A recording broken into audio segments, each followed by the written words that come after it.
Chechen Democratic Party on the path to independence, democracy, and the rights of Chechens. We are strong only together.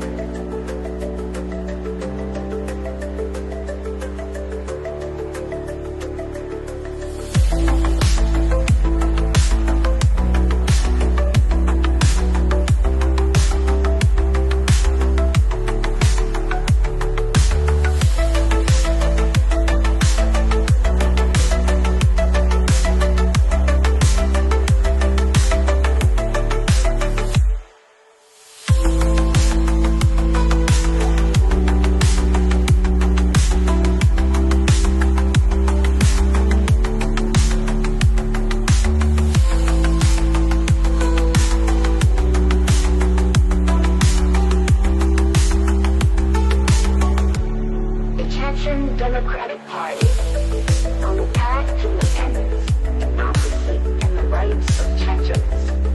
We are strong only together.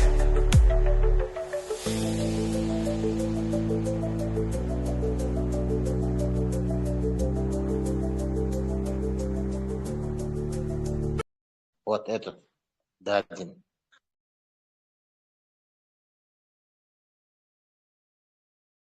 Я что-то не в курсе про кого. Россиянин, уй. Россияне, там первый митинг, когда в 2011 году он выступал, и там начали срок давать, и назвали Дадинский срок, Дадинский. Его посадили тогда. Потом он вышел и в Украину пришел.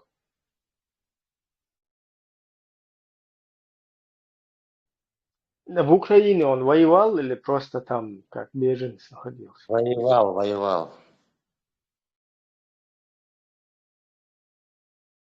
Ну это уже реальная какая-то оппозиция, реальный какой-то русский патриот, по всей видимости. Потому что вот эти все остальные, которые здесь на Западе шастают всякие, они абсолютно просто болтуны, щукуш, натуральные болтуны. И либо болтуны, либо перекинутые сюда на Запад, те же самые там. Это специально перекинутые и наши там бардачи, и эти русские правозащитники.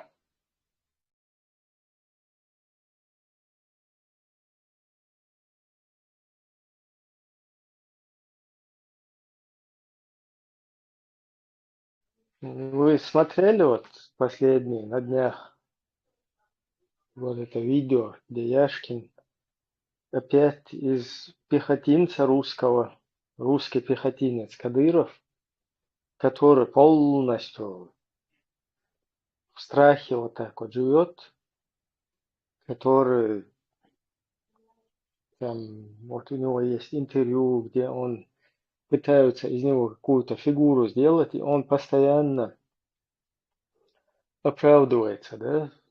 Какой конфликт там, Кадыров что-то не поделил, мне достаточно один звонок сделать, и я все сразу в кусты. Там перед Путиным, когда где-то отчет делает, с этого листка там читает, который ему написали там, вот взял, прочел. Даже вот этот Мартынов, который там крутился, даже он его отчитывал. Кадырова, есть свидетели. Вот из этого своего пушечного мяса, своего полностью и душой и телом принадлежащему русским, и своего вот этого пехотинца, Яшкин, перекинутый сюда, в Европу, Яшкин, заметьте, которого обменяли на ФСБшника, убийцу чеченца,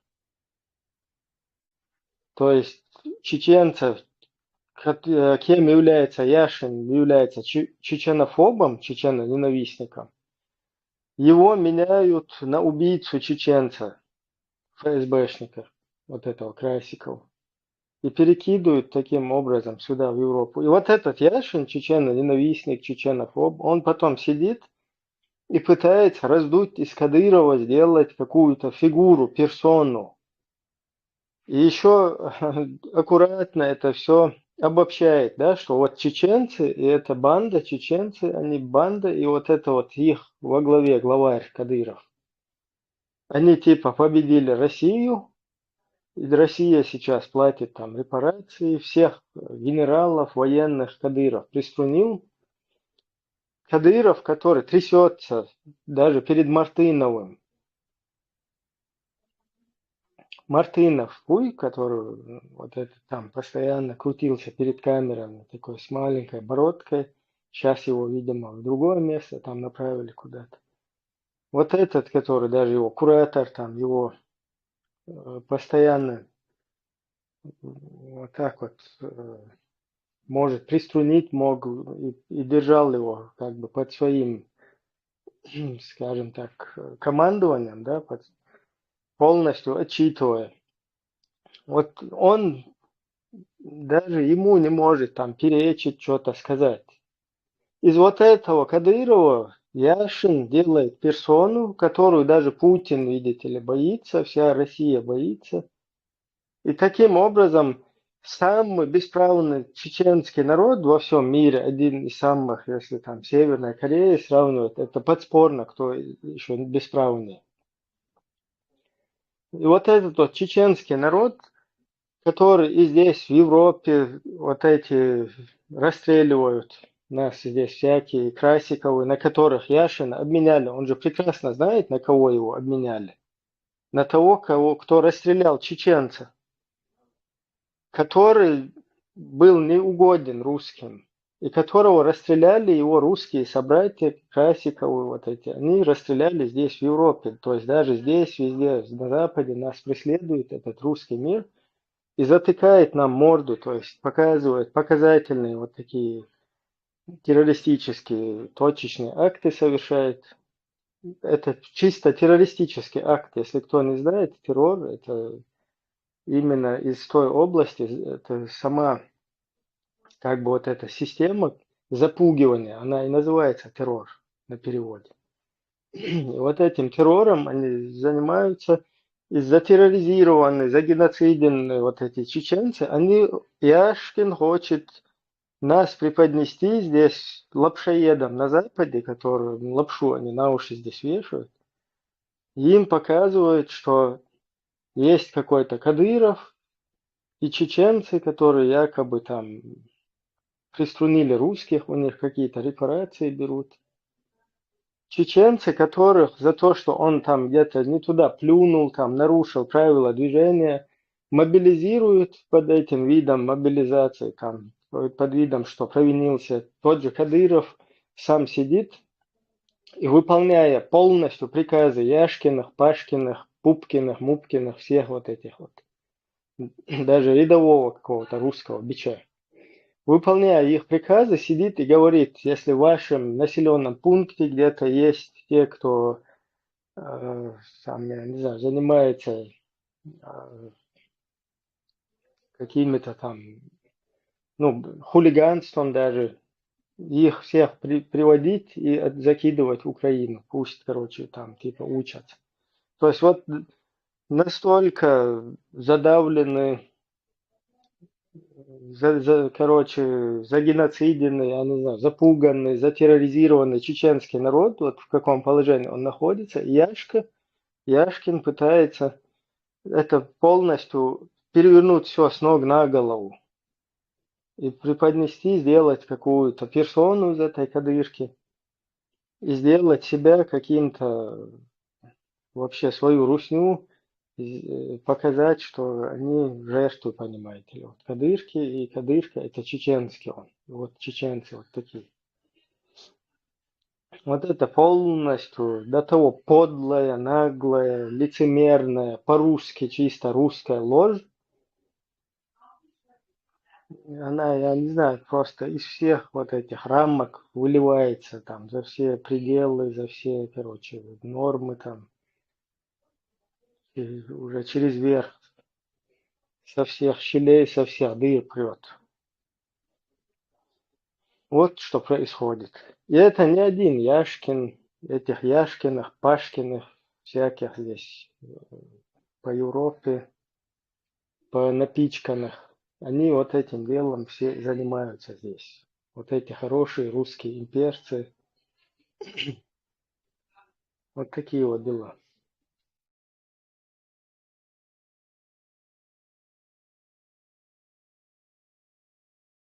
Предлагаю хорошим имперцам хорошие гробы и плохим имперцам плохие гробы. Кстати, ты смотрел Тесла? Ну, их гробы, их, я не знаю, для них гробы сами, я не знаю, кто им должен эти гробы делать. Ну, вот это вот видео ты не смотрел, да? Который Яшкин там. Какой я нет, с Яшиным я не смотрю. Мне он противен, я не могу, органически не перевариваю его рожу. Салам Но алейкум. Валейкум салам. Да его улыбка такая слащавая, неприятная. Темный да, ну, конца на повестке. тем изюк просто ногче буй. Вот то, что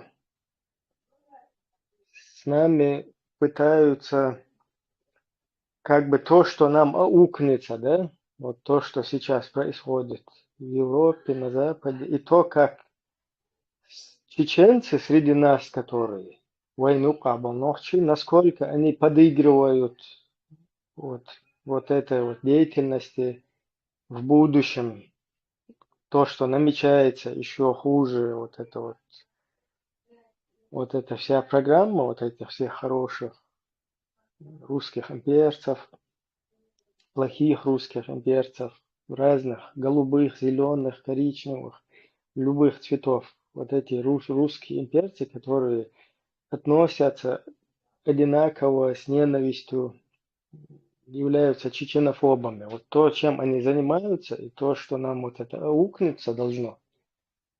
И вот эти вот из нашей среды люди, которые подыгрывают всему вот этому, вот изюк тем русские, руснявые имперцы и ублюдки, которые из-за там банана, который им дают, или какое-то там 30 серебряников им показали, или, я не знаю, какие-то фокусы им показали, какая-то идеология, там бусы какие-то показали, что-то вот такое им показали, и они из-за этого повелись и подыгрывают против чеченского народа, вот этим вот ублюдкам.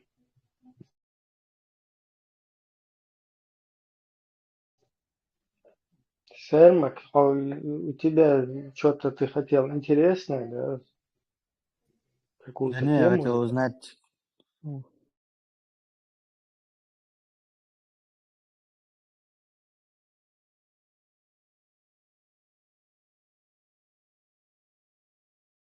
Ну вот сейчас тоже Алаудинов, вот этот подрусский пехотинец, который возглавляет войско Иисуса, алейхиссалям, абсолютно русский, имеется в виду их человек русских, у которого 20 человек погибло за русских, 20 человек, цитирую Алаудинова, 20 человек из рода близких, из числа мужчин, которые сражались, там, состояли в военных каких-то отрядах, ну или из-за этого вот так вот пострадали, как бы против, ведя вот это вот, помогая как бы русским против чеченцев, то есть осадить чеченцев, их сделать внутренним делом русни. Вот этот Алаудинов теперь сидит, и его заставляют тоже выговаривать, что якобы в первой русско-чеченской войне виновата была Россия, не чеченский народ. То есть 20 человек Алаудинова погибли зная, что виновата Россия, а не чеченский народ, погибли за эту Россию, когда вели войну против чеченцев. И вот эта вот голова Алаудинова, это вдруг теперь озвучивает вот такое вот вообще противоречие полное. Вот для чего это, сами подумайте. То есть это такая создают картинку, что мы вот чеченцы, мы все вместе. Алаудинов за чеченцев заступается, оказывается. Алаудинов 20 мужчин, из рода которого погибли за русню против чеченцев. Просто задумайтесь вот над этим.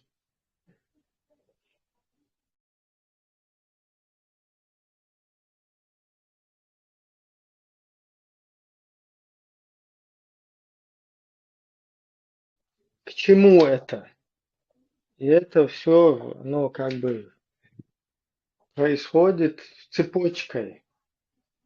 То есть где-то Яшин об этом выступает, здесь задействован Алаудинов, здесь эти Золкины, Шмолкины, Пупкины, Мупкины, всякие Карпенки, Попкины. И вот так вот со всех дыр, со всех утюгов и чайников, как говорится, полностью льют вот эти помои и закладывают очередной там какой-то сюрприз для нас.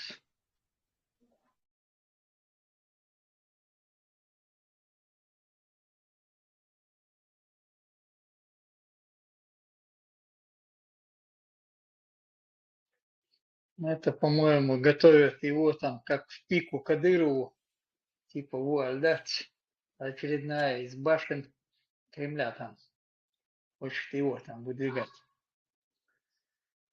Заменять Кадырова, мне кажется, чтобы его там поддержали. Типа он сейчас, Аллах был такой, а сейчас он стал, 20 членов его семьи там погибли, а здесь он за чеченцев теперь, типа, выступает, где Шаурсандац.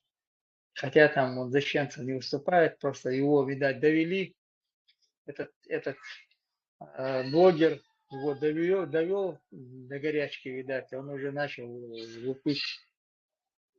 Но как они выставили это в общий просмотр, да, я не знаю, там прямой было, что ли. Ну, видишь, Леху, я не думаю, что у него такая работа, что его доводили там или приводили, чтобы его куда-то. То есть это не какой-то российский военный офицер, да, который может какое-то инакомыслие высказать. Здесь дело, речь идет о вот этих пехотинцах, да. Если Мартынин какой-то вообще, я не знаю, офицер он или кто, вообще там перед камерой просто крутится какая-то мелкая сошка, она может отчитывать Кадырова, то вот этого Алаудинова там просто кто его может еще намного рангом меньше, любой русский бич, как вот я выражался, может его тоже отчитать. То есть абсолютно он, вы ничего не помните, когда он где-то не так там высказался, пикнул, его в этот свой Мартанчу или Урус Мартан, откуда он там, его туда посадили, и он где-то в самоизоляции такой находился. И оттуда признавался в любви пути Ахмаду, вот этому пути Ахмаду Хаджи. Так, сегодня это говорящая голова, вместо доселе было там Шевченко, всякие Леонтьев, вот этот, Проханов, джихадисты, восточные воины. Теперь вдруг они исчезают с экранов русского ТВ, и говорящая голова становится вот этот в самоизоляции, находящийся доселе. Его оттуда вытащили из своей вот этой норы, из Мартанчу или Мартан, где он там сидел, это, прятался. Оттуда вытащили, посадили его в телевизор, и вот эта голова там сидит передает все русские мысли, озвучивает в сторону украинцев. Просто вот сам просто подумай, человек сам, который говорит, полностью пытается объяснить свою биографию, разъясняя свою биографию, заявляет, что 20 человек у него погибли за Россию, близких его из мужского там, рода вот этого, из их рода 20 человек мужского пола погибли, защищая Русню. А тут он сидит и говорит, это Россия виновата в Первой русско-чеченской войне. То есть это же полное противоречие. Они, значит, на стороне виноватой Русни, 20 человек из его рода там вышли, воевали за Русню. То есть полное противоречие. Вообще, обычно. Это говорит о том, что у него такие сейчас там как бы поступила директива Олесона. То есть сейчас там вот так вот такая риторика задается. И полностью 20 человек из противоречит. его рода служило бы. 20 человек, и у него вот недавно интервью, можешь поискать в интернете, где он сам говорит, что 20 человек из его близких, там двоюродных братьев, там дядей, племянников, 20 человек из его рода погибло, защищая Российскую Федерацию. Бог колеш хвилил дойти отцов высокопоставленных начальники Гергана Лештия, позаду бомжиш, бичиш, менее именитый родственник боч беш. Это макул.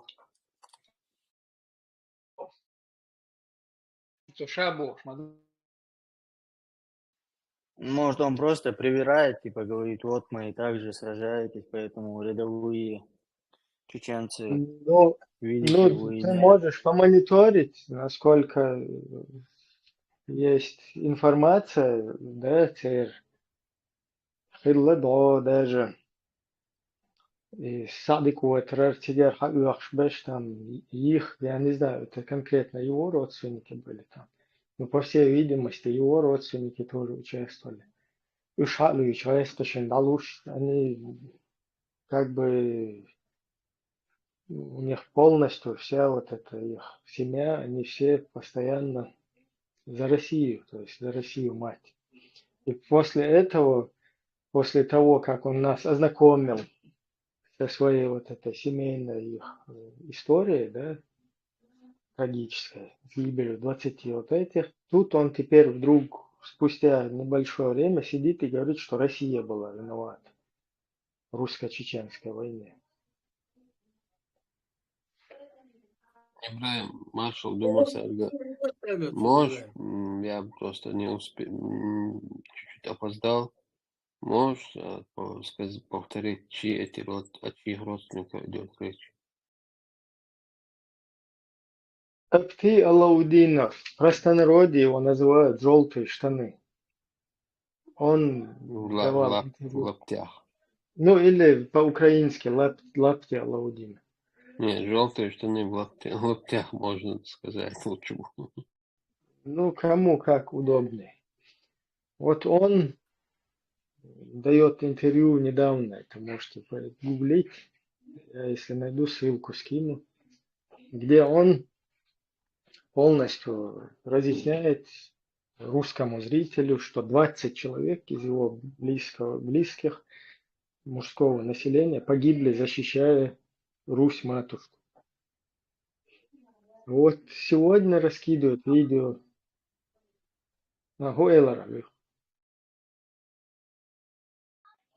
ده لو شو oppositie يورشان يا لا يورشان تو مرتن كان لو تعبان تعلاقي تأخذ قدروس مبتدا سيجا فينو بوش هذا صندوق ما إذا صنداير يقول بيجا وصلاة دي كيف زي مسكول ولا Да, а теперь он вдруг говорит, что дает интервью там и говорит, что русские, как бы Россия была виновата, чеченский народ не был виноват в этой войне. Он говорит.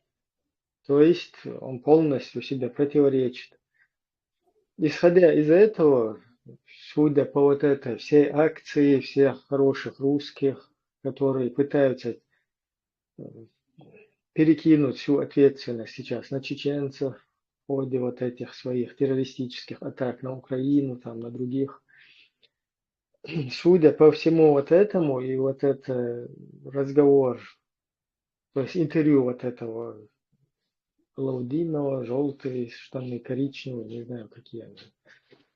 Судя по вот этому, что происходит, можно сделать вывод, что его теперь посадили туда, чтобы говорить, чтобы высказывать, и якобы он вот тоже на стороне чеченцев, чеченского народа, видите ли, Алаудинов. И вот мы все чеченцы, мы вместе как. То есть вот это русский терроризм в Украине там и так далее, и вообще деятельность русского пехотинца Кадырова, террористическая деятельность, это как будто бы чеченский народ вот за этим всем стоит, он как бы единый монолит, мы вот все вместе, видите ли, и Алаудинов с нами. И вот мы мучаем и русских, и украинцев, и всех во всем мире.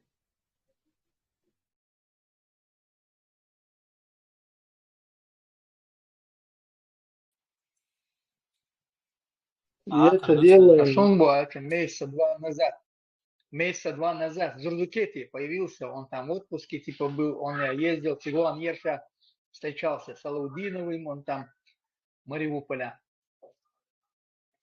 И восхвалять те шорки, сери ожи бош. Одесса есть, ези хаят, ези ой боша. Ну этого он там все подымал там. Ой генерал, шибует цилка. Тоже ерца утига, вала, вайца, вала, поддержать. Ези бош. Ну такую кругу гнало. Сунде бареса. ЦУ там дали, тут дали ему там. По инструкции лишь, ну, из Зурдукети. Методичку дали ему там. И вообще, вот кто может объяснить, как в эту систему, вот эту концепцию, вот эту формулу входит Одесса? Ну, в смысле, с точки зрения чеченского народа. Он ни разу не объяснил это. Я хотел бы это услышать от него. Кузавола. А она вообще Одесса и до вообще в чем тут Одесса вообще не понял вообще сам. Никак я Ребят, связать не могу эту тему. Тесла, может, скажет, я не знаю. Негасан Зурдукети, в чем там это, замануха. Дело в том, что вот этот Зурдукети, он пропонент вот этой, и, видимо, она там гуляет, нарратив Юпитер, что если приблизиться сильно к Путину и руководству Русни, там, занять какие-то посты, лобби какой-то, как у осетин, там, или армян, или грузин, создать много мощнее и приблизиться к этому престолу, то можно свои чеченские какие-то дела делать. Но условием для этого это как бы захват Украины.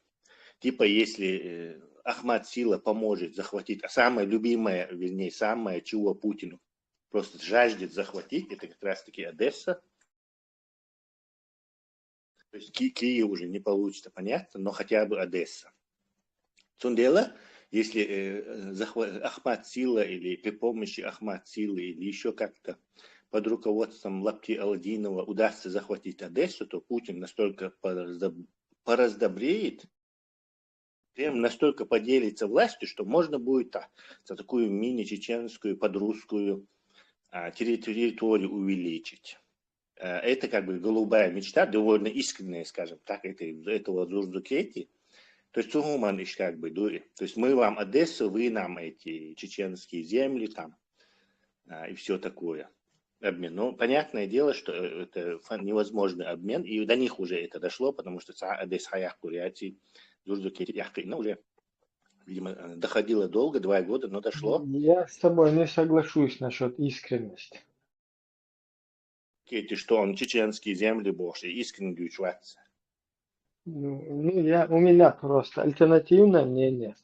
Если бы он искренне был бы за подрусскую, чеченскую какую-то мощную, автономную республику, либо что он там, или как он, империю ее называет, подрусскую.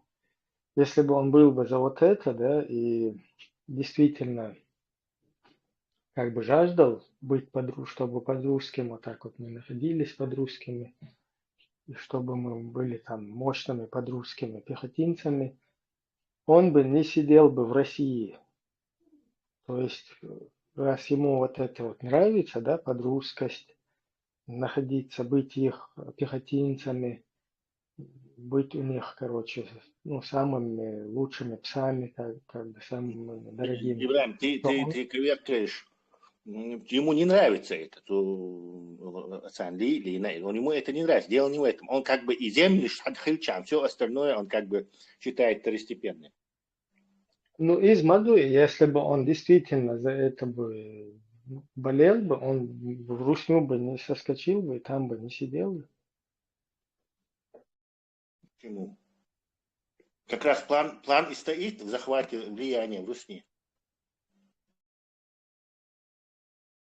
Не, он как бы, если, смотри, ты, вот, например, русский, не ты, какой-то человек, он русский, ему нравится Путин, он любит Россию, но при этом он уезжает куда-то в Германию и начинает любить эту Россию дистанционно, голосовать за Путина. Ему не нравится, но ему не нравится Россия дистанционно. Мадат в составе Русни под-русски. В России жить же ему легко, там нету этого, полностью за глотку не берут тебя, там, если ты где-то правила нарушил, тебя сразу не мобилизируют. Все отменяет плана. Многие русские любят на расстоянии Россию. Как раз. Но он там в составе находится на расстоянии, молодцы. У них усиливается вот эта болезнь, у них наступает. Уехать свободно в Европу. Там они начинают болеть русней. Наблюдаешь, идешь, да, там, болеет, не болеет. По-моему, мы уходим от ключевой темы, обсуждая... Пускай выяснит. Почему так важно захватить Одессу для чеченцев? С точки зрения Зурджикетии. Тесла тебе сказал это. Если ты по-другому хочешь, возьми, свяжись с Зурджикети, и он тебе расскажет, почему. Свободы. Может, у него тоже свое видение какое-то, у Альберта же есть. Вообще никакого видения нет. Мне просто интересно, почему тут Одесса вообще?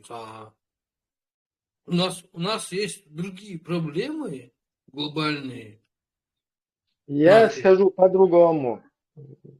Например, Зульджикети там где-то по группам ошивается и четко знает, в каком концлагере он живет.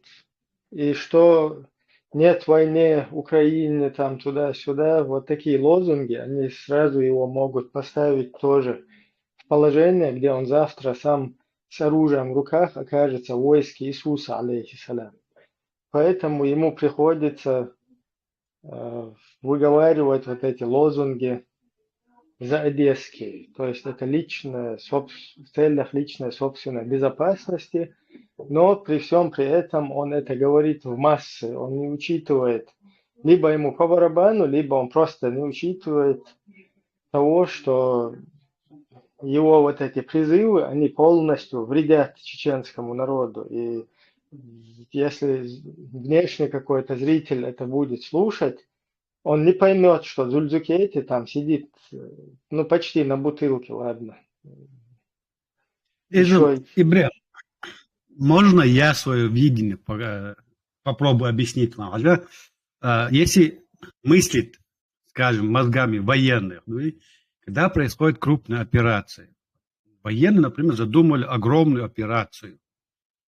Для этого что надо? Сначала, как бы по законам военных, происходит диверсия, или, скажем, мелкие диверсии. Для чего это делается? Чтобы как внимание врага отвлечь от основной задачи. Вот. То же самое, если перевести вот на нашу тему, Абти-Алаудинов – это вот такое диверсия в информационном поле на фоне того, что сегодня происходит на украинской территории. Абти-Алаудинов занимается диверсиями, отвлекает внимание врага от крупной операции. Видишь, к чему я это все веду? То есть все вот такие заявления, что он пришел к какому-то начальнику уголовного РВД, спросил: Ахмат, вам приносит какие-то проблемы? Смотрите, как в мозг обывателя закладывается мысль Ахмат, что это чеченцы. Ахмат – это чеченцы, все знают. Простой человек знает, что Ахмат – это чеченцы. Он говорит: Ахмат, приносит вам проблемы? Тот говорит: нет, у нас ахматовцам нет проблем, но 187 преступлений от российских военных. Вот диверсия. Информационное поле начинает обсуждать 187 преступления, как бы названо, российских военных. Это преподносит этот предмет диверсии Абти-Алаудинов, это начинают все обсуждать. И Абти-Алаудинов, в свою очередь, от себя уже занимается мелкими диверсиями, говоря, например, что мои там родные погибли, там 20 человек, что чеченцы ни во в чем не виноваты. Вся это ведет к тому, что сказать, что вот перенести вот все внимание на чеченцев. Видишь, вот такими нарративами, что чеченцы не виноваты, что у меня воевали против этих 20 своих родственников положили якобы. И на фоне сегодня, Хаджлу, еще пример, северокорейцев сегодня в России. Никто же не скажет, что северокорейцы – это россияне. Никто не скажет. Но мы сегодня наравне с северокорейцами стали. Чеченская национальность имеется в виду. Северокорейцы, Ахмат чеченцы, ну и Россия тут в придаче чеченцы, Россия, о которой сегодня в информационном поле никто не говорит. Вы не заметили? А русских, что русские напали на Украину, об этом почти никто не говорит. Все знают задним числом, что да, это Россия якобы большая, но акценты внимания делаются на Абти-Алаудинова, чеченского происхождения, то есть переводится на чеченцев, на северокорейцев, которые якобы приехали 12 тысяч, да, азмабалок, всю Украину сейчас захватит. И Яшин, который в Европе занимается этими диверсиями, что русские не виноваты. Это Путин, это Ахмат Кадыров. Это все общим, взять общий знаменатель, это занимается, диверсией называется. Но основная задача, цель основной крупной операции Путина – это захватить Украину, украинские территории. А он это и делает. И вот то, что мы сейчас занимаемся, что обсуждаем там, нужно ли чеченцам Одесса, не нужно. В нашем обществе вот тут находится тоже свой диверсант, который нам вбрасывает нарративы, там, Одесса нужна, это. А мы как бы тоже ведемся, то есть мы, тот самый враг, если взять, к примеру, у нас произвели диверсию, наше внимание отвлекло на эту диверсию, якобы об Одессе. Мы повелись на эту диверсию, видишь? Я это так вижу. Веришь, Барков? Тойза, ты чуть-чуть не понял, что здесь о чем? Просто речь шла вот этом подрусском чиновнике Алаудинове, а потом Альберт параллельно поднял тему вот этом тему пользователя Дзюльджукети, который тут... Мы не должны обсуждать, зачем, нужно ли нам или зачем нам Одесса. Мы должны обсуждать то, что зачем. То есть вопрос неправильно поставлен. Вместо того, что ставить вопрос, нужна ли нам эта Одесса, мы должны ставить вопрос, а зачем в нашем информационном поле этот господин Дзюльджукети сбрасывает такой нарратив. Вот что мы должны обсуждать. Обсуждая, нужна ли нам эта Одесса, мы ведемся на эту диверсию. И ты что? Поэтому я Конечно. отвечаю, зачем он это делает. Этот человек находится в концлагере русском. И, возможно, по работе здесь он находится в этих чатах. И время от времени, как бы, он туда посылает сигналы, я свой, чтобы его там на бутылку еще глубже не посадили и куда-нибудь в украинский окоп не закинули под дроны. Ему нужно время от времени говорить, что я свой. Другими словами, там, надо взять Одессу и так далее. Но при всем при этом он не учитывает того, что, пытаясь свое там, мягкое место, грубо говоря, спасти, он вот этими высказываниями публичными, он создает как раз вот эту картинку хороших русских ублюдков, всяких Алаудиновых, что чеченцы какую-то Одесса им на бутылках сидящие чеченцы вдруг Одессу захотели. Да, Вот да, это. я согласен. Надо его попросить поменять на мы заберем Суджу. Это как бы тоже сигнал, и при этом он как бы украинцев не сильно задевает. Мы заберем Суджу, да, есть. Да, Нет, что-то такое. Тесла, я так и не понял.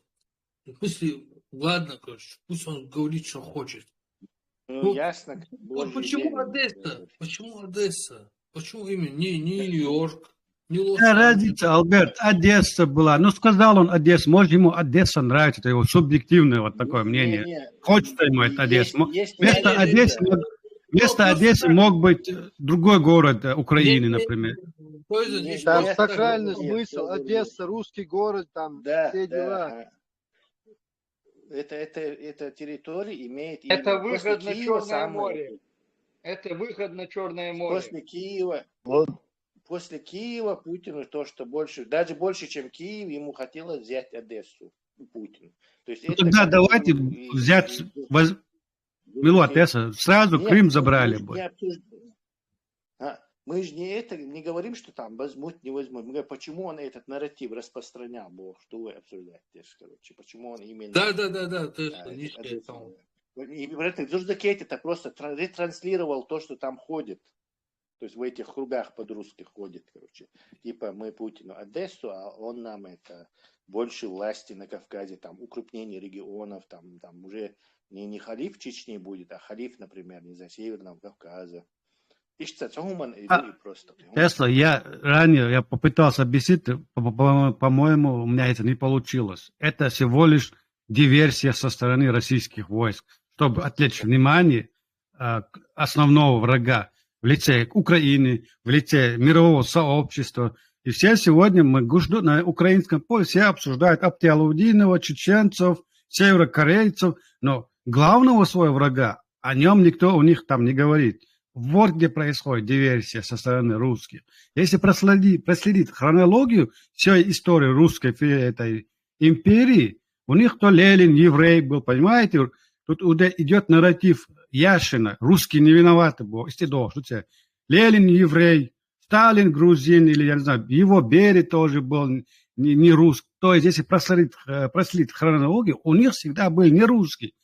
Получается, русский народ не виноват, он под оккупацией тоже. Видишь, они просто свою давнюю традицию преследуют. Совершенно верно. Тойзан,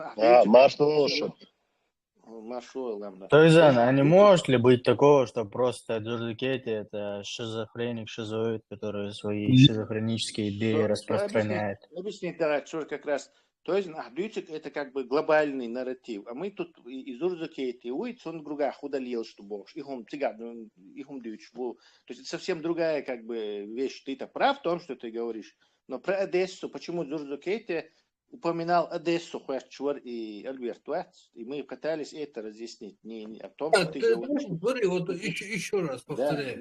Мы не знаем, кто он, что он. И вообще, короче, как бы это не имеет значения, кто он. Прозвучала, короче, от любого человека, от любого искусственного интеллекта фраза. Фраза прозвучала. Одесса короче, каким-то образом важна для чеченцев. Вот это я хочу обсудить. Не Дуркетию, там, еще кого-то, еще кого-то, еще кого-то. Есть смысл, и всегда. И поэтому его как бы из этого уравнения не выкинешь. А так российский нарратив тоже описать в глобальном смысле. А вот именно Дзурдакетис Бог, это, видимо, в этом подрусском слое идет вот эта штука. Видимо, Заманухов тоже ГБшная им, наверное, что типа, короче, поможете Украину победить, больше власти получите, Бог что. Хильчу нахтер до тягаться какое-то это. На этом уровне ГБшный обман обычный.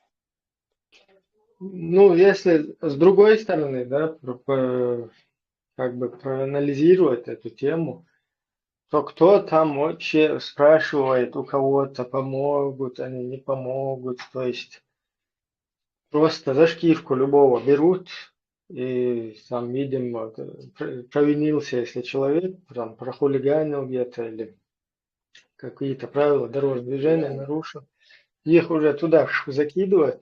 Просто, видимо, вот это мотивация, там, для придачи какой-то мотивации, для чего, там же понятно, что никто не хочет за путинский унитаз идти и гибнуть. Вот они все всяческими методами как-то пытаются это мотивировать, да, там, войско Иисуса, Поощрение раба, Ибраим, поощрение раба никто не отменял. Царь и Ахмабар, ну, да. приказы, никто не сомневается. Там же идет какой-то хороший раб, плохой раб, но недостаточно, короче, прыгаешь высоко до моды и в любом случае. Да, не испуг. Да, еще вот тема, сакральная тема, 12 тысяч северокорейских маджахетов, тоже, которая сейчас актуальна.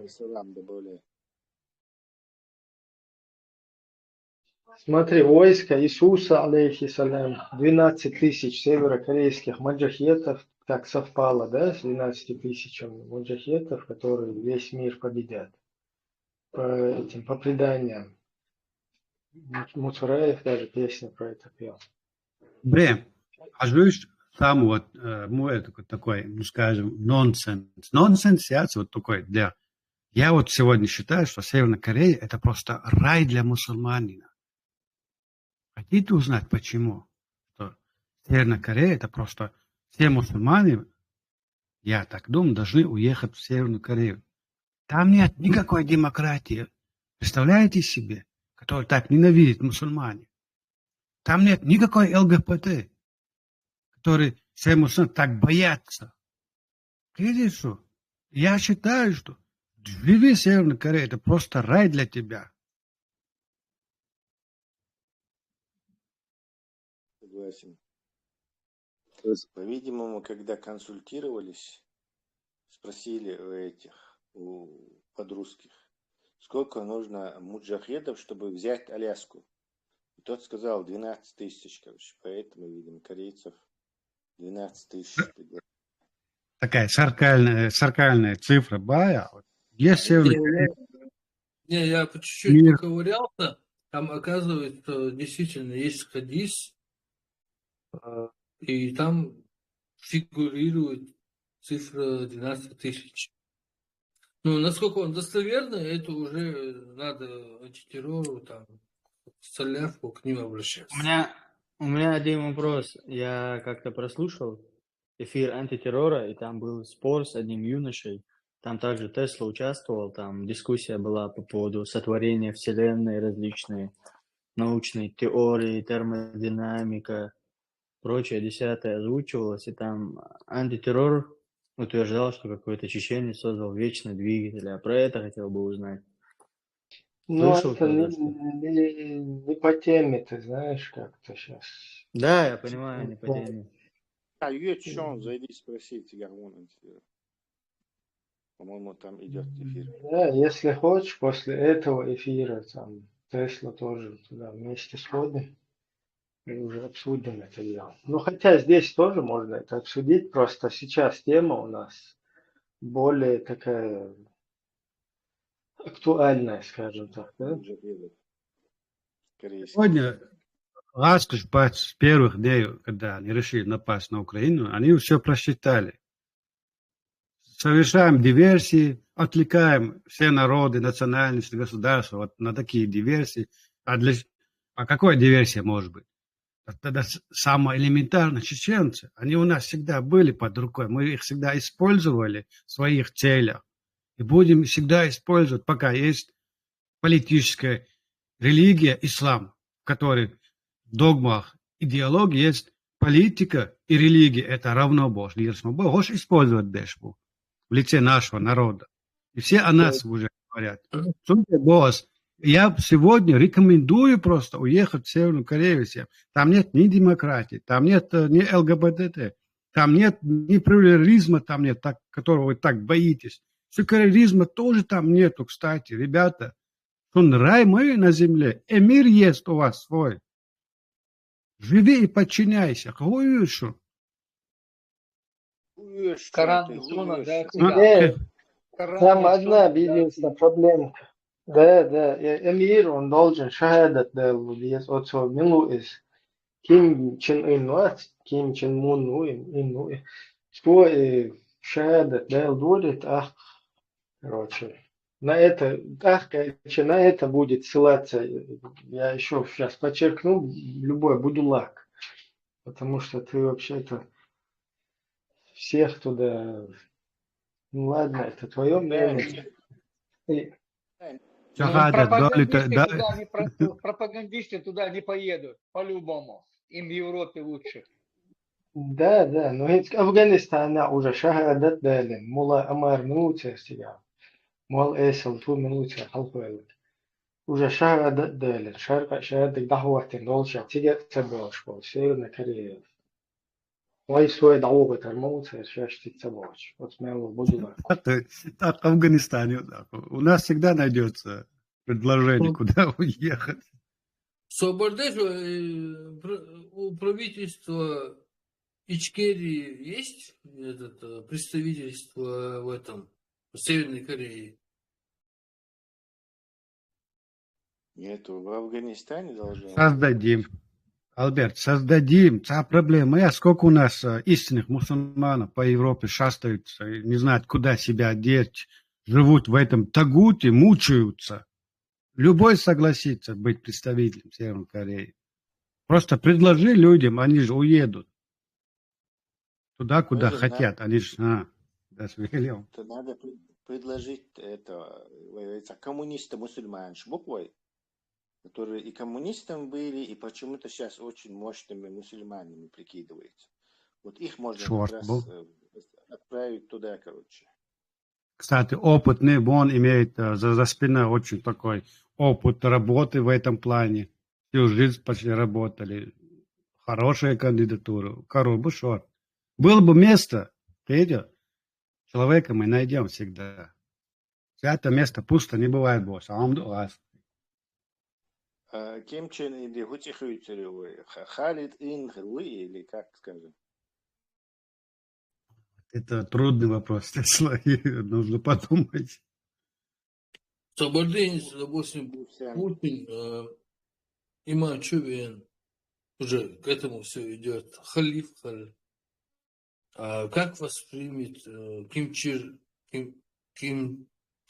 Ын, вот это, как воспримет трансформацию вот эту? Лишние идиоты ему не помешают. Это их идеология Чукче в один прекрасный день просто превратится в истинный ислам. Там у них и народ и так привык к всяким идеологиям. Они и спрашивать не будут. Они это съедят запросто. И как раз вот такие, как наши, которые хотят жить на земле в каком-то в раю своем, где нет вот таких вот, не знаю, вот таких ужасных вещей, как та же самая демократия. Это же просто ужас для них. Это как бы рыба, которая попала на сушу, среду обитаний, в которой она не приспособлена жить. Видишь, они вот как на суше живут сегодня, рыбы. А вот Северная Корея это просто океан для них. Живи и радуйся. Нет ни демократии, нет ни плюрализма, секуляризма. Клондайк это, клондайк. Да, вот этих монстров даже нету, ЛГБТшных, монстр шмабаешь. Это просто ужас, что творится в Европе. Ну, это обалдеть. ЛДПР. Абти Алудин, куда гаешь он? Уже сколько, уже почти полгода он в этом информационном поле. Все о нем говорят. И в Курске о нем говорили. Он потихоньку уже как бы подыхался в своем информационном поле. Уже люди начинали забывать, уже как бы приелся для мирового информационного поля. Что произошло? Он назвал цифру 187 преступлений российской армии. Представляете? И все началось заново. Это ахинея в информационном поле. Все начали говорить об этом. Да. Полностью согласен. И Абти Алудин опять оказался на коне.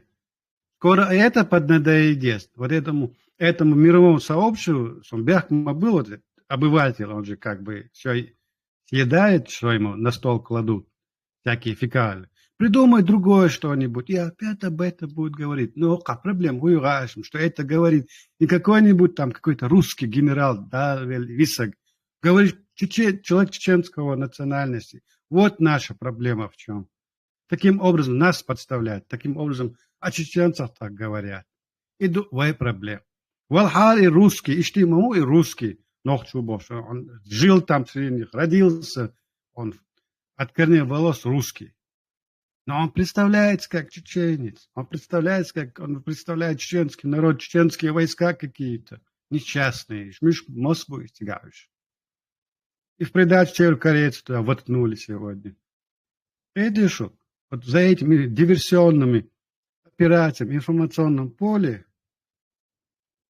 самый главный враг, он исчезает из виду. Его не видно, о нем никто не говорит. Наоборот, начинают уже говорить, что русские бедные, ни в чем не виноваты. Их всегда притесняют. Маршвол, Джурзукети. Суд и суд. Я наблюдаю за этим. Пропаганда у нас на этих интернете, на этих телевизоре. Вот и суд. Но моя проблема в том, что я не согласен. Я всегда смотрю, что мне кладут, из чего она сделана. И пойдет ли по вкусу оно мне. Иду сагалдяла.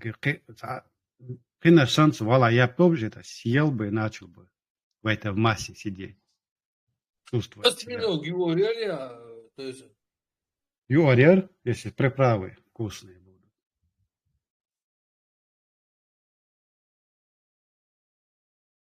Ich deel do es raast hier do way. А вы мо что? В информационном поле Украины, там, мира Абтиалудинов у нас выступает, диверсант. А у нас выступают совсем другие люди. Даже, Альберт, твоя Одесса, в нашем случае это тоже диверсия. Мы сегодня говорим об Одессе, а по главной причине наших проблем мы уже, как бы, получается, не говорим. Так это и происходит. Заходит нам Джудзукети Антикарпенко, кидывает диверсию. Одесса должна быть наша. И мы начинаем с ним спорить, обсуждать, нужна она нам, не нужна. Человек делает свое дело. Вот так нас водят, как слепых котят, куда они хотят. То туда, то сюда. В царское время мы были бандитами, разбойниками для всего мира. Потом мы стали этим врагами народа всего Советского Союза. Видишь, что хронология, как она идет? Мы в Советском Союзе были врагами всем. Видишь, что?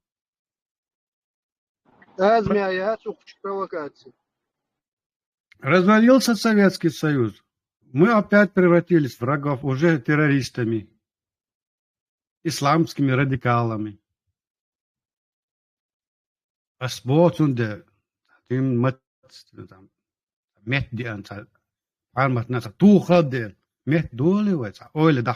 почему так происходит с нами?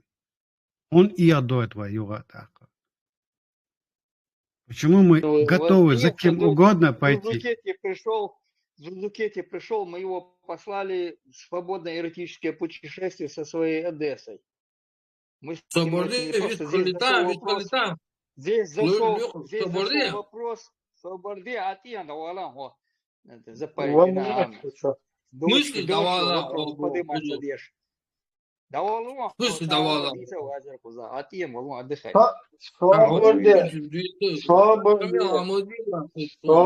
Свободе. Чучмаят атие. Короче, шиши оуша, канал, да. Цахума, да, чунтили, абсолютно. Кучуа ухва, не, вот Зурзукети. Подтвердила присягу, Никтюш, ашух хочуа. Ну, и айтайм, послать Венерке свободное эротическое путешествие. Когда он за эту тему затеял, мы его послали. Просто здесь зашел вопрос, Зурзукети, Цунцан, Апти Алудий, Воланчан, отпуск. Я встречался с ним, тот поднял вопрос, Яхаях, Черхельдер. Мы его послали, иди вместе с ними, бери с аптишкой желтые штанишки, берите Одессу.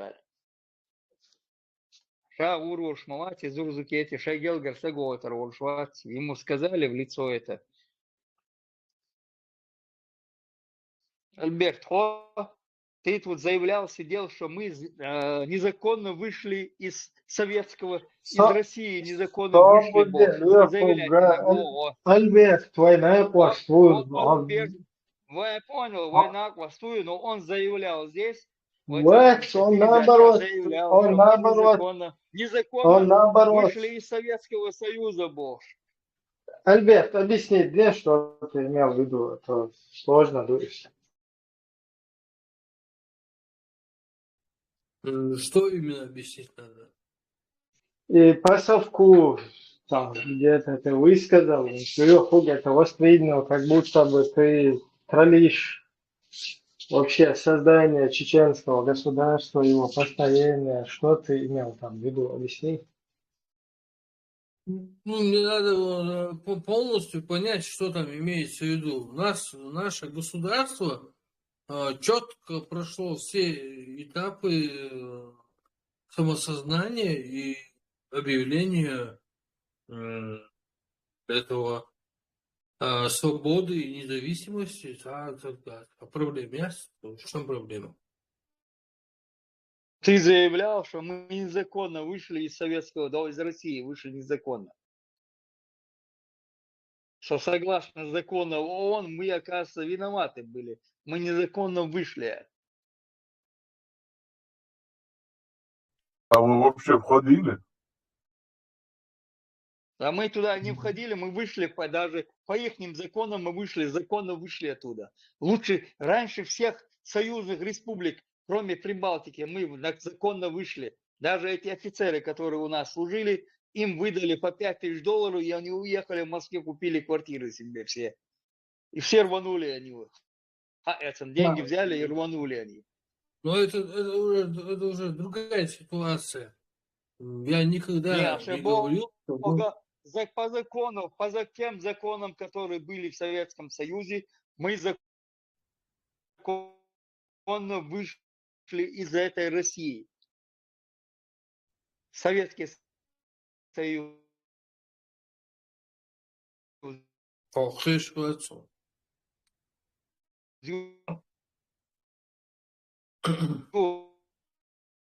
Тебе Аллах наказывает. Союзной республикой, неволе мы стали союзной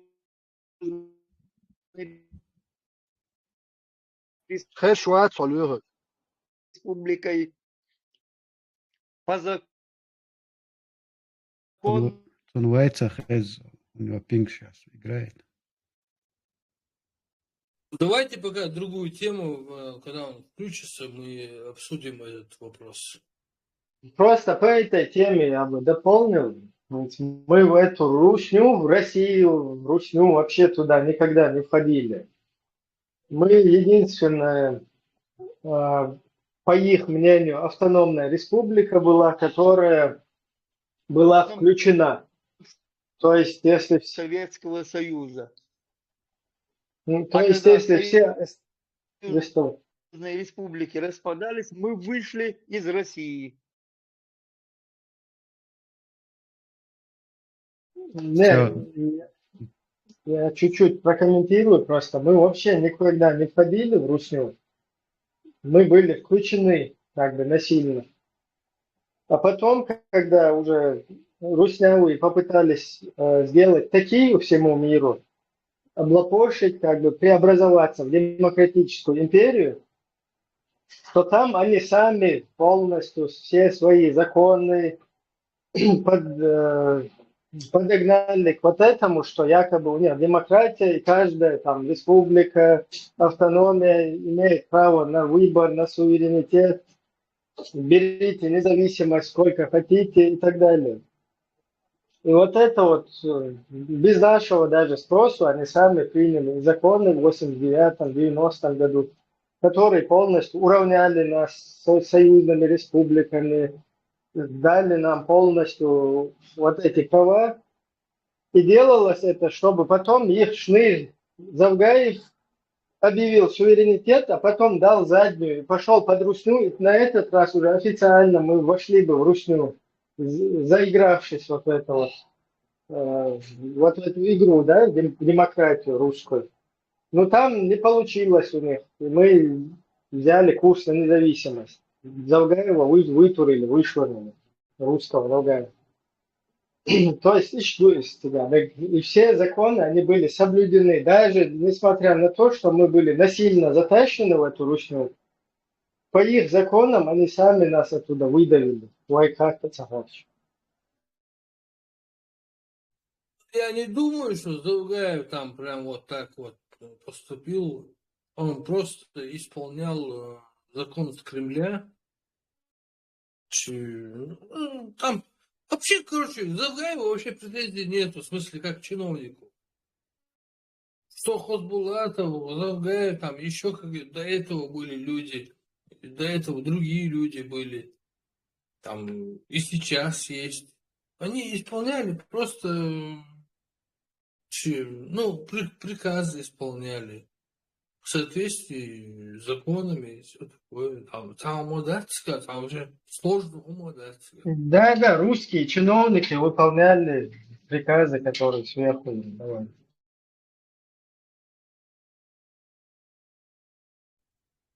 Да, а потом мы собрались на Губель. Почему мы до сих пор это отрицаем? Вплоть до Америки, Нью-Йорка, Нохчи, Шавик, Австралии, Новой Зеландии, Мастана, Мовчагабякан, по всем понятиям, по всем инструкциям, по всем нормативам мы провели сходняк, так скажем, да, сходняк чеченского народа, чтобы более было... Общенациональный конгресс чеченского народа. Да. Провели. Сундагдох,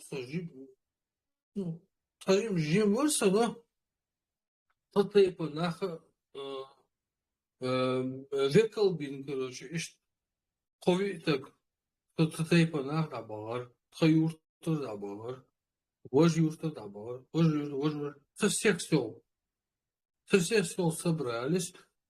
Ну, извини меня, не может весь народ собраться в здании цирка. И нормально. Векалбина, короче, допустим, вот я говорю, вот ты, короче, да, ты достоин, чтобы представлять мои интересы. Потом с другого села говорят, вот ты достоин представлять интересы нашего села. И короче, механизм есть. А Губель начали обсуждать. Обсуждали около 3 дней.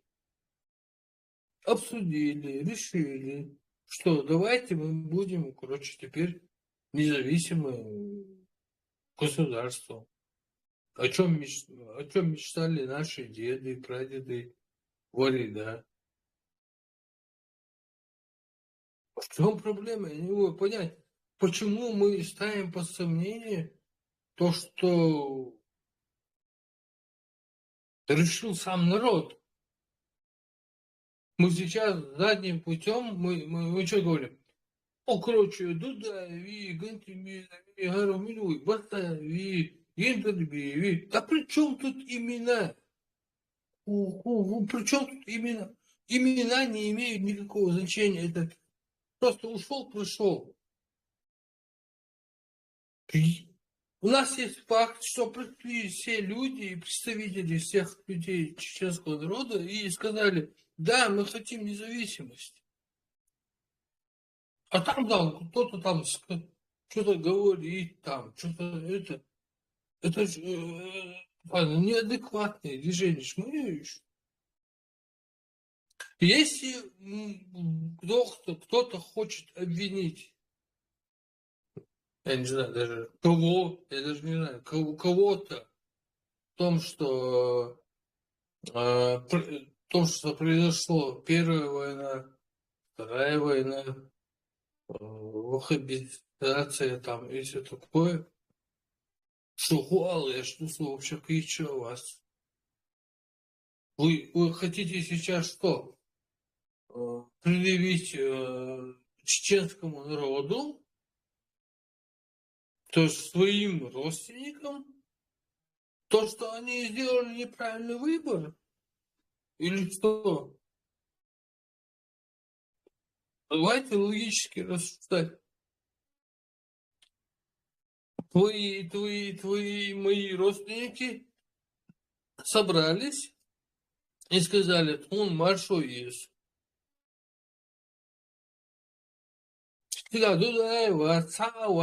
Просто нахглубили со всей с Америки, Австралии, Масанар, нас ногчи был. И сказали, да, мы выбираем, независимая Чеченская Республика. Если кто-то сейчас хочет предъявить там Дудаеву, там, я не знаю, еще Басаеву, еще кому-то, вы неправильно действуете. Вы должны предъявить конкретно чеченскому народу, который жил 30 лет назад. Вы должны предъявить своим бабушкам и дедушкам, своим отцам и матерям. Они это делали. Они были в цирке. Царь Мария и Марина выбор. А почему вы сейчас сидите, там, логики есть вообще, там понятие. Сажим там критическое мышление Бога. Ногче там мудра, самуады, критическое мышление. И, раз, сопоставить. Ага, вот аргумент, вот логика, вот, доказательства. Снова смысл, в результате. Такой из этого вывод. Да будьте все-таки людьми уже, в конце концов, рассуждайте как-то мозгами. Альберт, ты ответ, я не могу просто понять, почему... Это для кого речь? Это не к вам, не к какой-то личности. Это в целом, вот, кто хейтит там чеченскую независимость, он это имеет в виду. صراحة إنه ذكر المصري ده يحكم بالمشروع.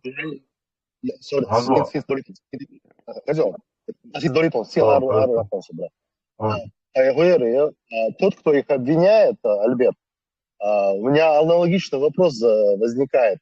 Как мы можем обвинить стремление человека к свободе и к самоопределению? Там коротко и ясно. Если человек не хочет быть свободным, то он всю жизнь остается в качестве раба. Так что обвинять наших дедов, наших отцов за то, что они стремились к своей свободе и делали это по своему разуму, насколько у них хватало это. Что сейчас, в данный момент, незаконно стерея, то, что из Советского Союза, Леху, то, что он к тебе обратился, то, что ты говорил. Я не знаю, возможно, ты, Альберт, неправильно понял. Мы получили государственность, все правильно, мосом истинного.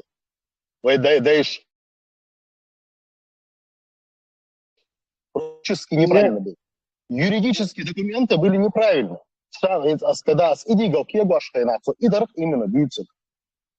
Когда составлялись юридические договора, они были неправильны, из-за этого они начали, когда уже получили свою государственность, они начали это как бы опротестовать. И Гордоны, да, там диссонанс, который у тебя возник. Ничего особенного, абсолютно, ничего, никаких, ни юридических, ничего там, абсолютно ничего такого нету там для зацепки. Именно из-за того, что ничего этого нету, они сделали так, что чеченцы, оказывается, воевали не за свою независимость, а свободу, а за будулачество, видите ли, за установление халифатов, Коран и Сунн во всем мире. Вот когда тебя превратили в баранту, тебя образно, думаю, ты молодец. Когда тебя превратили в баранту и своими устами дали тебе это выговаривать, вот тогда там никаких больше доказательств и вообще ничего не надо, потому что ты уже сам бараненок, который сидишь и говоришь, я устанавливаю халифат, Коран и Сунну во всем мире. И тебе уже не надо никому ничего доказывать. А до этого во всем на цирке этом не заканчивалось там ничего. Там было 3 общенациональных конгресса, там была принята декларация, четко был создан парламент, все эти процессы. Потом разделение оружия с Россией мы подписывали, то есть там много вот этих вот пунктов. До определенного момента русня вообще там не рыпалась и сидела, пока свое государство там устанавливало. А потом уже установив это, незаконно нас вписали, ни у какого чеченца, ни у чего не спрашивая, нас себе вписали и напали на нас. Сначала через Ингушетию, создав конфликт осетино-ингушский, потом через своих ФСБшников, Лобазановых, Гантимировых и всякую остальную хрень, я извиняюсь. И потом этот цирк, он не остановился, потому что чеченский народ дал по морде русским и показал своими сыновьями, дочерями, своими вот этими мужественными патриотами, которые вышли и погибали за свою родину. А русские в это время брали в заложники наши семьи, целые села, населенные пункты, чтобы потом наше сопротивление сдало оружие, понимаете? Это же в цирке не заканчивается. Это война между 2 государствами, 2 народами. То есть один поработитель, агрессор, оккупант пытается усмирить, замочить другого и поджать под себя. И чтобы все вот это потом размыть, убрать, в итоге создали для вас, чеченцы, будулачество для вас создали, и вам сказали, все, вам никакое государство, вы не свободу, ничего не хотели. Отныне вы будете новую программу Чуилан. Теперь ты будешь отныне говорить, что ты боролся за халифат, что ты хотел установить Коран и Сунну, и поэтому, короче, русня, и вот это разборки с русней у нас поэтому и происходят. И потом таким этим электричеством, этим ударом тебя разбудили, и все, ты начинаешь, я робот, я за шариат, я за халифат, и все, пошел. Следующий также, следующий. И вот так в массы пустили вот этот дебилизм, который, все там русским ничего делать дальше не надо. Русским там уже ничего делать не надо. Он просто вот так покажет на тебя, смотрите, если вопрос возникнет какой-то независимости, Чеченская республика, свобода, независимость, геноцид народа, его уничтожение, русский вот так пальцем покажет на любого будулака, посмотри, А тот идет, Коран и Сунна, я робот, 1, 2, 3, 4, Коран и Сунна, шариат, халифат, унадин, амир, саляму алейкум ва рахматуллах, и все. Там, вот в этом мы превратились. لا حول ولا قوة إلا بالله. Ибраим, собрдаешь совист халли, бяхком было. Совист халли гарвайваш вар хаттер далу штат, но со ларам да что все halvalit niersa zum Schihatter da jetzt da bre. Und sa immer war. صور يرى ده بيحمدوا هذا صفوخة الدعاء وصا حاجة صدقهم انت الزوجة يوني федеративный документ يوني هالش نيسي غداس но федеративный документ подписать да волшебная из мюлч бакон тойжен dazu ist всеобщий всенациональный референдум цаяш оми хатанцы хоч Оман улаца цогоч вау он просто как волш отцол полномочия шецун кара. Леха Гая видео. Да, так и было. Так и было. Татарстан, Милорис. Да. У русских так и принято. У них царь решает все. И Татарстан, к сожалению, который обрусел, и который вначале тоже якобы взял курс на независимость, видимо, у них тоже там было что-то подспорно, да, о вхождении в Русню. И поэтому им тоже эту тему задали, как бы мы хотим независимости, а потом мы уже собственноручно, своевольно заходим в Русню. Вот так показательно надо было это сделать. И Татарстан так и сделал. Голе, да, царишь. Через 2 мясорубки не проходя. На более автономных правах Ирдар. Хагудияш ашу хузат, да он мадерц. Да он, это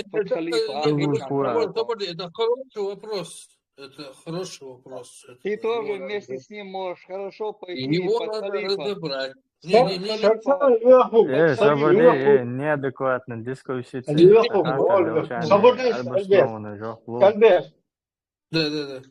Albert, свободилась. Люху, Albert, на посвер, что дыха духович. Подрусский, мадрусский валары, что полностью вообще таун да, это heroin войза, ой, шалва дюнда, на посту, что дыха духович. Уходу чук сразу воштики принимается. Канту диктата дишон не следовало тоже пойти. То есть, давай вот сейчас разложим ситуацию. Это хороший вопрос. Вот, который задал до этого человек. Так, смотрите, если судить вот по такой логике, надо забыть или спросить все себя, а не следовали нашим предкам тоже в свое время согласиться русской империи, не сопротивляться царскому, этому русскому царю. Видите, что просто тут проблема запроса народа. Татарстан – это совсем другая, как бы сказать, национальность, у них другой как бы культурный запрос, своя история. Видите, это по сути свои тюркские народы. Войнохчи, войдеша, мы всегда были из Мершубома, Вайцицхла, мы не могли согласиться по сути своей, по своей природе. Видишь, когда развалился Советский Союз, мы были в числе независимых советских союзных республик. Мы уже не были автономы. Мы об этом уже много раз говорили, что в момент распада Советского было советской депутатами было 2 законы, где автономные республики приравнялись к союзным республикам. Видишь, мы на этом основании, на этом законном основании, мы вышли из этой Советского Союза. Когда мы ставим вопрос, а не нужно ли было нам остаться в России, мы говорим, забываем то, что мы уже не были в России юридически, мы были в Советском Союзе. И мы не выходили из России, мы выходили из Советского Союза. И не забывайте всегда. Видите, что? Когда народ хочет, создает всенародный конгресс. Коротко, буквально коротко. И причем мы оттуда вообще не выходили из этой Советской империи. Мы оттуда не выходили. Нас оттуда выкинул Ельцин, Кравчук и вот этот третий, короче. Муга? Шушкевич варится. Шушкевич, Баркал постоянно церит. Пушкевич, Мушкевич, Пупкин, Мупкин церит. Церишь, да, церосу. Вот этот Шушкевич, Кравчук и Ельцин, они 5 яхпен бахнули, подписали и попытались сделать такие всему миру. Чтобы потом снова... Да, чтобы потом снова демократическую империю всем такие сделать и демократическую империю возродить уже в другом формате, такие сделав, завязав со всеми экономические отношения, открыть вот эту торговую там, короче, лазейку и так далее. Но у них, в принципе, получилось. Татарстан свой стоял, у нас свой стоял, в Грузии свой стоял, в Казахстане свой, везде свои гобнюки у них были. Потом, когда специально создали тему, короче, там, независимость, там, Татарстан, чеченцы, а потом аккуратно должны были, дыша ровно, отдать честь и войти снова уже как бы добровольно, впервые в 20 веке, то, что мы вообще добровольно не входили же в Русню никогда, а тут мы добровольно, видите ли, сначала создаем вот такую вот видимость, да, то есть мы выходим, Татарстан выходит, а теперь честь отдать добровольно, впервые в 20 веке мы входим в Русню. Так Татарстан и поступил.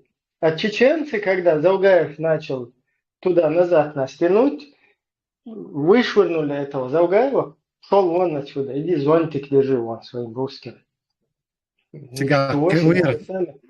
сами будем здесь решать. Проблема еще была в том, что если брать пример Татарстана, там у них был Ибрагим Исмаилов свой человек, то есть бывший партийный работник. С ними русские всегда могли договориться. То есть, что у нас на примере было, мы выбрали своего человека. То есть Дудаев, по сути, был независим от Кремля. Там, и эта проблема была. Это уже после. Ну, а с Бога я птицу, с Ханки дало, что Ибрагим. И том хунбяллира, хэта, да, канто, и том сабок, что Бог, где на Атина, ули даться, да, что хэта. It's een keertocht zo. Het hardloop schreef zo'n gets gedoe goed. Doordat is dat rasch duurt zo dat hem goed ja maar bolje is het pitje а. Так heel old narrative. То дода не в свое время даже не снилось той независимости, которая сегодня имеет Кадыров. И Бог в то время политическая обстановка муер, президент хоть независимость прогласить нет, ну, ее политические аппарат, они у русских даже не требовали в такой полной независимости. Хотели согласия с ними, переговоры, даже были согласны на общую экономическую зону, чтобы была одна рублевая зона. Можем однозначно дать, что мы вот независимы, мы хотим от вас отгородиться. Там не было такой политической предпосылки. Но для русских в тот момент, когда распался Советский Союз, Россия восстанавливалась, нужно было иметь на политическом поле какого-то врага. А зачем враг нужен был? Ельцина принести во власть. Как Путин в свое время пришел во власть, так и Ельцин пришел во власть на крови чеченской. Ищите, политические запросы были у русских в то время начать где-нибудь маленькую победоносную войнушку. Ну, там это подспорно. Я, например, с тобой не соглашусь, потому что Ельцин ездил в Госдеп, и там четко в Сенате, у них в Конгрессе, то есть в Конгрессе там выступал, и всем законы Наиб давно сделал, и в России за него голосовали, и западному миру он уже нравился. У них все было четко, как бы вот эта демократия, он полностью там озвучил, что они будут все вот эти архивы КГБ со всем миром разбирать там, якобы. Такие, у них было все неплохо, пока вот У них было, все неплохо, но есть факты исторические. Дудаев сам говорил, что он добивался переговоров, до последнего добивались переговоров с Ельцином. Но до Ельцина его не допускали. Значит, у русских был свой политический запрос. Вот я к чему клоню, и вот что я подчеркиваю. С него Чеченцы заплатили 10 миллионов долларов за встречу с Ельциным, его охранник. Чеченцы хотели войны.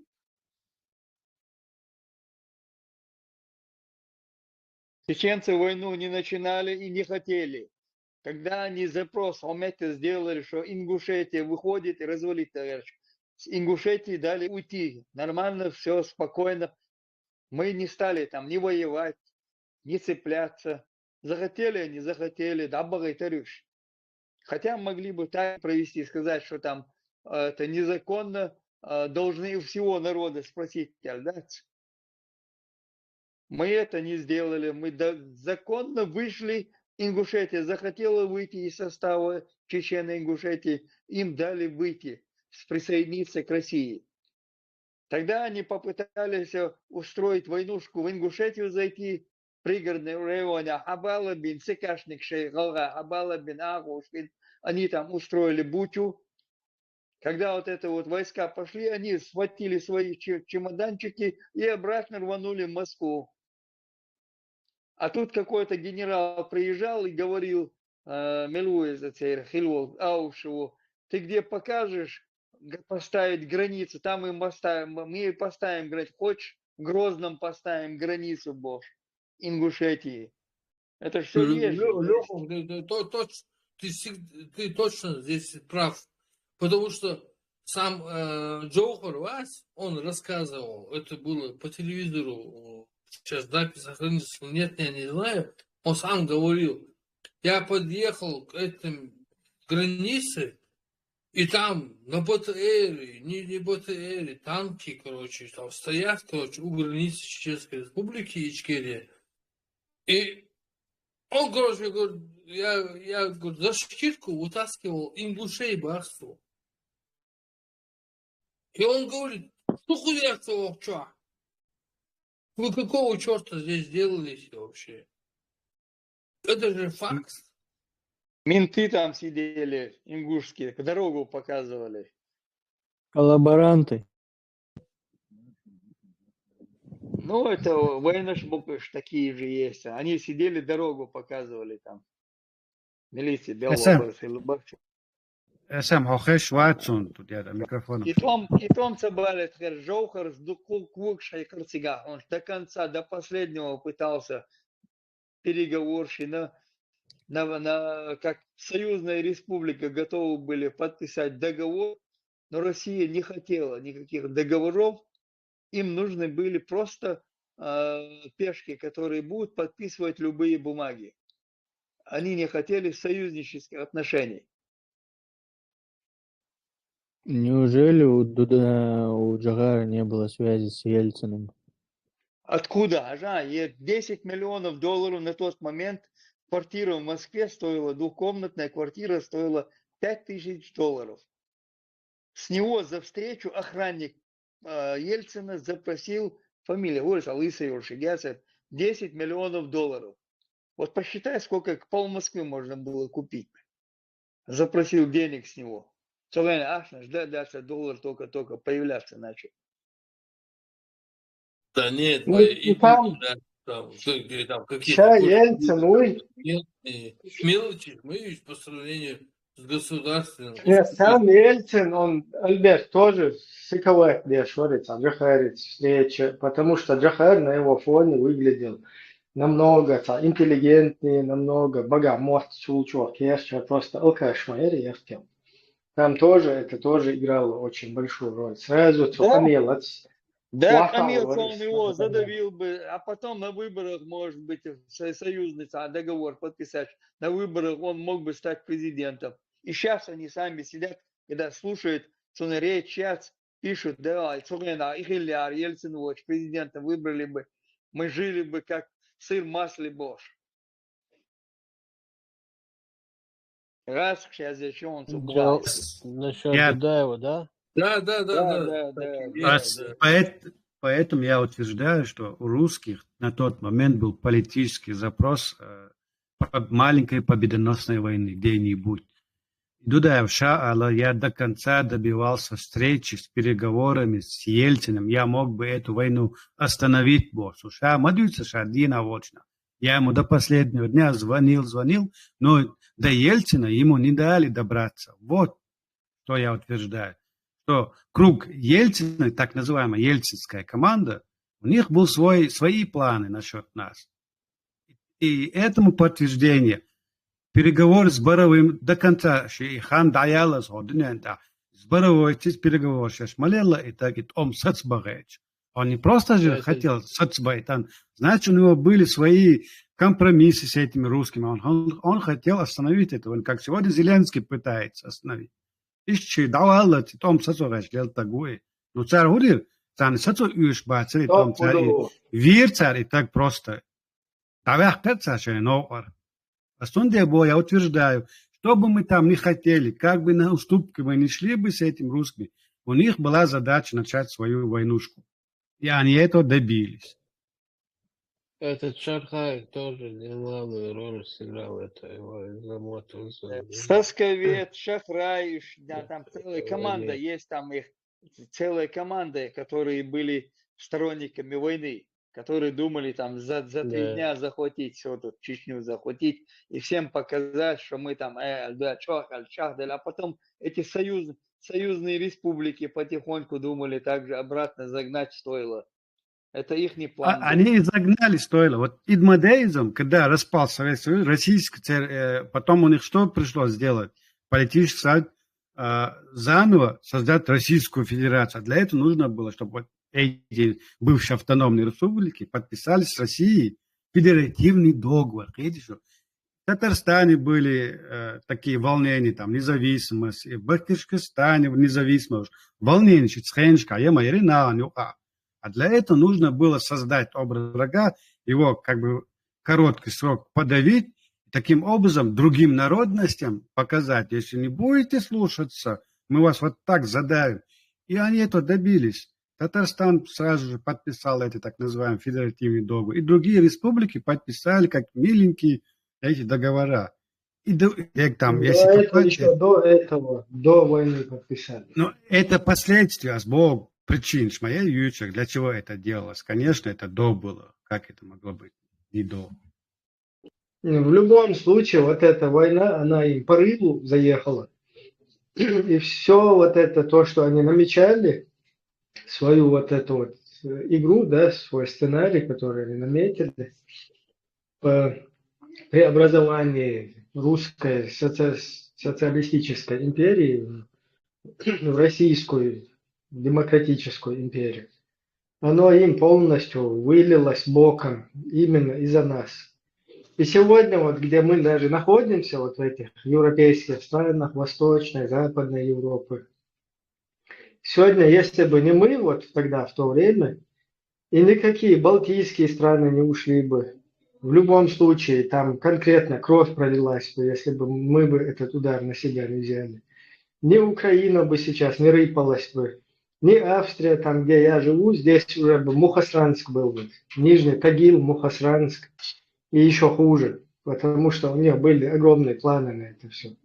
А сегодня вот просто это все, еще это весь этот фундамент, он есть у нас, предъявить вот этому миру, да, который мы спасли своей жертвой. Но тут что получилось? Получилось так, что мы оказались гнидами какими-то, от которых русские, оказывается, спасали весь мир. А все сейчас по кайфу там разбежались, разошлись, там Польша построила себе государство, вылезла из-под социализма русского. Чехия, Словакия ушла, Австрия ушла, Германия свою стену разрушила, там себе государство воссоединила.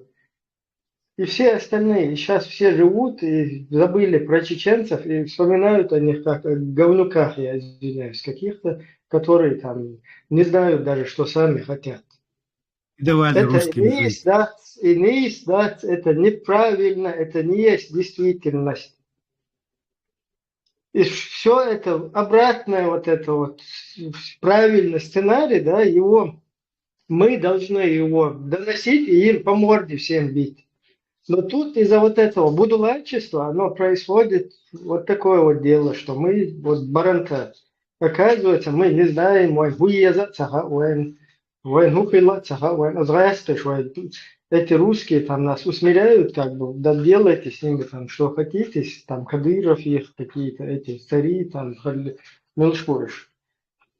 Падишахи, хренашахи всякие, давайте, короче, там сами разбирайтесь, вот так все сидят. Это вообще нечестно, не по правилам, не по демократии, не по партократии, это вообще не исмадать. Все четко играю, заложил. И что Сахатар. Вот я читаю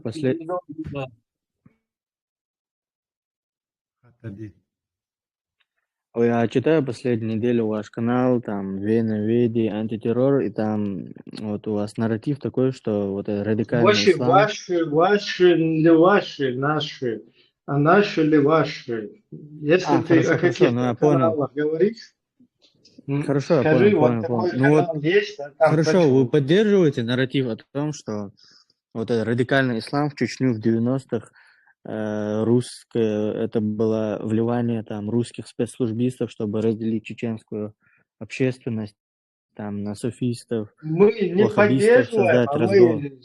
у нас есть факты полностью, доказательства. То есть мы не то, что поддерживаем, а пытаемся донести это до дебилов, которые еще не понимают, что произошло.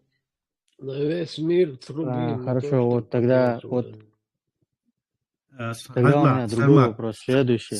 Сармак, садовый диалект, почему мы так считаем и утверждаем? Вся исламская литература, просто мелочь, там еще более крупные есть доводы, просто такой маленький довод. Вся исламская литература печаталась в российских городах. Санкт-Петербург, Москва, издательство. И эта литература выходила оттуда. В Махачкале. Это маленький довод, я уже не говорю о каких-то аргументах. Да, выстрелов. Да, я ознакомился, видел эти аргументы, также этого Удугова, его речь, а потом пропажа в Турции.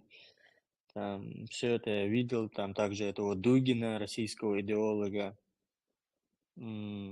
службиста. Все это я видел, ознакомился.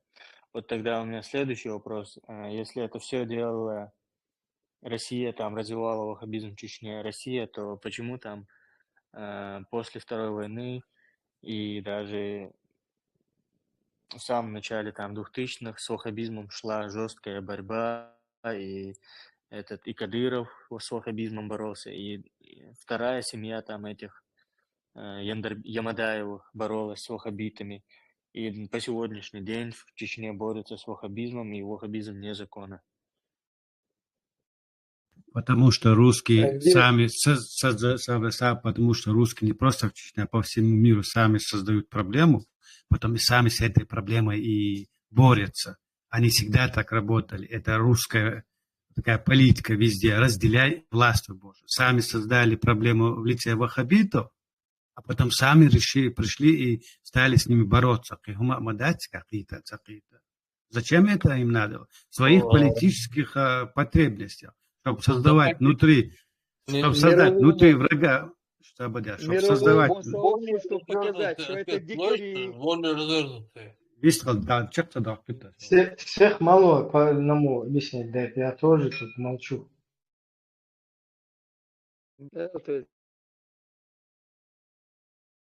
Выстрел до конца, чапуала. Видите, я забыл, что я, да. Ну и мировому показать, мировому сообществу показать, что мы чеченцы дикари, если мы их не остановим, то они к вам придут, Бог. Ельцин в 2007 году, да, речь толкать, я вам чатуся.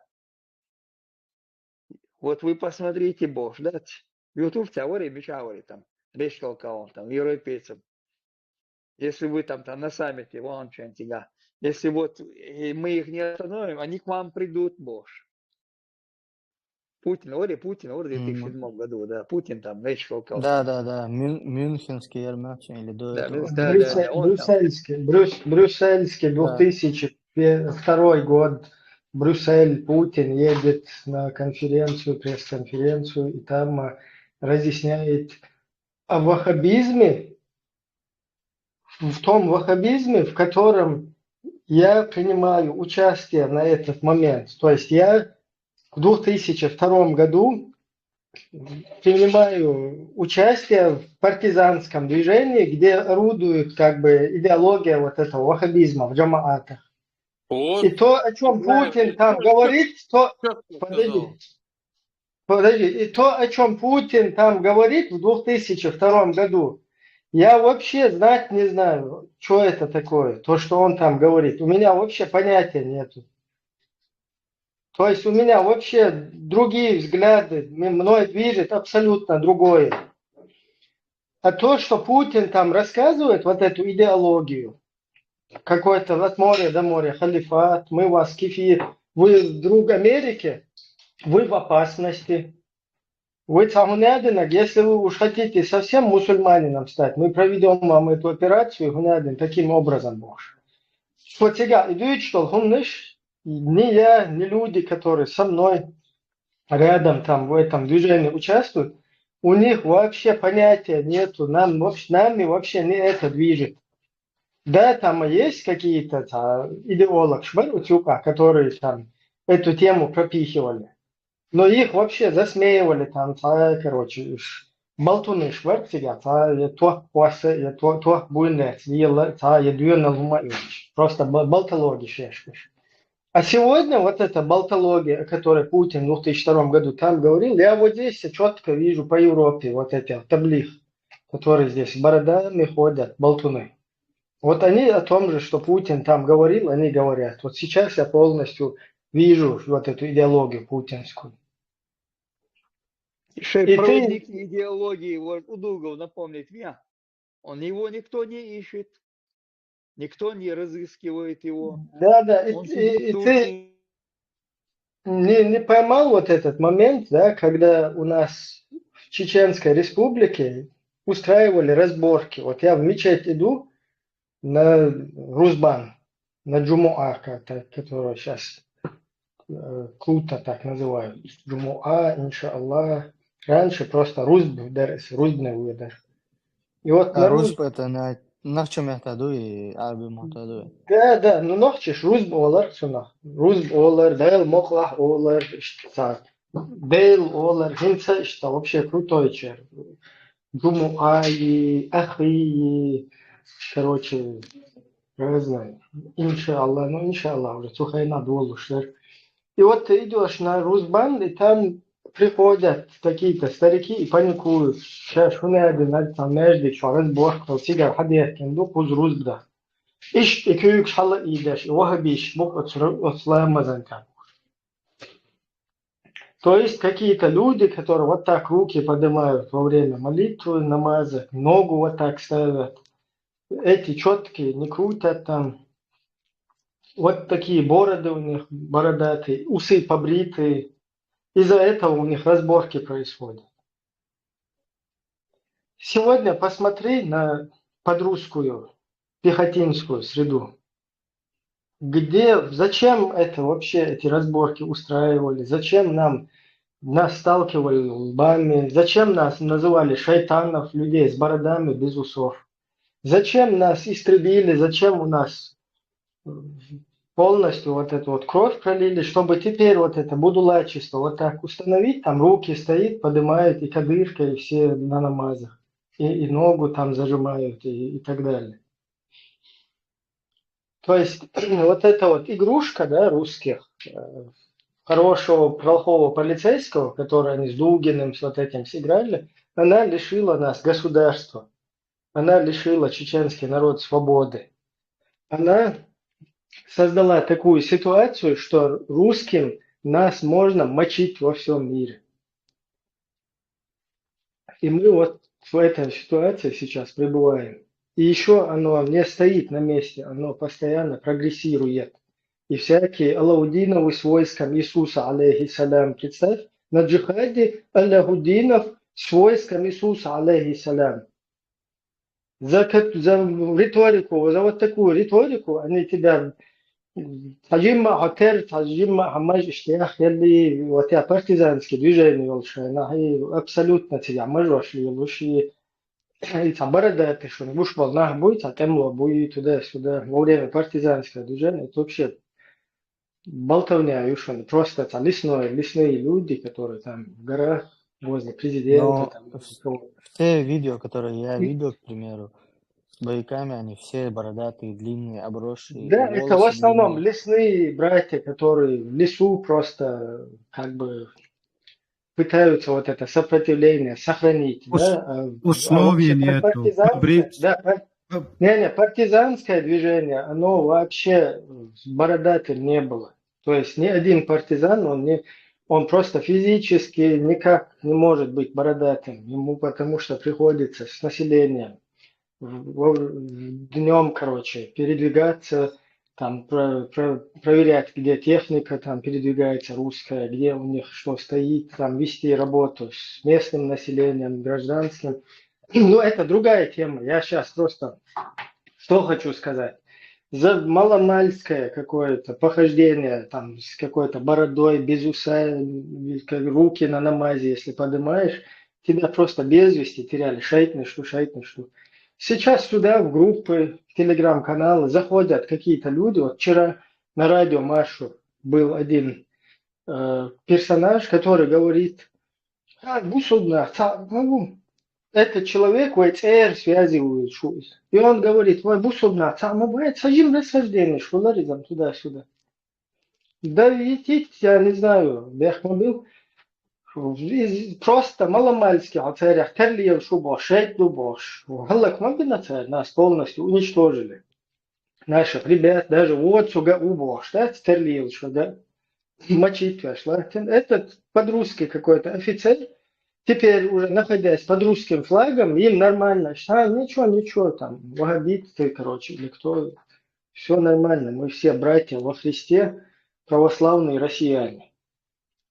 То есть вот такими манипуляциями, создав плохого, хорошего полицейского, нас лишили государства, нас зачморили перед всем миром, нас мочат перед всем миром. И вот сейчас дальнейшими этими же манипуляциями они нас еще и с другой стороны, да, с якобы суфистской стороны, точно в такую же эту превратили страшилку, дальше превращая перед всем миром, и это не остановилось ничего, оно дальше вот так продолжается.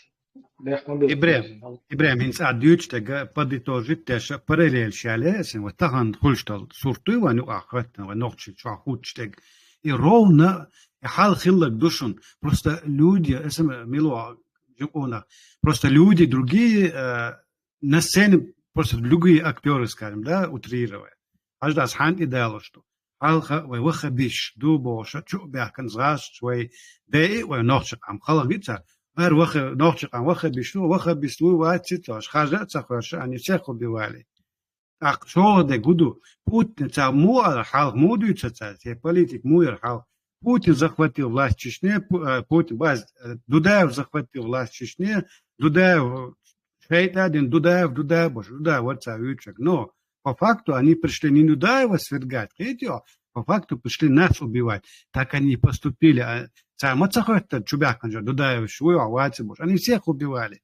Тахан хульштак, хажда, дикладола, тахан хульш, худирца так. Нашли Кадырова, Кадыров дик ногу, Кадыров за русских гу, а Кадыров да хватина, и Кадыров оля вина, и цанина, и Кадыров дик варцан. До сегодняшних дня дик варцан. Пока им нужно было, он был для них хороший. И стан хул, что хажла. Доказательством этого форум чукасана, Хардаковский бона освоишь хрухон. Чин канал тя YouTube интервью. То губо хажда дикладола, хинца мудюц. Европа был хороший, русский так называемый. Це дючтек владёча. Хинца нохчи чо Кадыров, Гота Гуцаны. Кадыров, это исчадие ада, там Кадыров, там вышел из-под контроля. То же самое про Дудаева говорили. И вот так просто на сцене актеры меняются. Но суть самой сцены, она сама сценария, это одно и то же. Цель приходить убивать чеченцев. А шмон болшин захажлау, Ходорковский чего. Песков просит Кадырова не убивать Керимова самому, а пойти в полицию. Мы дошли до того, что высшие государственные чиновники начали открыто заказывать друг друга из-за дележки бизнеса. Так почему же Кадыров решился пойти против Путина? Против Путина он пошел, оказывается. Как это скажет, я подчеркиваю, декладура. Вот где сбрасывается нарратив в твой мозг, русский мозг, скажем, да? Как это окажется на межнациональных конфликтах внутри страны, стагу. И ханти дало что-то. Кадыров, Гонагу, как в свое время, говорит, Дудаев, Шкади захватил власть. Вот Кадыров все, опять же, захватил власть, и он опять из Чади Ада, и это уже межнациональный конфликт, прикинь? Он недоволен Кадыровым, но он это описывает как межнациональный конфликт. Видите, как они сбрасывают пропаганду. И он действует, чтобы завтра прийти к нам, сказав всему миру, мы хотим Кадырова устранить, они опять нас будут убивать. Кадыровцу, как в свое время не спрашивали. И простое, прямую аналогию, слышим, прошлого, видишь, то же самое песня, только старая песня, только по-новому. Хореографию изменили, звук изменили, но та же самая песня. Видишь, он дердюч, дуя, хал хилдол, хумша, чтобы вот так он целило, что билгал докш, дюч модель, и нахан люштат, но мы сегодня вспоминаем прошлое, чтобы сегодняшний декдуйца и раски бобу и билгалдокс. И так именно до этого листана его царь том бахкач бо на мухич, что я царич. Но опять Бехмобил за это, повторяюсь, врагом для всего общества мира. Они будут говорить, что мы там идем Кадырова свергать, но они опять нас будут убивать. Видите, что? Иду его галдалго, и цуна цакит его атака. И прямо Альцин идеал, что он проводил параллели прошлого и сегодняшнего.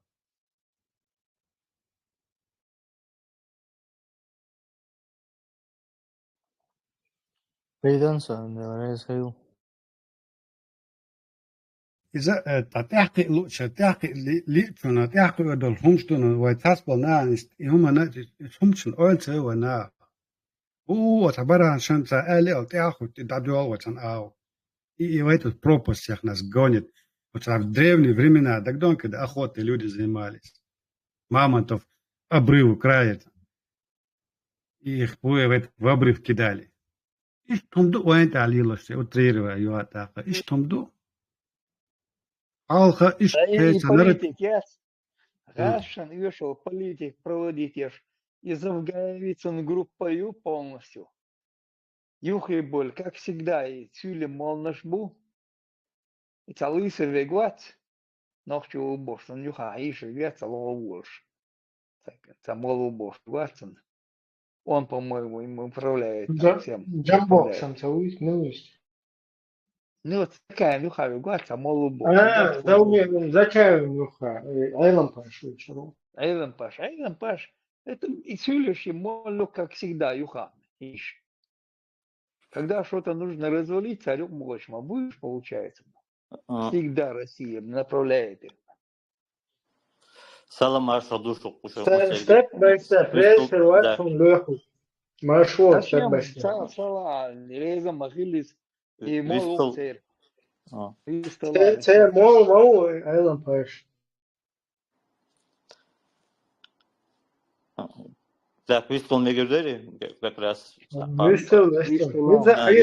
Если есть желание, более-менее, на мой взгляд, о каких-то продуктивных и реально главных вещах говорить, именно о которых есть смысл вообще говорить, это примерно то, что говорил Альберт изначально, и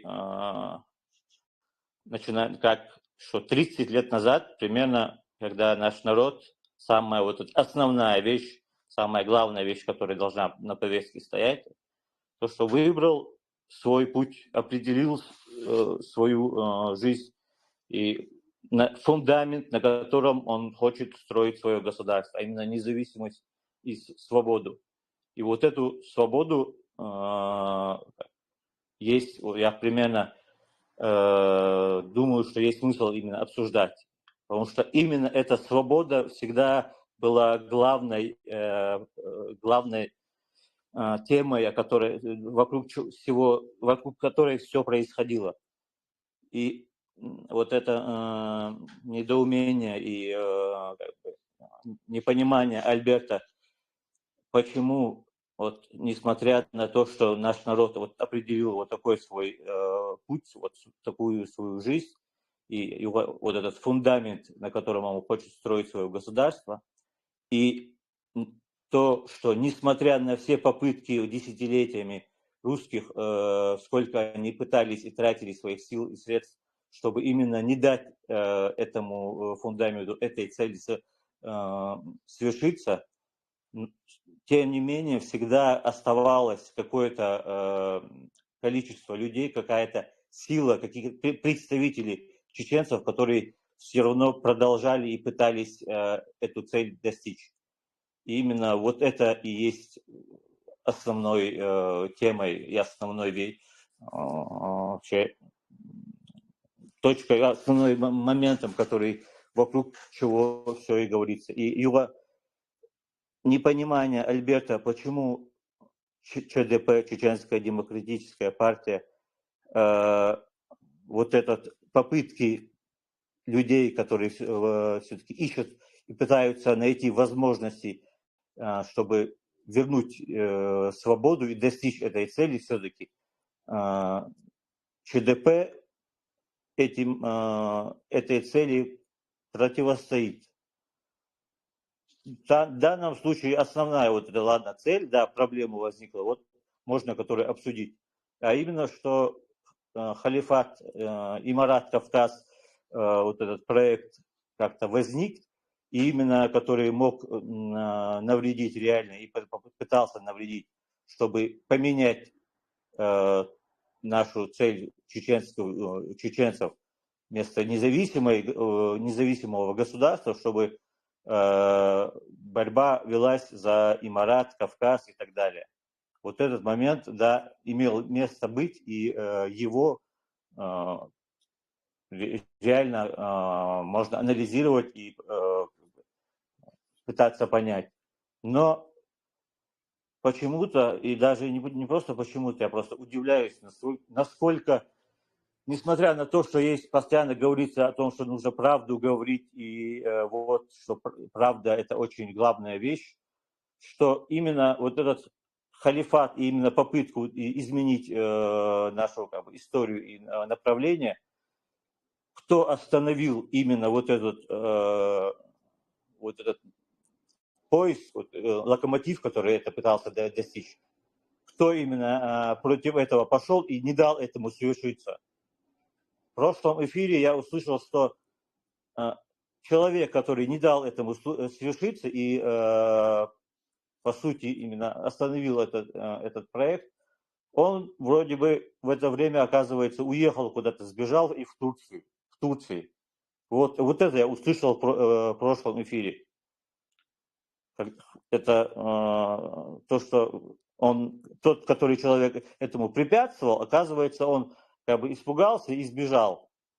Это реально как-то в голове укладывается, когда такие вещи произносятся. Называй фамилии. Свободно, степ by step. Кто это? Step by step. Да. Ты после того, как закончишь, у тебя вопрос есть. Хорошо, да. Ну, я просто, опять же, отвечая на вопрос, который такой задавался Альбертом, мое мнение субъективное, опять же, очень чисто мое мнение, то, что цель у Чеченской демократической партии именно вообще совершенно другая, она определена, все уверили именно в правоту своей цели, и никакие доводы не воспринимаются, ЧДП, это Швейцария, Шайза,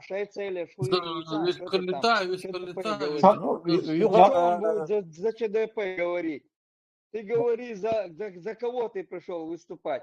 фамилии называй, кто там убежал, говоришь там. Леха, Фамилия, ведь боишься полетит. называть. Кто убежал, это было сказано, что Всех человек мало, убежал. беспалет, Что, беспалет. что Закаев, который остановил на самом деле, именно сделал больше всего, из всех чеченцев, в том числе даже Чеченской демократической партии, просто смешно мне даже это говорить, которая якобы против этого борется, что она и 0,5% не сделала того, что сделал Закаев, чтобы не дать этому исламскому вот этому проекту свершиться. А он, оказывается, его, как я говорю, даже было сказано, что не то, что не дал, он сбежал в Турцию, потому что испугался. Вот какие доводы, какие слова высказываются в Чеченской демократической У меня партии. буквально 2 слова. Если Закаев, по вашим словам, остановил там какие-то Эмираты, то ЧДП Да. остановила Закаева в установлении Шазама, Низама 2002 года по шариату и по этим, как его, суданским уголовным кодексам. Вот что сделала ЧДП. У меня все. Ну, это подтверждает то, что мое мнение, то, что вот эта позиция и цель, которая есть у ЧДП А и что, ее разве Шазам сторонников, не висит у Закаевского официального интернет-сайта Шазам, Низам, закон, новая конституция шариатская не висит у Закаевского канала? я сейчас, Юра, расскажу, когда почему я говорю, что убедился и убежден, что никакие доводы, никакие объективные и Не логические. рассказывай, сейчас чуть-чуть микрофон, Когда это... В 97 году вы шариат установили. Шариат. Да, я понимаю. Народ его видел. Юра, опять же, если есть желание о конкретной вещи говорить... помогать и что-то делать, получается. Step Вторую войну начали вы. Да. Чтобы степ-бай-степ. Давай ты очень много... Да, мне трудно, в эфире все-таки мне трудно. Там довода высказал. Да. Можно теперь тебе спокойно и президент задавать вопросы? Можно? Да, единственное, я просто чуть добавлю, чтобы рассказать, почему я, опять же, мое мнение относительно ЧДП. Вот когда ты поднял именно вот этот вопрос, реально, с которого нужно все начинать, каждый разговор и каждое обсуждение, началась тонна каких-то данных, информации, законов, бюрократии, которые имели место в истории. Чтобы вот именно, когда поднялся главный конкретный вопрос, который нужно обсуждать, сразу же, чтобы этот момент, чтобы этот вопрос закрыть, чтобы эту тему не обсуждать, вот тонна информации начала появляться и рассказываться, которые якобы очень важные и очень существенные. Хотя, Оля, в смысле, Я говорю ты, потому что в чешском понятии нету вы. Ты закончил? Да. Ну, да.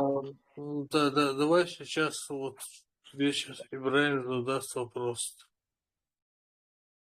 Баркал, сначала я хотел бы, чтобы ты свою позицию тоже бы насчет ЧДП озвучил, потому что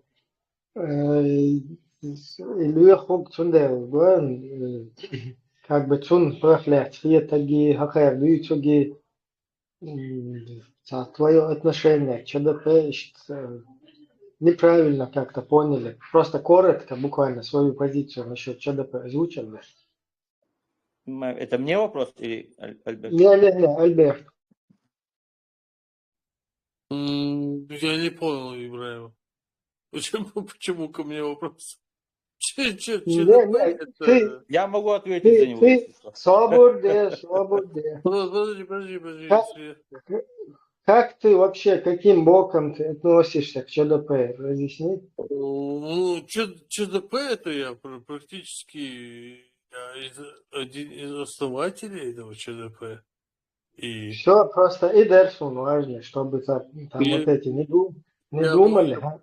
Я буду до Я, конца, значит, наверное. у меня была, значит, ошибка, Всё. я, значит, как бы не вовремя включился, Да, но я да. от тебя именно услышал Одно, именно Бехнула, я потом прокомментируешь, Бехнула, я залурю.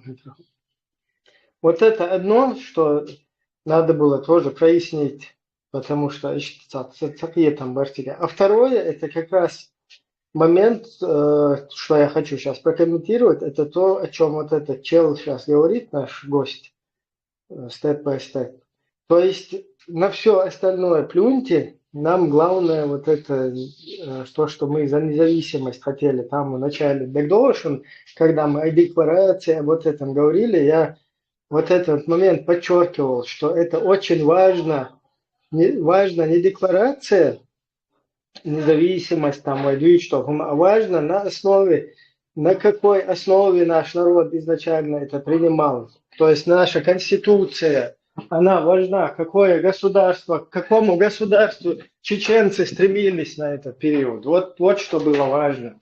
И вот этот человек, он сейчас, и этот человек, он сейчас доказал то, что вот это, я не зря говорил об этом, потому что вот эта абдуллаческая среда, они там с украинцами, которые хотят тоже абдуллаков использовать, за что я их не виню, просто мы тоже будем свое отстаивать.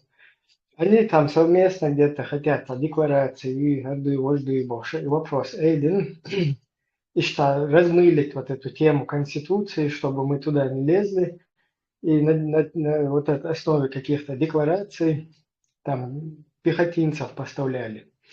Я не знаю, кто-то понял или нет, о чем я говорю, но как-то свободы. И прокомментировать, давай, что. А теперь вот к тебе вопрос, степ-бай-степ.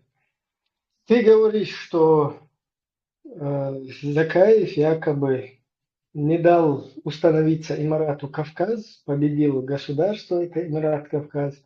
Из-за его работы теперь не существует государства Эмирата Кавказ. Вот это как бы он, благодаря ему, вот это образование, оно как бы повержено. А теперь вот у меня вопрос возникает. В чем расходится Закаевская концепция, идеология и Эмират Кавказовская? Что там не подходит? В чем они разошлись во мнениях? Ты мог бы объяснить? Да, хороший вопрос. Как? В чем? Но то, что желание нашего народа, именно решение, которое было принято, именно за независимость, главная цель и основная точка, куда двигаться, это добиться независимости. Как бы. Вот самое главное. Независимости вот чего? Чеченская республика или Кавказа независимости? Создать. Вот как? Кавказа независимости, республика независимости. Всех малое. Нет, повторяю вопрос. В чем расходится? Эмират Кавказ это не Российская Федерация. Они не говорили ни о какой независимости. Это то же самое исламское образование, исламское государство. В чем расходится концепция, идеология? Я не говорю, что ты просто простой обыватель, ты не идеолог Низама 2002, не Закаевского исламского государства, кабинет министров. Ты просто обыватель. Но по твоему мнению, в чем расходится концепция Закаевского исламского государства и исламского государства Эмират Кавказ? В чем они расходятся?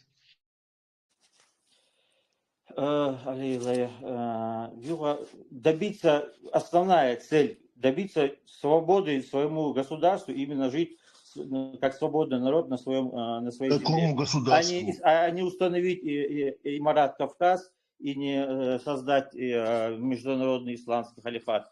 Вот этой цели нигде не озвучивалось. То, что российские спецслужбы пытались и пытаются именно использовать вот все, которые есть возможность использовать против чеченцев. В первую очередь, если вы много раз говорили, что вы не являетесь как бы, не против религии, ничего не имеете против ислама, когда простые чеченцы, простые люди, которые считают себя мусульманами и не скрывают это, и не пытаются как бы это, я не знаю, что-то большего делать, и они простые Например, и шариатские считают суды. себя мусульманами. Вот как я считаю, я не собираюсь создавать халифат Кавказ, но я считаю себя мусульманином. Вот, а то, что российские спецслужбы внедряют вот эти сбросы, и что якобы некоторые, или большинство, или что чеченцы пытаются на самом деле, они не простые мусульмане, они не простые просто обыватели, а они на самом деле вот экстремисты и игиловцы. Вот эту дудку почему-то ЧДП подхватила и раскручивает, и вот, в смысле, вот эту провокационную сброс, это очень, в смысле, понравилось ЧДП почему-то. Хотя это просто сброс спецслужб, которые пытаются всеми силами, всеми средствами создать вот такие, не дать добиться единства, в первую очередь, и независимости. Да, единство на Коран и Сунну. Теперь я тебе снова зачитаю концепцию, о которой я тебя много раз к ней отсылал. Ты, к сожалению, ее не читаешь. Вот я тебе рассказываю. Низам, свобода, потом выскажешься. Но если ты много раз говорил, просто вот и есть вот смысл смотри, повторять? Или смотри, да. За 1,5 месяца работы Большого Маджлиса Шура были внесены ряд изменений и дополнений в Конституцию Чеченской Республики Ичкерия. Теперь статья 1 Конституции ЧРИ гласит: Чеченская Республика Ичкерия – суверенное, независимое исламское правовое государство, созданное в результате самоопределения чеченского народа. Источником всех принимаемых решений является Коран и Сунна. Когда оно создано в таком виде, как они говорят? Во-первых, это не воля изъявления чеченского народа, а решение какого-то собрания какой-то компании под названием Маджлисуль Шура. А во-вторых... В лесной поляне. На лесной поляне. Да. А во-вторых, почему ты считаешь, что вот эта концепция, что Чеченская Республика – это исламское государство, оно противоречит исламское государство Эмират Кавказа? В чем там противоречие? Хорошо, просто к тебе сразу вопрос. Какие главные цели у этих двух направлений? Вот, если ты знаешь, понимаешь, то ответ у тебя есть. Я не понимаю, какие главные цели у Эмирата Кавказа?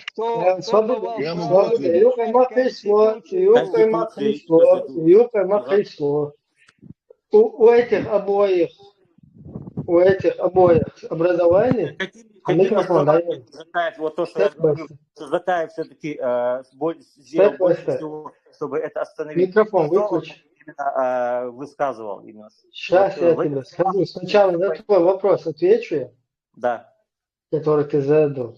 В чем сходится ЛРА, вот эти...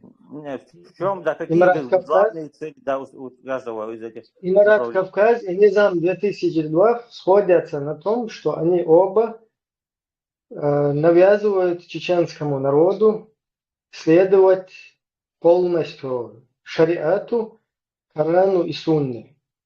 Полностью абсолютное сходство обоих образований, что Эмират Кавказ, что Низам 2002, исламское государство. И абсолютно никакой разницы в их концепциях. То есть и те стремятся к Корану и Сунне, к шариату, и эти стремятся к шариату, Корану и Сунне. В чем они вот расходятся, я никак не могу понять. Ну, я это понимаю, но я не могу понять вот твое видение, ты как это видишь, их расхождение. Вот. Я понял, да, твой вопрос и как бы, мнение. Здесь вообще, как бы, я как говорил, то, что нету почвы для того, чтобы объективно и рационально что-то обсуждать. Уже сложилось мнение, и нет у тебя желания даже просто сказать то, что есть. У тебя просто есть желание защитить именно свое убеждение, свою точку зрения. А то, что это Мы говорим о концепции об я сейчас государстве. просто один момент, чтобы это подчеркнуть и более правильно, в смысле более понятно, чтобы это выглядело. Вот когда я был в прошлых эфирах, когда у меня получалось зайти, после того, как я вышел, несмотря на то, что я много раз говорил, объяснял, кто я и что я, почему-то вот откуда появляется все-таки такое стремление и желание после того, как я уйду, навязывать и навешивать все возможные ярлыки на меня, почему я не прав. Вот именно есть вот это понимание этого, когда если бы вы отстаивали правду, не было бы желания навязывать неправду. Если бы отстаивалась правда, не было бы желания навязывать неправду. Да. Степ-бай-степ. Ты здесь как бы объявил, заявил, что вот мы, например, не хотим... Да, но это мое мнение, чтобы, да, чтобы там исламское государство Закаева, чтобы оно как бы на нас установилось, его поддержать мы не хотим. Мы же вот это обсуждаем, а не то, что потом после тебя сказали, не сказали, это другая тема. Это тоже, да, критика принимается, если такое да. есть. Ну, просто смысл в том, что мы все равно не найдем какой-то общий язык и какой-то ни к чему не придем, потому что, как я говорил, уже мнение сложилось и желание как-то продумать и анализ сделать вообще никакого нету. Смотри, ты просто... Пример. Подождите, Альберт, ты просто тебе 100 раз тебя отсылали прочесть вот эту... Микрофон дается минуту. Прочесть вот эту концепцию, за которую ты топишь. Я же тебе сколько раз зачитываю, юх-юх. Вот смотри, всякая несправедливая политика противоречит шариату, а справедливая политика – часть шариата. Основываясь на этом, не дозволяется членам Маджлисуль Шура и властным органам вести политику, противоречащую шариату. Призыв к исламу, повеление одобряемого, запрещение недозволенного, оберегание исцеления общества, которые неверные стремятся испортить, является обязанностью Маджлисуль Шура правительства, а также всех мусульман. 2 условия защиты ислама и мусульман от кафиров и мунафиков – подготовка и джихад на пути Аллаха. По всему миру. Я не пойму, чем отличается концепция вот эта и концепция исламского государства Ирака и Леванта, Имарата, Кавказ, Боко-Харам. В чем какое-то различие между всеми этими группировками, джамаатами? Вот, дай просто четкий ответ. Почему ты не прочитаешь вот ни раз эту концепцию, сам не ознакомишься с ней? Если ты хочешь сказать, не знаю, это не читай, если ты хочешь сказать, это не читай, Закаев это там специально написал, а сам он не такой. Это Закаев написал? Он сам, откуда такие потребность говорить то, что неправду? Да слушай хотя бы, что я говорю.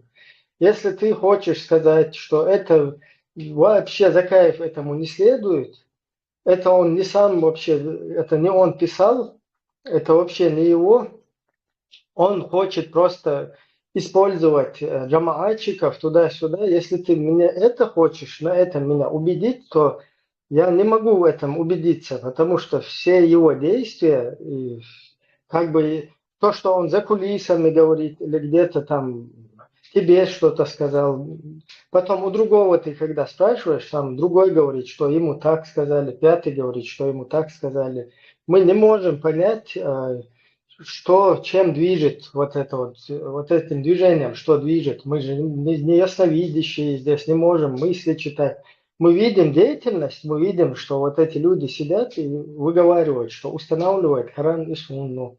Что в 98 году сам Закаев возглавлял вот эту вот комиссию по разработке шариатской конституции на основе иранской и пакистанской конституции, понимаешь? Вот это вот все мы же не можем. Порядок на лицо должен. Хагуша, ты сейчас сел какой-то степ-бай-степ, пришел и говоришь, не, он вообще не такой, он хочет там установить либеральное какое-то государство с однополой, серединой между однополыми браками этим. И ты вот это здесь пытаешься, я не знаю, по-моему, вот это ты что-то хочешь донести, но мы на твои вот эти вот разговоры мы не можем же полагаться. Мы видим деятельность вот этих вот джамаатов, вот этих людей, сзади них стоящих, видим всю их концепцию, видим. И ты юх-юх, ты пытаешься что-то здесь протолкнуть, прогнать то, о чем ты сам не осведомлен. Вообще, я не пойму. Вот я был с этими людьми в высшем политическом совете, там, с высшими ихними этими людьми. Ты там вообще у них кто? Идеолог, что ли, что ты за них сейчас здесь пытаешься какие-то вещи мне рассказать, о которых я, оказывается, не знаю. Не знаю, ЧДП просто хотят двигаться именно на вот этим вот путем, о котором мы здесь говорим, да, когда мы Что три конгресса конкретно? чеченского народа, принятие конституции, 2 русско-чеченские войны, волеизъявление чеченского народа, просто на этой стезе. Вот это вот довести до какой-то логики. Хотим Да, конечно, я понял, хотите, да. Но просто вот как ты говоришь, то, что вы видите работу ту, которую вот вы видите, поэтому именно вы уверены в своей точке зрения. А я вот вижу как бы деятельность и то, что как бы вы делаете с вашей стороны. Если, опять же, логично же смотреть, как вы смотрите, так и я смотрю, это все логично оценивать по делам.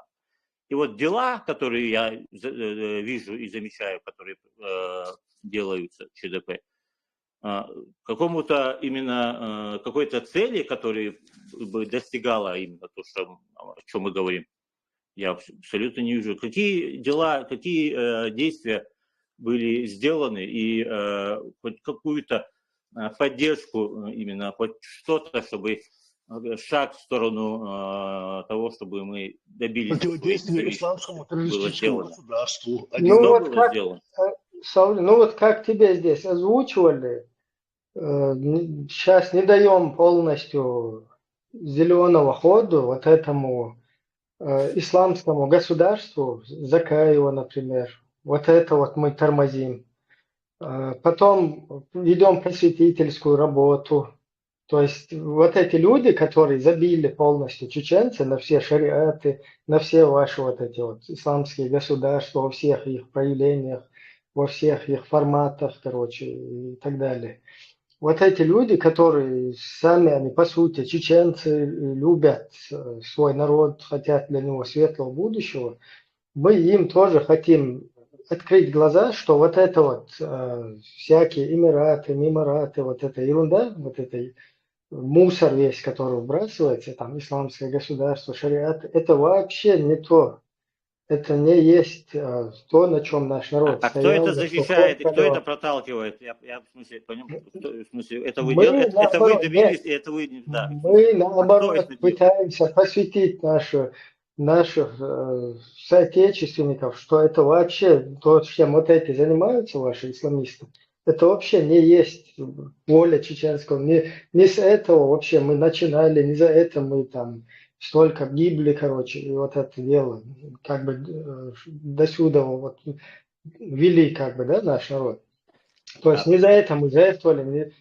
И вот этим людям, чтобы они, нормальные, вменяемые люди, как бы их потихоньку привлечь к политической судьбе своего народа. Мы ведем в этом просветительскую работу. Потом с внешними за нами, короче, наблюдающими, со всякими партнерами потенциальными, да, в будущем. Тоже показываем, что среди нас есть, помимо будулаков и строителей шариатов исламских государств, есть нормальное, меняемое, демократическое, государственным мышлением общество. То есть у нас много здесь чего. Потом мы занимаемся разбудулачиванием Бехмобила, тоже. Ибрahim, мне Для звонят, я должен дерадикализации ответить. нашего. Бехмобила, я Да, отключусь, да, Ибрahim. да. Маршал Бехмобила. алола тебя. Маршал алола. Дел Маршал. Давай. Ишт, короче, ишт и бола бух. Ишт вухарой. Дуахтагу. Шенла. Комментировать. Ле малела, что.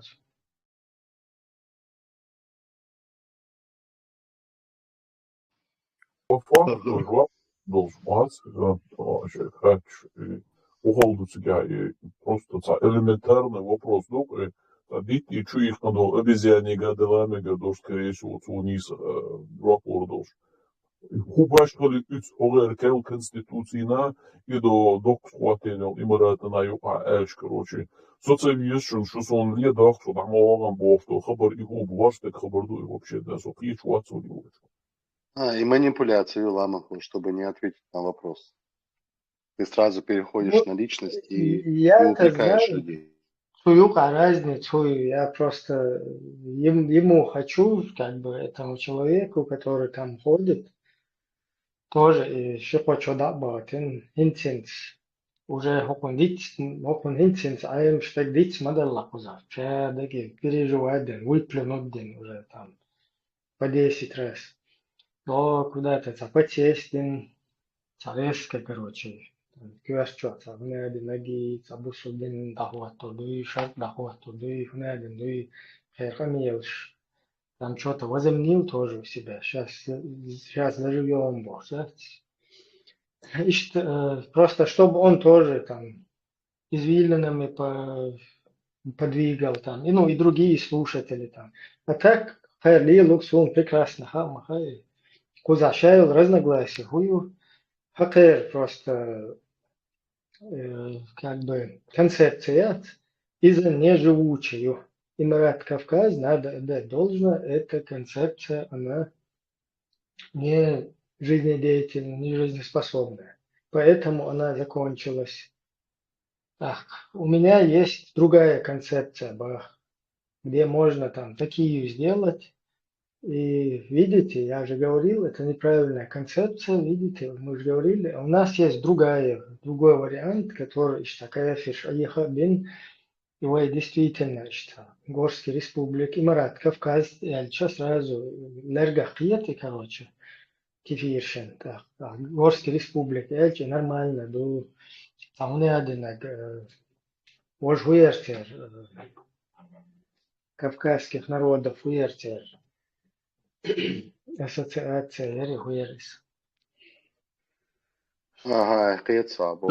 Федерация народов. Конфедерация народов. Конфедерация. Типа, оно по ушам кефиром не бьет туда-сюда, на один дуй, на шар без, на один больше. Типа, войник не садю, живучую, жизнеспособную больше. Короче, опять в эти дебри, короче, общество. То есть общество, которое надо пробудить вообще, надол от стира. Их на 1400 шара. Никогда в жизни гимдо, что гум ашуются, тем более, тавандер. От Российской Федерации, кокела дохшу, и короче, кера гума, я понимаю, это держава, экспериментировать, да, ишти, концепция, кера гума дочь по всему миру преследовать деш. Холдуненчу, аж бубошку, санна бусурная и концепция осуществить цели.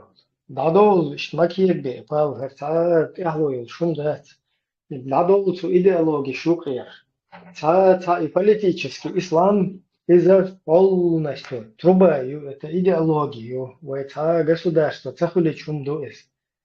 Я абсолютно никогда чувствую, надо специально question систем, то есть вы двигаются разъяснять, что куда полностью и не халерца и наш тут есть чубисен.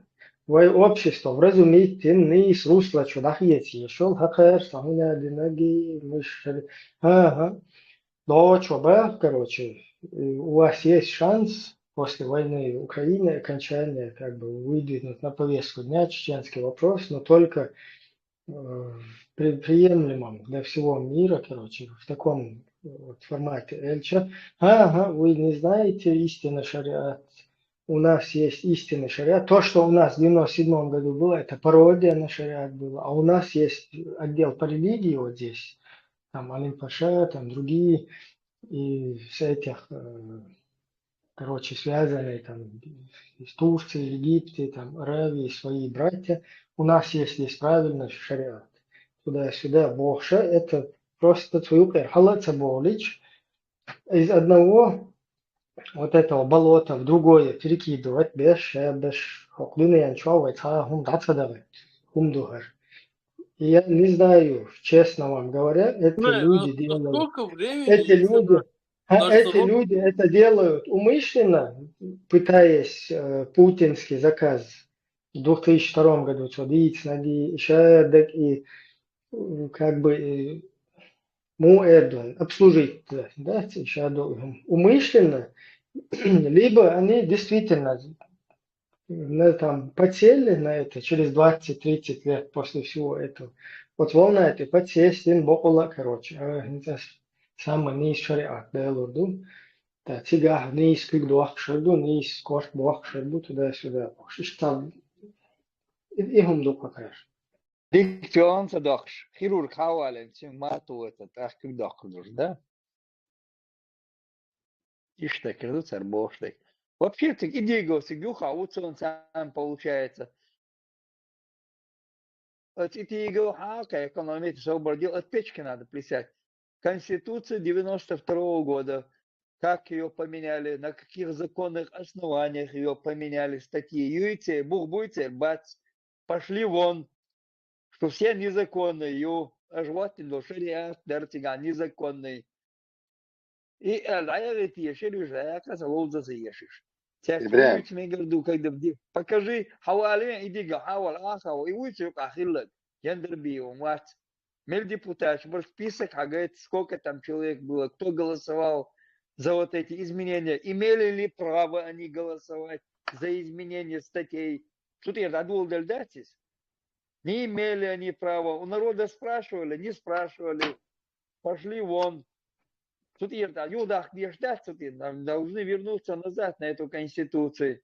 Так, он мекатан, да вежду и вештек. Мы 90%. Ама се болиш, они не идут к Так там. пошли вон они, цацаш, лица умять, хуючи, будут ходить там владеть. Так дадись, деструктура незаконно, и не резега, и почав, ще демери, и гезри, мою цигар. Ибраим, Церква, Ибраим, Хазян, Юхул, они не приходят из-за того, что прямой вопрос Лундел, который им не нравится. А это именно, чтобы они объяснили, чем отличается исламская вот это и Эмират Кавказская. Сундела, жбоуд, ибрянца, такой подход, где подожди. А именно какими инструментами они будут довольствоваться государственными, если аккуратно подвести. Потому что это такие образные... Вообще там он и уходит от вопроса моментально. А вы что? Политик теперь, видишь, но вообще там искнешь, это типа это не наш уровень, боже, это, но хотя бы молится, и боже, Бельгия, короче, и хатув, через вот таких, неграмотных, недалеких, вроде это, дик уайлюхопан, его винить там, вообще, гушлукшан, как правило, Ишт-Мешвугин, образно, Ахма бин Швуи, у них, как правило, как говорится, дурак думками богат. Все равно цахом цахеш мавать, и когда ты начнешь образно копать, и мы поймем, какая логика у этих людей в плане государственности. А ты подхода, а легче, я думаю, можно было бы выбить побольше информации. Это чисто мое мнение. В следующий раз ты тоже подсадить тогда можешь. Не, ну ты говоришь, ты им вопрос ребром ставишь, и они сразу уходят оттуда. У меня же не в их компетенции отвечать.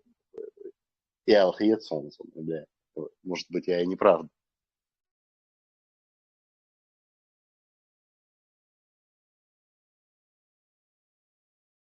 Тятя Бюси Кёльша Масера. Я очень внимательно слушала этого мужчину, который вот за Закаева там выступал. Конечно, это закат Закаева, я так думаю, и чува этом тагуис.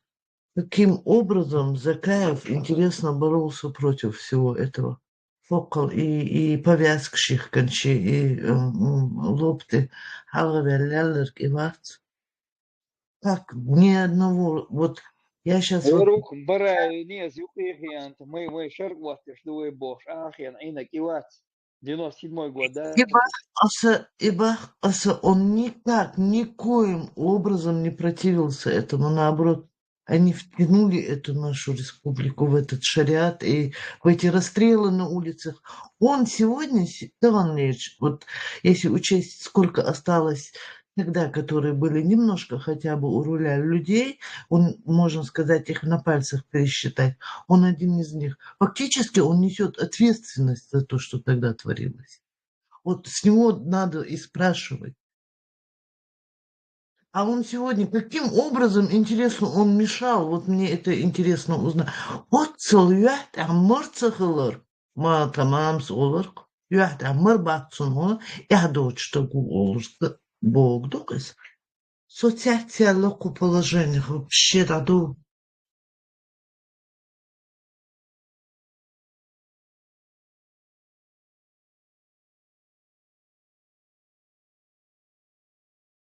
Еще люди, которые хотят сесть на потоке, и там дина, мох, дина, по битьем так-то не молятся нас добраться до этого кресла, до этих потоков. Кеума дегадуш бацаца, Леха, кам дацан дега. Диан خزنا كودو خاشن إذا تكتك ياتين تسوي نوع ليلة شو يقي شنرتي شقيوش раз يقي أوي тут сидите доказывать, что я не прав. Все. А мы сидим, доказываем, приводим доводы, аргументы. И цели тактики, подлый тактик.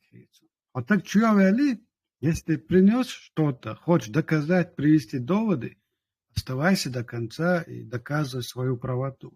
Видите еще раз? Так вот, доказательство, оно есть как раз таки в точности да наоборот, что он был причастен к этому. И интернет, видео, ё-моё, шварт.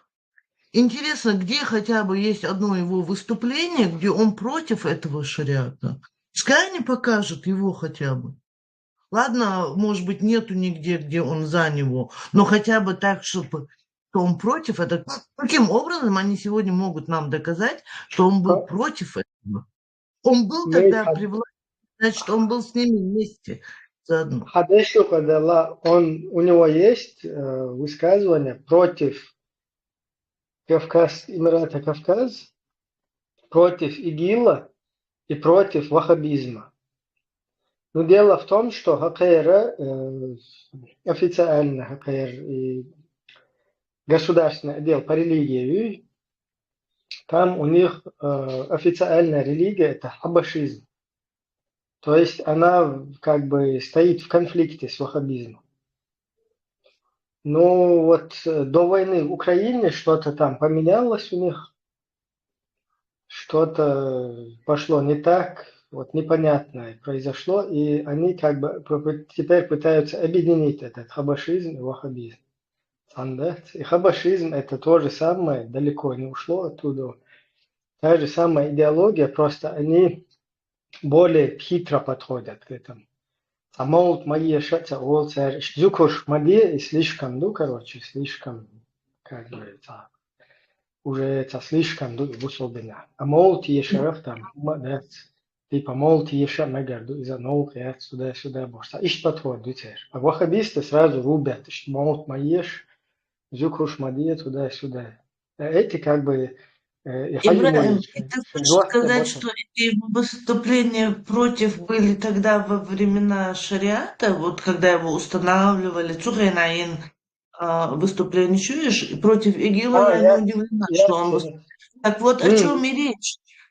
О чем и речь? То, что его посылы, которые он сейчас посылает после того, как все это полетело крахом, еще бы он поддержал ИГИЛ. Я просто не могу себе представить, чтобы, сидя в Англии, он его поддержал, например. Это просто на лету переобуваться, на ходу вот так вот, понимаете? Просто в прыжке переобуваются люди.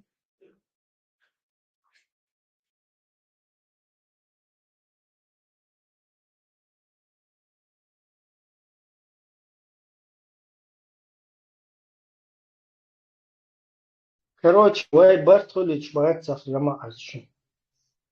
То есть ЧДП не дает почему-то, видите ли, Джамаатам объединиться и провозгласить или установить, начать джихад, я не знаю, что они там собираются. Видите ли, им не дает, оказывается, ЧДП. ЧДП Мострый был. Мострый, он ЧДП чабал. Снаха дегте кигш гучо. Ока харадер, ока вазадер. Жгуча его, сам показывает. Сунде, но бдуцанович. О, им бы хотелось Тысяча сегодня... раз. Тысяча Цан раз. лучше То году. есть, тысяча раз заявляли, и 1001 раз еще заявляли. Абсолютно отстаивать от исламских государств, шариат, полностью о них забудем, если они оставят многострадальный чеченский народ, его какую-то политическую составляющую, и это устанавливать в Дагестане где-то свой халифат или исламское государство, в Бангладеше, Бусулна, Болчига, да, проблем уже Растущит уже, например, Турция хороший плацдарм. Там уже государство тебе просто надо конституцию вычленить, уж иман чубахкин, ЛДПР тебя, да, ехать. Это тюркиш.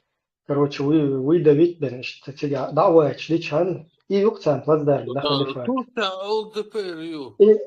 И свобода, из юкцан для халифата плацдарм. Из-за юкияшу, но извините, если вы будете на вот эти ножички, в крестике, нолики, на нашем полутрупике хотите играть, бехмабиллаш.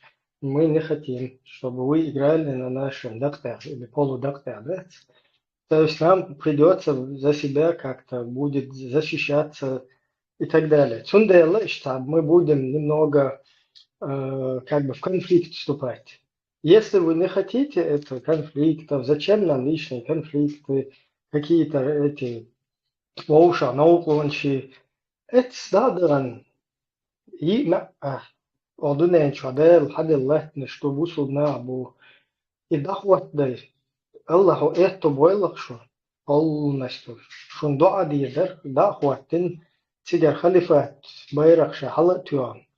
Полностью шай паспорт, шай технологии, шай тига да хуахтин тигарю аш визио итаре хавул хаду куз аудлаш шун цахина иш да хуахта ешла шуна шариатски бусул пача халқы алфаз визны шумая итин ашлахай хич просто хазахи ичтик вурдол штук куза кучур дука чуа ашпо нохчи ок европер дагулдал ашпо нохчи шудолчик тигда бехкен вайцан нормально, что шариат аирда, аж хагайти читанан, да, бан экспериментчин, шаябаки делают.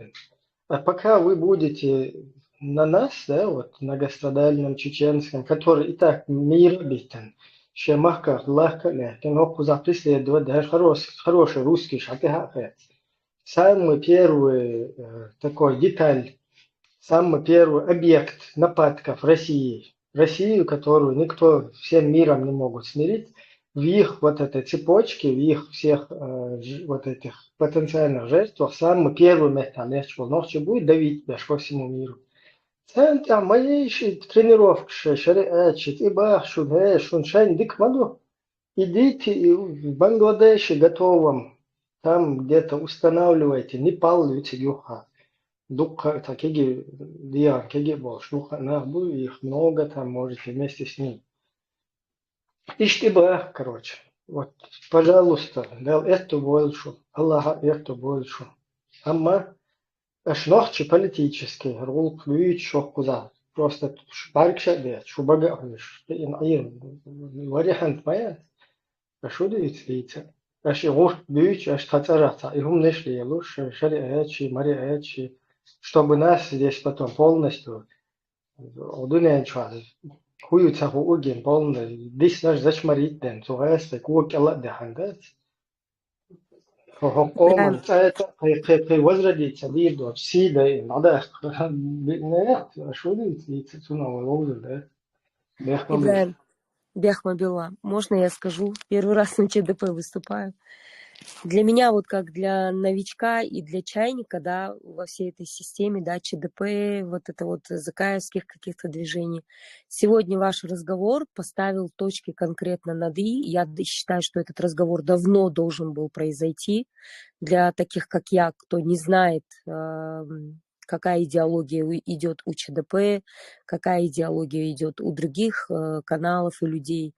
Сегодня я поняла, что ЧДП не имеет никакого отношения ни к закаевской системе, программе, ни к будулакам, ни к каким-то радикальным, да, вот этим вот каналам, которые несут. Я считаю, что этот разговор давно должен был произойти, чтобы люди для себя понимали, что ЧДП не имеет никакого отношения ни к Закаеву, ни к тем, кто преследует шариат. То есть это по-настоящему демократическая партия. И я думаю, что это давно нужно было сказать. Баркалдери Исхалю.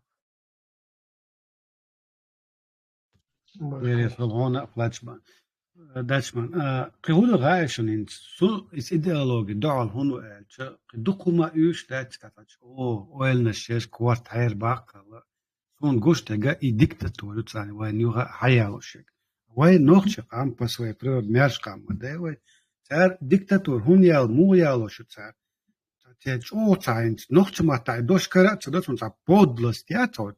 Такая низкая подлость их идеологии это в том, что они Иисусом был на обуй, он духала тацахутыш со своими планами, со своей этой пропагандой, со своим видением, со своим доводом, аргументом, доказательством и так далее. И сейчас тацахутся, он духал хотуш гмилу, да, аснаксан суре звать аж дело шуман.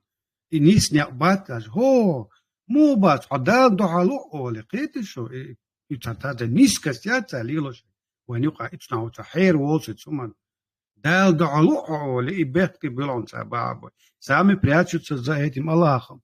Ты не беда, та мультин дагёжи маугле, та шархани, та джуджада, та шакаленок.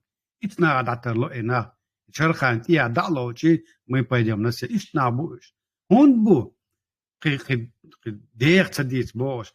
В исламской политической идеологии есть одна догма, религиозная догма. Догма Богу это нерушимо, узаконенный на все века аргумент и закон. Ты не можешь против этого идти. А мир всегда во всем прав. Это что? В нашем случае это пускай будет президент, назовем его, председатель назовем, премьер-министр назовем, не имеет значения. Этот амир всегда во всем прав, и ты не имеешь права против него выступать. Видишь? И догмы идут язык. Исхалир ЛГБТ, исхалир хадстак, бьютак, то не можешь ты против него идти. Вот на этой идеологии пачал Бог, что нах шму цантях уттаруса. Что мяш шу Бог, дел шу хил шу цантях вот ишмаяться цани ау. Мне не нужно, чтобы мной кто-то понукал у себя на родине. Мяш так гусаде, шла мяш да. Да, муласу ишт мяшу висхайчу. И ютер идеологию цаваню халил шмухичун и адати. Совсем чуждая идеология для чеченского народа по ментальности, по культуре, по мировоззрению, во всех отношениях чуждая. Вообще, Исхал,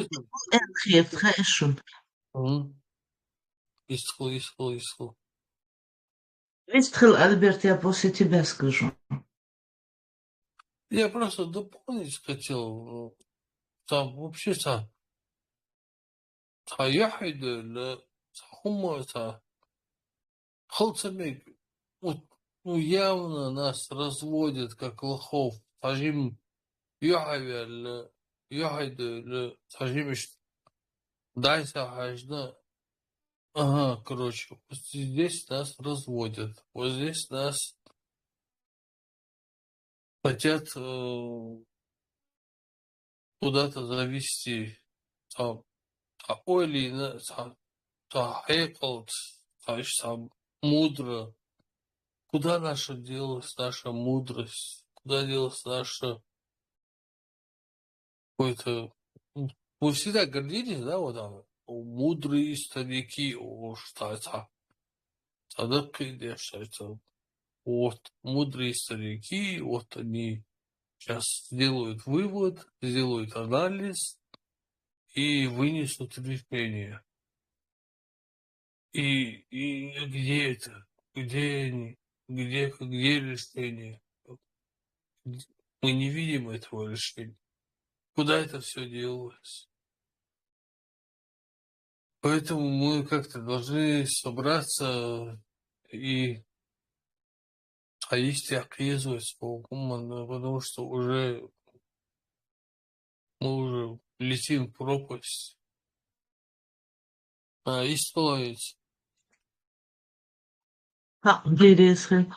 Hausischen hu erghet хаешун. Ладно, хилита ирцар и тор и шариатский республик, да? Ладно, даже это было не так страшно, царю Ахлилу Дулинок, вот эти вот публичные расстрелы людей, помните, на площади 3 дураков, там расстреляли женщину и парня. Я этих людей не защищаю, но их можно было бы как-то вот это средневековье, которое они привнесли в наше общество, да, дол дюни ада деш, дол дюни ада деш. Они и сегодня каким образом он пытается реабилитироваться? Вот сейчас мой мозг отказывается это понимать. Каким образом? Даже если эти люди воюют, всегда хыло, допустим, но мы публично не убивали людей. Массана гагуш. Показательные казни не устраивали. И каким образом он сегодня, вот я еще вот один момент. И ладно, Ведда там где-то в Англии получил, видно, жительство у него, не знаю, что у него там, его приняли как беженца, дали ему этот статус. Хорошо. Вот это вот мировое сообщество, Дейлда, они тоже в этом же средневековье, которые с ним якшаются до сих пор. Когда я вижу, что его где-то принимают и пожимают ему руку. Я думаю, походу для меня они то же самое, что и этот Закаев. Вот я их никак от него никоим образом не отделяю. Что я лошу. Эмоции. Ну, давно уже надо перестать идеализировать этот мир. Мика, ишти масал далич дуи шариат алхил махилир ва дуна шистам что шариат да хотташ да мадинири шариат иза дираш важа дираш айхум самеркел детту сахрикол хаим qiyatsa yach сам бессовестно нас гина бат qiyatsa ها шариат датер ишцахул шариат и он начинает тебе заново рассказывать, каким на самом деле чистым бывает шариат. То старая песня по-новому. وصابدي إتسانا مديت تكون إيش تلبي شريعة خدات هر جوت إن إتسانا مديت تكون أوس إتسان مديت إيش تقبش إناخ عشان قات تقديسنا إناخ خيتش باتر إيش بصوب باتر داج صدق كان تشتم دبيت تبع. Ну и Царнаксан, если они отказывают образно признавать Халерник шариат децер Бога, значит, он автоматически признает Халер был Инаха, которые строили этот строй, значит, они не мусульмане. Астакуш Мюшбар Бютон, Бербар, Закаевская команда, Сулейманов. Я это собственными ушами слышал от Абу Заида, когда ему человек привел пример. Халда Мадарова шариат, и шариат. Хорошо. Да, Ираги. Цахуль, конечно, люди, которые, знаете, вот есть такая поговорка хорошая. Любого человека можно обмануть. Умного только с одной разницей. Умного ты обманешь один раз, а дурака можно обманывать всю жизнь. Вот так они нас за дураков держат. Шариат, Мика, да, сай... закон А? настоящего аккорду. Вот, понимаете, опять вот это вот игра прикладная, это только игра. Рвутся к власти люди. Toisen saama Мика, сай... Аллах. Бяхман Белатович. Мика, Элерах, я не знаю, как они собираются реабилитироваться, Элерха. У меня нет представления о этом. Очень легко могут реабилитироваться, как правило, ислам дин все, начиная с Макалова, все они реабилитируются вот на этом фоне. Масарадат ихум ди чани и чутет чани, реабилитация ёхасна.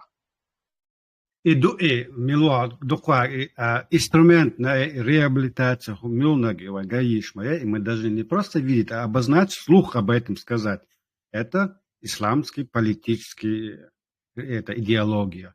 И инструмент уцавана, диалогик.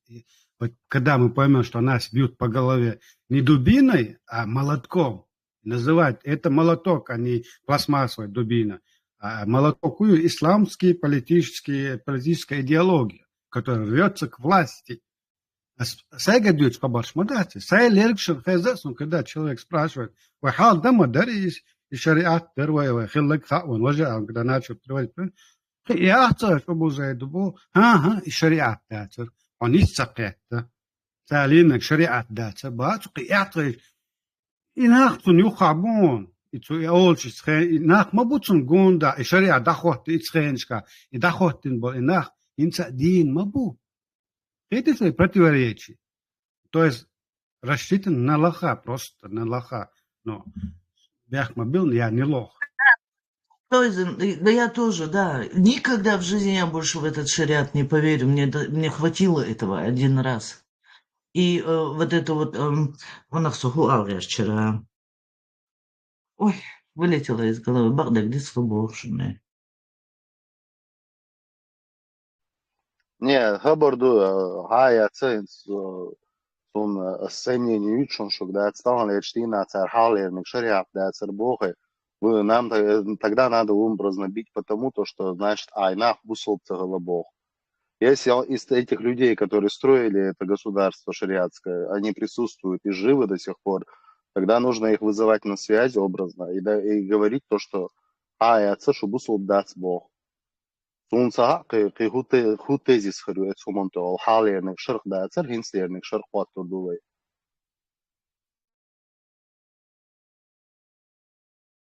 Короче, они предлагают нам экспериментировать без конца.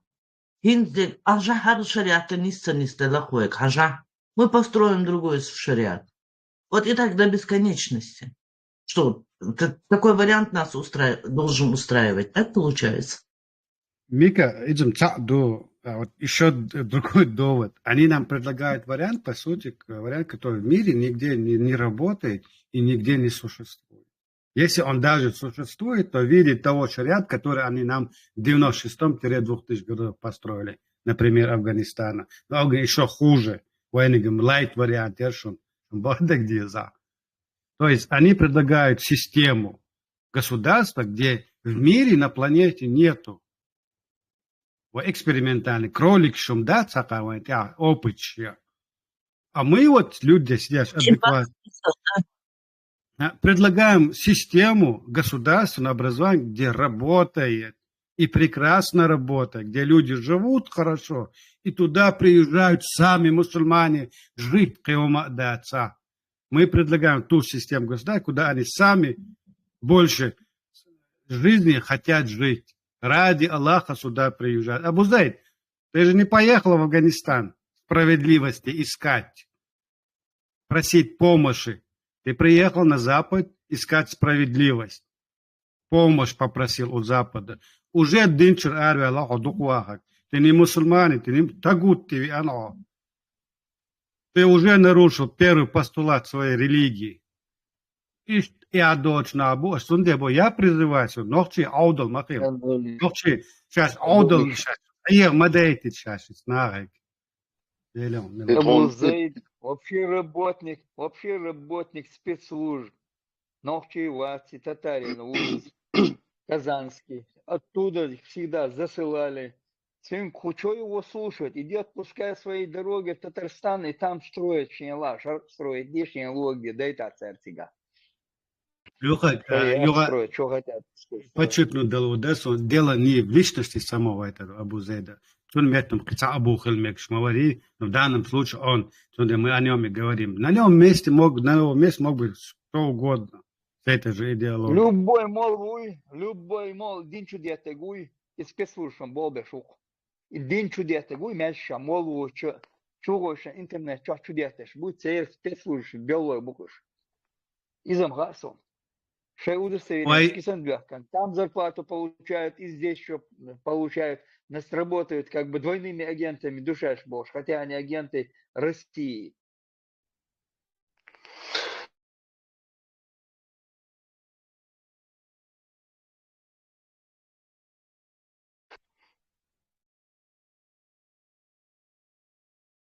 Дючтег из нех цахул, а лилоштег на 180 градусов совсем другое. Вайн хадючтег. Россия дючтег, духцар дючтег. Но это по факту, от Бога. То, что нужно по факту они там хасхабаршлюсь. Россия дючтег деш букаш. Всегда. Шарватер душается, а вот дешер Абу Зейд Милу, татарин, ну казанский, идет там пускай строить шариат. Вот что нюхай лилок шили уй, а ще сюлиш больше давал, сега строит это шариат, сега. Вот министр иностранных дел, уй, шарала махдавал, сега строит наше шариат, еги, пускай представляет их. Воем да, сега, Кавказ, Кавказ, халават, иш парк бабу, чуя, на то диснак, да, смелюй до даванок, якутские алмазы. Иматина, халаватир, бубох, Кавказе, камнаш халаватин, аш худина, маршу хилит шайн, аль хостер дубох. Да, вот, сан хала, выступать, я шукай, крендель. Так, иш больше у тебя, ногча халаватир, бубох. Аш худир, яркамнаш, маршу хилит кан, худираш. Вой кунт вашду, эмот хилитайз, дал хилитантик, дал бог, дючуис. Вой кунт вашду, декам, вой маршу он дахди, что. Его слушают, сидят эти идиоты, сидят цингладу, ашу, и бахке нах бой койнешних, аш смети.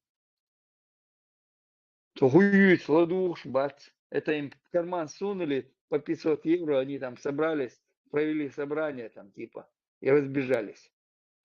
Вот вместе у шон дали там гарантии им, и не лазят там. Унде доттер Люха га звонюк адо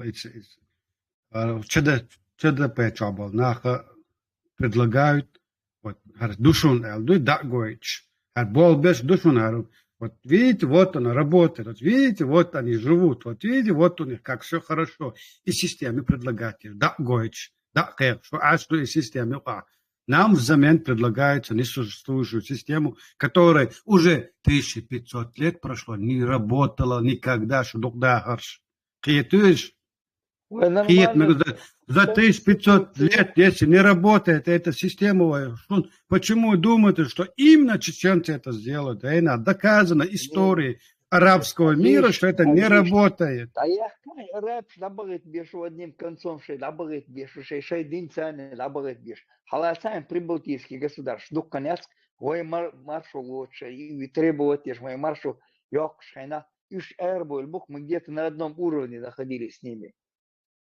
У них там 500, по крайней мере, пенсия у них 500 евро душ, аж букаш.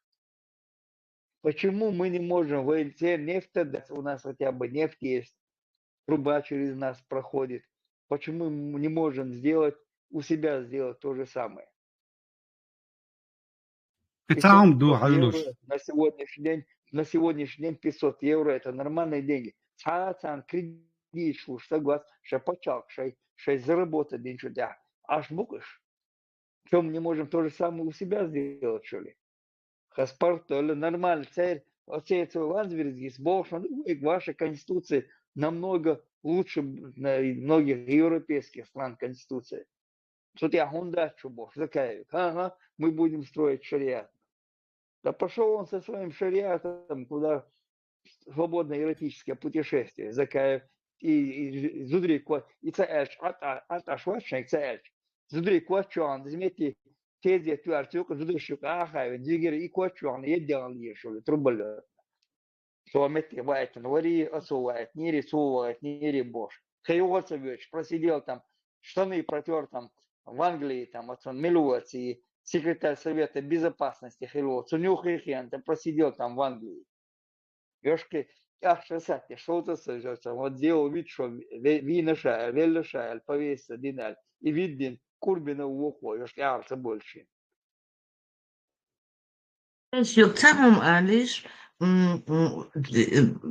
вы, я не знаю, здесь у нас спикер, там, председатель партии, или как там называется, вот, кто-то, ну, который представляет нашу партию, и который хорошо все эти с датами, эти факты знает. Я знаю так, но я сейчас, у меня все перепутано в голове, что вначале было, что после Шунмасана, даже последовательность хронологическую вы лучше меня знаете. Может быть, его как-то пригласить на дебаты? Официально ему сделать видео? Никогда он не придет. Пускай он откажется. Дело в том, что надо это сделать, пусть он откажется или отмолчится. Понимаете, о чем я говорю? Иди, Саня ведет стрим юристу Бош, адвокату Боша. Я попытался зайти туда, чтобы там задать вопрос. Там, во-первых, надо, оказывается, зарегистрироваться. Милуаль, хаяза бешвал. Свои данные все дать, паспортный, размер ботинок дать. И еще ты должен за неделю, за 5 дней ты подписаться за 5 дней, чтобы они могли тебя пробить, проверить. И какие-то вопросы будешь задавать. Со всех сторон. Стримишь, букварш. Никаких вопросов не задавать. Только спикер и он. Они беседуют. Где-то я не имею в виду даже стрим какой-то, я не имею в виду сейчас Телеграм или еще что-то. Я имею в виду конкретная встреча. Физическая. Вика, это не работает. Отмалчиваются. Они этим занимаются все эти годы, отмалчиваются. И призывают своих сторонников с нами бороться. Закая шейтан стрим, массан хезду. Шумадо Европа эдершка аш соучби кирадега пачак дал хума дакия шин илос шун аш иснах аш шун цасас баба шумадо Европа эдершка. Да. Эти истаги худуются да ишти бог, когда человек призывает своих адептов. Серьезно, когда человек призывает своих адептов физически с нами расправляться, худеет его хоть. Мы заходили к ним, пытались задавать вопросы, найти общий язык. Царь Олхан, делах так вело, атеисты, демократ, бьюху миоли, закрывает тебе микрофон и выбрасывает. Он яд, а дешто хатташ дал жоп да царь. Гуч бол, иш Хасан так чуя вяж да хатта долы. Гуч бол, шле царь алди сахот ханис дат олилош тега хатсум ду то дант и адатлоечна, шон коч да хечна ду алиш маят царь. Дал адахал учек дал Бог цабохтар мика асбох я так вижу иштхалезвая система ишт сун хунго метта ажал харюшун доказательство метта болбе шушун система метта нах система шен дахватина идеологию хали там дик бех шнах бушун да гоч даттер и масалш далда у них есть что. Верьте нам, братцы. Вы верите в Бога, Аллаха, и также верьте нам, потому что мы Его представляем. Мы от Его имени говорим, братцы. Так что ты что делаешь, что так было, что сразу халаих, что делаешь, что хотите, мацаоли, так само цабях, он цабях, одела велоолица, одела динчу арвок. Вот на чем манипулируют. Это ади на войнах. Тунде асбо. Вайкам дуй пока не научатся, не наберутся смелости сказать, религия не должна вмешиваться в государство, что дахил религиозно, дин дел, Лило динча лило диштегли лино почалчо камхеду. Не быдло народ, а образованный народ, который хочет, как он и где он будет жить и в какой системе. И что адис возникает.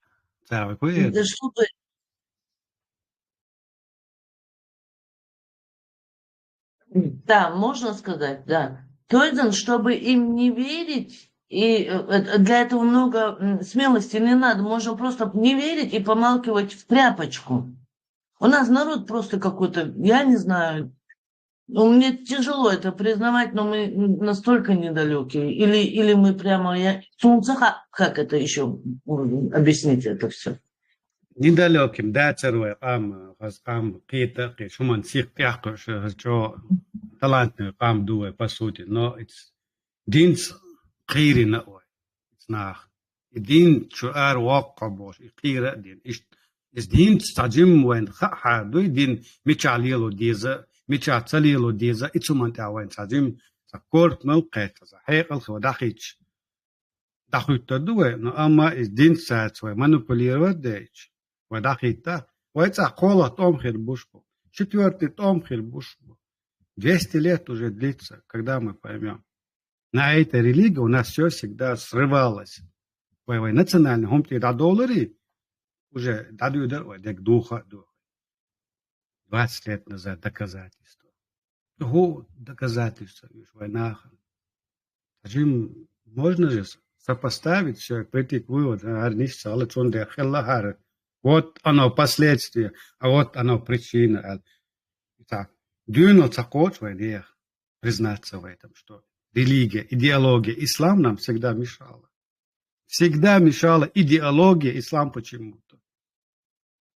Потому что идеология ислам в государстве не работает, потому что в идеологии ислам государственные законы это средневековье. Там можно человека убить, закопать и сказать, это была воля и ради Аллаха, что духдаш. И вен гейтер в 96-м, 2000 годах. А вообще, по большому счету, это не имеет никакого значения. Шариат и рияцари. Факт то, что они допустили это. Эти расстрелы на площадях, понимаешь, что вот этих вот касащих контавир. Вот. И факт, этого уже достаточно, чтобы он вообще никоим образом не лез ни в какую политику, никуда. Здесь уже не имеет никакого отношения, никакого значения, был ли это настоящий шариат или нет. Это есть, знаете, такая хорошая поговорка. Хотел построить дом в стиле хай-тек, а получилось хай-так. У них опять получится хай-так. Ну что, мы метя лехерес видео, цана метя прикрыться ёхсони расстреляешь и ёлчу чуквас ещё гала инил расстрел шецер по шариату. Интернет шаиризм там есть, там в интернете гуляет, но пустыни дарит тебе насилие пить.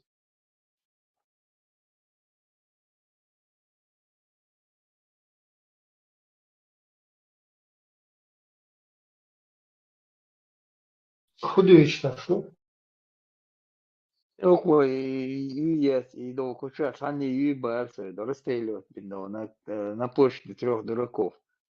И сазуды Ялша, съемки.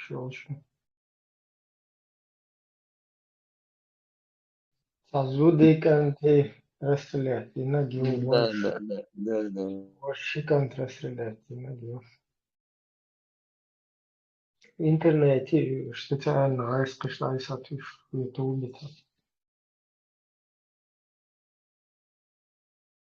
Юлия, и чисто и хронология из овой строительной затем что постоянно идти, например, и Шемелзам, Эли, Мудр, да, Шемелзам, Адюн, Хадош, Мадева и религиозное движение, новейшие истории, со Халхалагом, Удумил Дудаса, точно Дисхук, Штас, Ундол, Штеридец.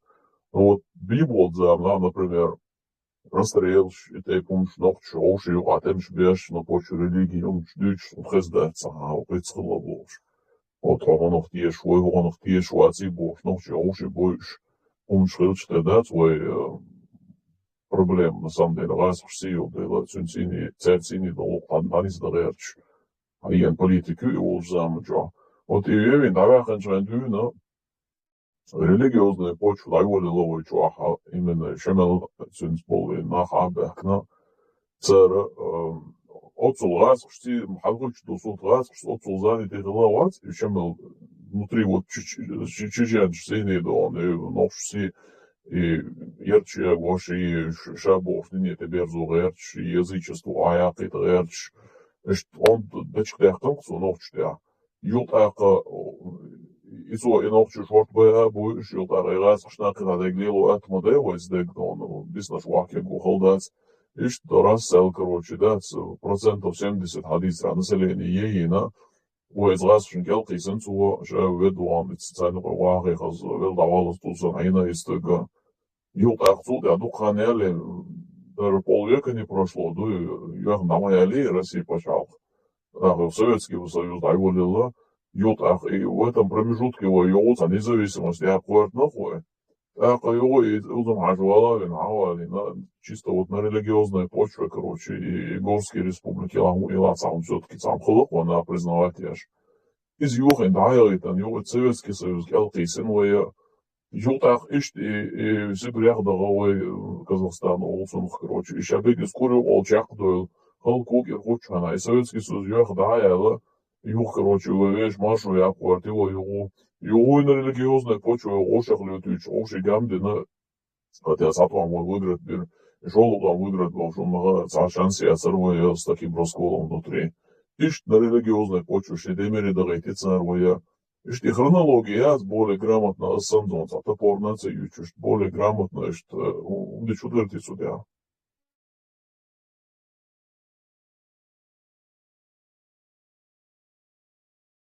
Да, что декан даже защит. Хронология хвостич. Вот я само болбич даже зачитать тest. Что видеоролики Razors.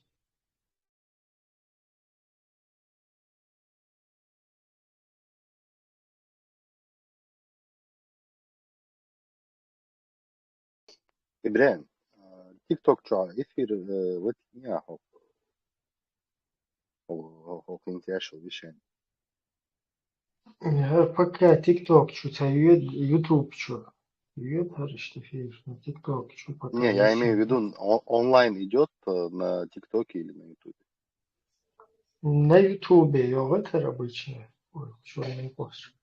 На TikTok что декорировал? TikTok что декорировал? Хитсон. Да, что леле есть там хаильча. Тоже. Чтобы кто-то занимался там. Facebook что леле канал. Facebook что был, YouTube что был. Нет, Instagram, TikTok что пока я.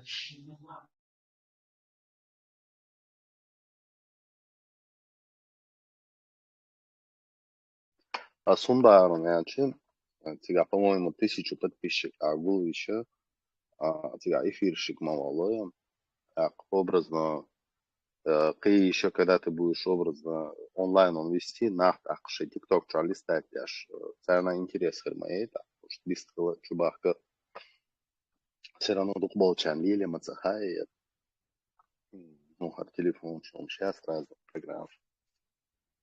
И ты сам мог бы тоже заходить и образно сега TikTok что эфир шадуй и аудиторию накидать. Вы алспомяхал че дикторы. Уначе Козьябах и что цанец микселер может пригласить его урвать. Они просто настолько идеализировали его образ, то что типа такая черечь команда, как мы, для него точнее будет, рейсер бас. У меня вертикаль власти, что допустим, президент Туркменистана Селеров, когда он пришел во власть, там прошло всего лишь 3-4 недели, по-моему, даже месяц, да, они ему уже, министр Шабеш, Гулабел, они ему хотели назначить там сын народа, там, не знаю, короче, и должность. Он даже обалдел, говорю, я еще не заслуживаю это. Это шеш гуна обучали, ишь ты, Адам, идеализируй. Ну, можно от партии, например, тоже обращение сделать, также в YouTube выложить, что этот человек системы, который расстреливал людей на улице. Понимаете, там можно очень много сделать для того, чтобы он себя так вольготно не чувствовал. Да вообще фотографию с Бараева и Хуаши, Камиль Уордсон, Саня Укахин, Шарк Дуч, Ашок и Шарк Уастер, что бог. Да там все Ожог, они в этой деятельности, тот же Джамбулатов, но говорят, в террористической деятельности против президента Масхадова участвовал. Тот же Идигов, который полностью подлогин, конституционный подлогин, он много о чем можно, и видео, и ролики, и все это делать. И главное, все вот эти деятели пытаются от имени нашего народа нам шариат провозгласить на весь мир. А самого ты из них любого спросишь, они, не, я вообще не такой, вон чеченский народ, он хочет, у него, знаешь, да, это не я, это вон чеченцы. Чуян Хилагватер 99% бусал будет цен виш дуирбош. А опрос две он сега бюллетень шайса квасан цанчва. Может им Кадыров нравится. Я Харватин до шарк антя и Кадыров им подходит.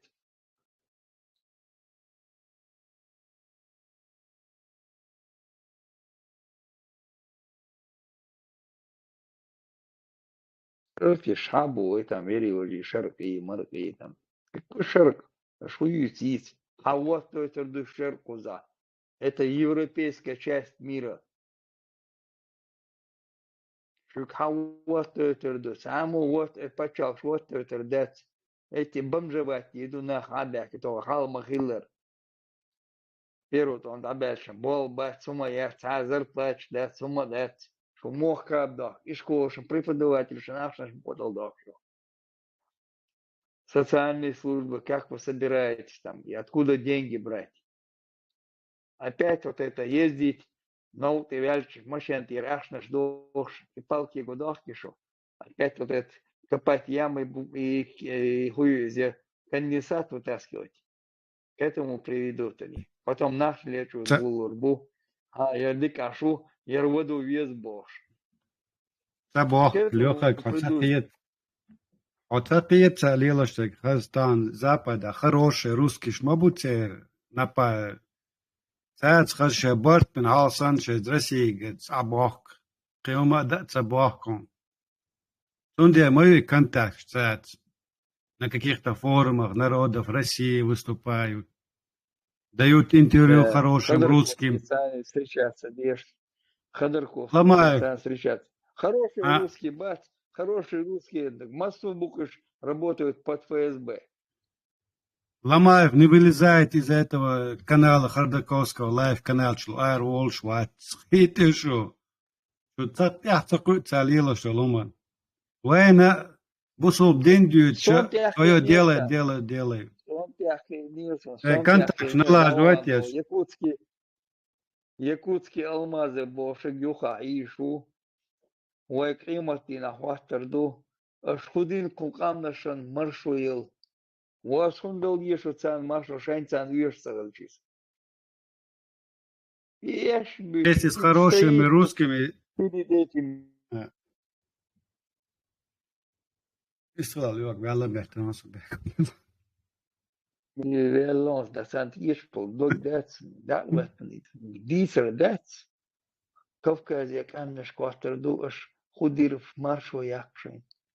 ах ногче халутир бубо война халутир бут ах вастерду шхудиро камнашан Кавказя маршу елит хилица Осве контра что цан маршу едется сундалиш воца маршу якш то бабан чули ган я понимаю там из зудри беш ода ар да доишто шел да чубигер я около герс ха это нахойшон до сих пор отмечать я ж мукуш уже 2 месяца они в этом году отмечали победу над боевиками бош аж свели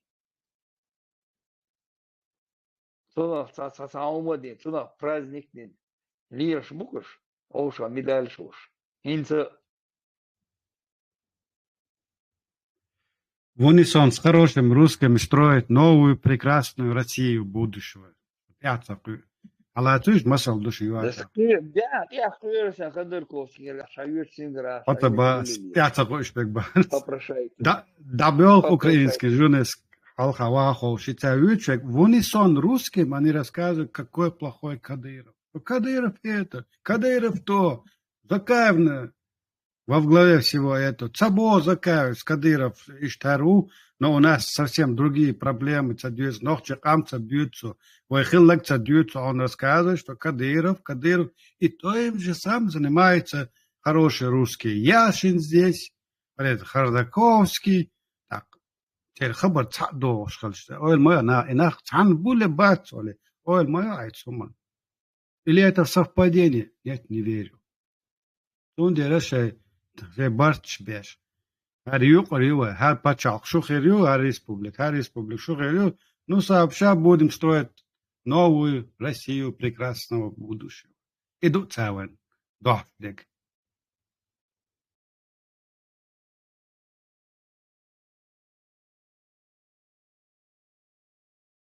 Русским рассказывают, что Путин во всем плохой для наш. Это путинская власть, Путин везде плохой, чеченцам рассказывает. Кадыров плохой, это Кадыров во всем виноват. Может, это что? На самом деле, это не Путин виноват, это русские сами виноваты в своих бедах. Это они выбирают Путина, они его ставят, они за него умирают на войнах. Цадюют, Хардаковки, цадюют, Яшину, цадюют. Не, русские тут ни при чем. Понимаете ли, Кадыров, чеченцы. А что лучше? Да, русские, Муратов, Яцах, Ечь, Гнида сидит. Русские не выбирают, оказывается, себе Путина. Хотя они выбирают себе Путина. У них проходят демократические выборы, голосуют они. Они выбирают Путина каждый раз снова и снова. А потом нам выбирают еще и Кадырку. Но Муратов, Гнилев вот это, сидит и нагло врет и говорит, что чеченцы выбрали себе Кадырова. Чеченцы выбирают себе Кадырова, а русские, бедненькие, никого себе не выбирают. Их чеченцы насилуют, оказывается. إبراهيم مثلا شمدو وين حلا ديوخ أنا كورت حلا чажа хинца боз Хардакowski яцает, как он нарратив сбрасывает в умы людей. Кадыров пошел против Путина. И это оказывается, если Кадыров пошел против Путина, это оказывается перейдет в межнациональный конфликт. При чем тут чиновник Кадыров и межнациональный конфликт Хардаковский? У тебя что? Ты вчера родился, что ты не можешь разобраться, что такое чиновник, который против идет, и целый народ в этом ни при чем. Причем тут межнациональный конфликт. И нарратив уже подготавливает общество такому, что Кадыров виноват, равно все чеченцы такие. Чуборчина, Кадыров, чубор бушун. Но це юат ахар дойш, давай ногчик амхер душун. Они не будут разбираться. Они не говорят, он четко, вот Яшкина, послушай последний раз, он говорит, что это банда, чеченская банда, во главе с Кадыровым. То есть они не отделяются, они хотят преподнести всем, что эту Кадырку чеченцы как бы сами выбрали, чеченцы победили русских, он так и говорит, И русские теперь платят им репарации, все генералы прогибаются перед Кадыровым, и сам Путин тоже боится. Ну, подмена Да, фактов, подмена правды и чеченцы что? гнобят Ей, россиян. Вот, да, что-то. Сабо Хордаковский, Путин поставил, мы мали там, Путин поставил Кадырова, и чеченский народ страдает Сабоцу. Он говорит, Кадыров пошел против Путина, это межнациональный уже конфликт. Гошин хаму чутет штуца изберти. Да он вообще не должен никакую кадырку в упор видеть. Его проблема – это его русня. Он должен обращаться к русне. Вы, русские, вставай, народная бошь. Человек готовишь. Давай поехать должен был в Украину уже давно. Не в Украину, а вон на свою русскую территорию, в Хабаров, уезжать. معلش حياتنا كويس.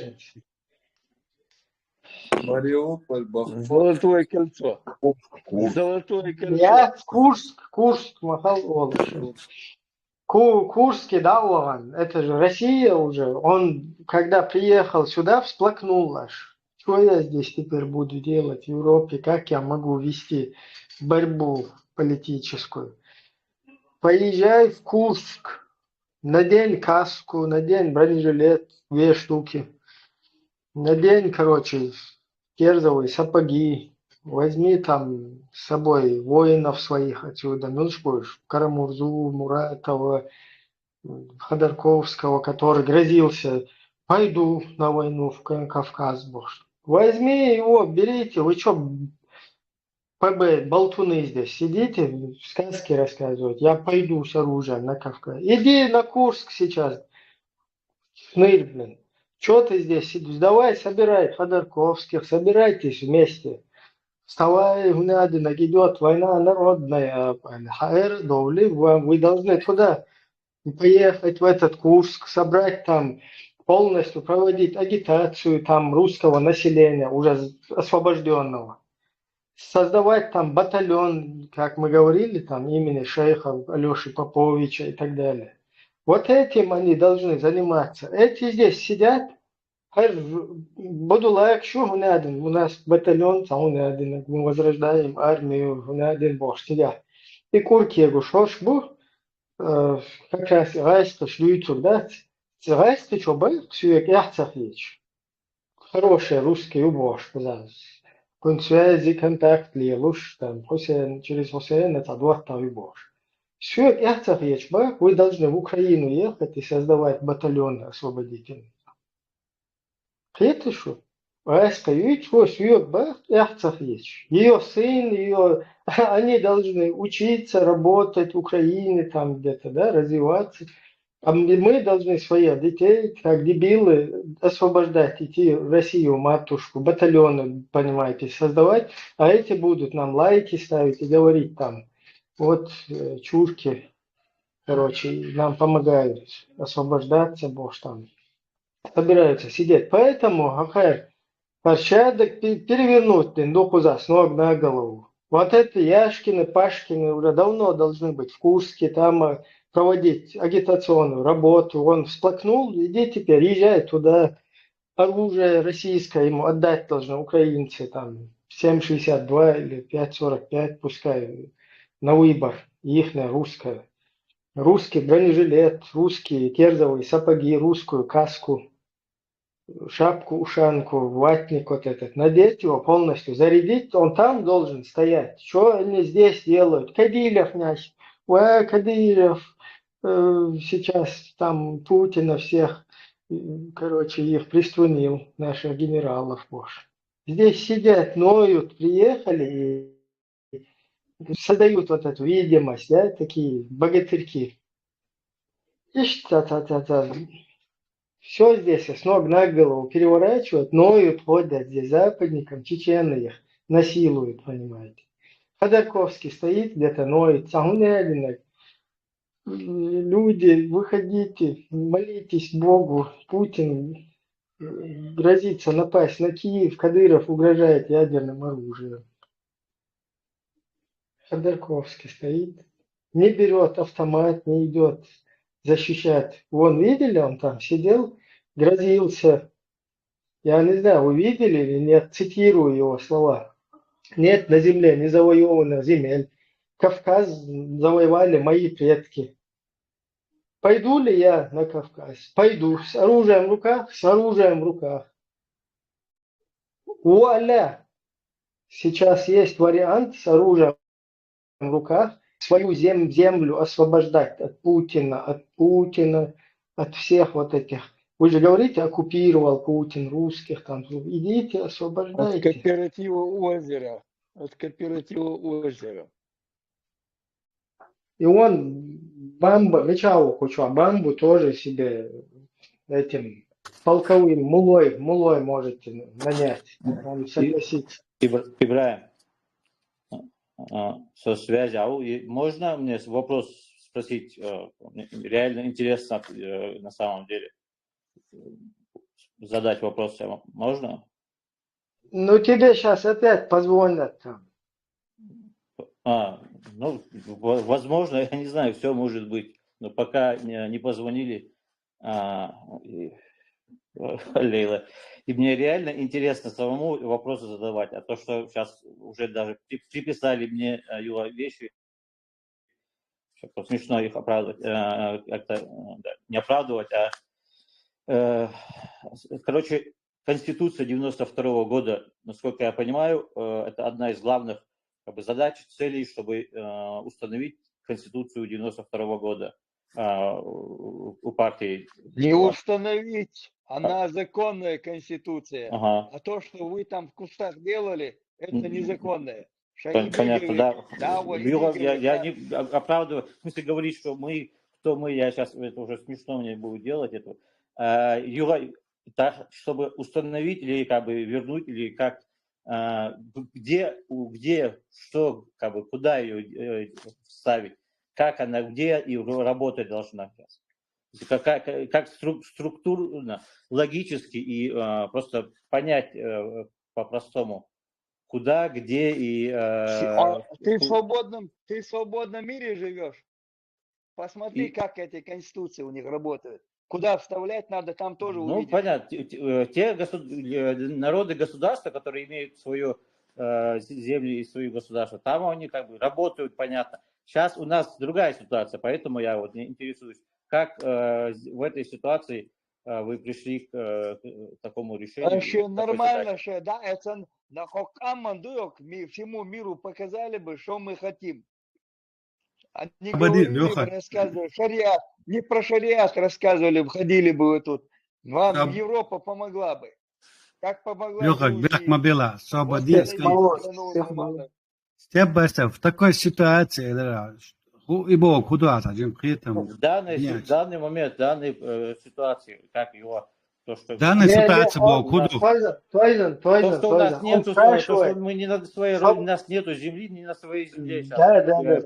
Он спрашивает, является ли вашей целью, основной целью, это Конституция 92 года. Типа, и душу самую. То есть... Реально его интересно. Я сейчас не пытаюсь кого-то раскрутить, какую-то позицию отстаивать. Мне реально интересно, потому что я... объективно хочу понять, не пытаясь оскорбить или и так далее. Можно ответить вопрос, на этот вопрос? Да. Я отвечу на этот вопрос. Я тоже пару слов потом этому хочу сказать. Сихацалуш по очереди. Это первый, стоик, истел, потом Мики, столица штата. Пара, истолыш. Ввиду того, что наша республика находится под оккупацией Российской Федерации, эта конституция де-факто является нашей основой нашей государственности. То есть, если наше государство оккупировано, то конституция не может быть, жить по этому закону, так как территория оккупирована. А конституция, она де-факто, это основа Чеченской республики Ичкерия. Вот это вот фундамент, который заложили наши предыдущие поколения. Это не значит, что если мы не можем воспользоваться нашей конституцией, то мы можем воспользоваться низамом, шазамом. Правильно? И короткий ответ. Что Ну, это у меня причины действия неубедительно. сил, на Давайте которые направляются. убедительнее. Я понял. Подождите, Сихаца лучше, ну, каждый выскажется. Просто Мика, ты тоже по этой теме хотел? Нет, я вообще-то не по Конституции хотела сказать. Этот степ-бай-степ сказал, что Закаев противился тому, что происходило в Чечне во время шариата, шариатской республики. Просто хоть одно Нет, я его не это сказал. Я хотела услышать. я не про это говорил. Хотя бы одно. Что? Я не это говорил, Каким Бяхмбилова. образом он был против этого всего? Вот просто И не Марат это, Кавказ, там был вопрос, и Марата Кавказ. Создание вот этого проекта, который откуда-то кто-то принес, кто-то пытался продвинуть проект Имарат Кавказ. Вот это я говорил. Да, И и Марата Кавказ вы взяли, развалили Чеченскую республику Ичкерия. В 97 году и изменения счет. Иди, у вас есть хвала, иди, кота с Яндербиевым, сколько их человек было, как они подлог сделали, как они суды заменили на шариатские. С этого началось, это концерты ваши. Потом началось воровство людей, продажа людей, журналистов. Короче, ответа я так и не Да нету. ты вообще не слушаешь ничего, что тебе говорят. Свободешь, вот это... по Европе. Леха, всех мало. Вот этот вопрос, который Мика задала, мы его чуть-чуть отодвинем. И сначала вот на вопрос заданный степ-бай-степ. Он спрашивает, основная цель ваша, это Конституция 92 года, что ли, Бахчи? Альберт, вы На что тратятся силы, если есть какие-то желания что-то сделать, его, как я понимаю, есть желание что-то сделать. И вот на какие действия тратятся силы, и с какой целью, и какой конечный результат, как бы, если есть в том примере, вот, мне интересно понять, как это, куда это делать. Потому что мне трудно увидеть, что в данный момент, вот именно вопрос Конституции 92 года, он сейчас самый главный, и короче, это ни о чем, как бы разговор вот в интернете. И куда, в смысле, что... Я продолжу свой ответ, если можно. Стоик всех мало. Дай договорить. Я не могу отключить микрофон как почему-то, Ибраим. Это внутри. Сами я сейчас выключу.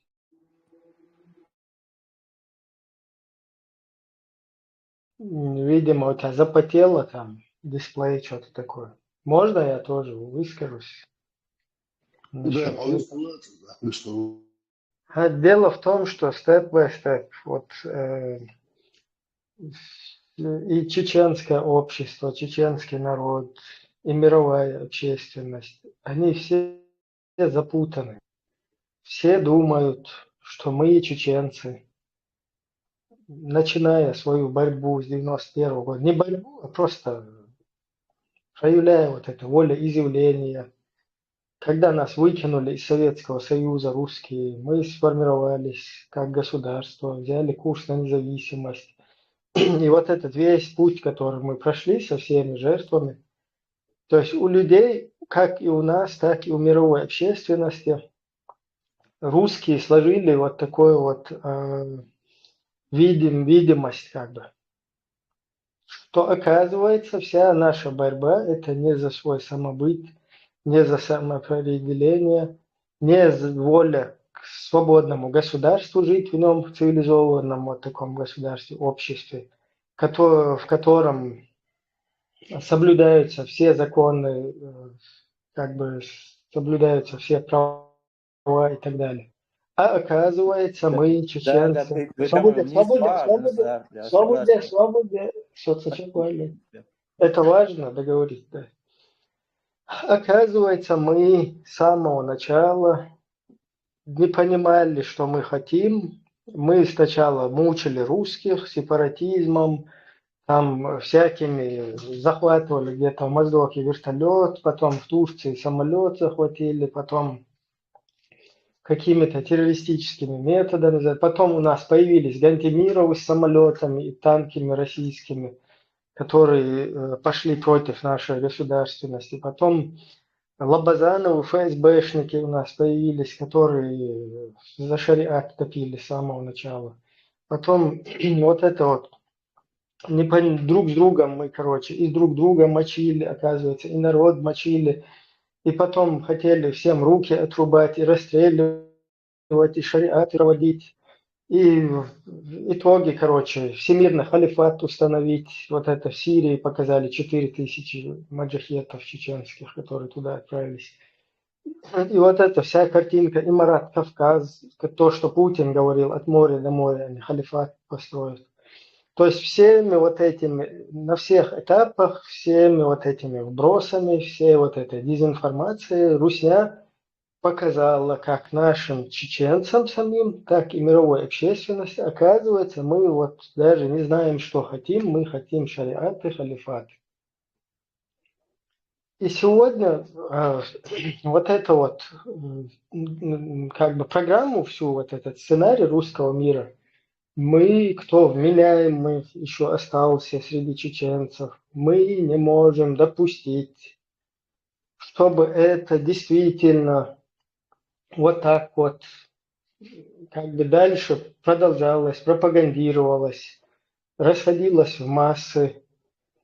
И вот этот вот образ, чтобы он закрепился, мы не можем допустить. То есть мы должны объяснить, как и нашему народу, что который плюнул на все эти шариаты, им нахрен не нужны твои шариаты, халифаты, вменяемым людям. Когда-то мы к светлому будущему шариату придем, Бог. Там им всякие эти идеологические люди, кто пострадал, кто там вот это в духовность ушел, им вот эти байки рассказывают, они на этом сидят.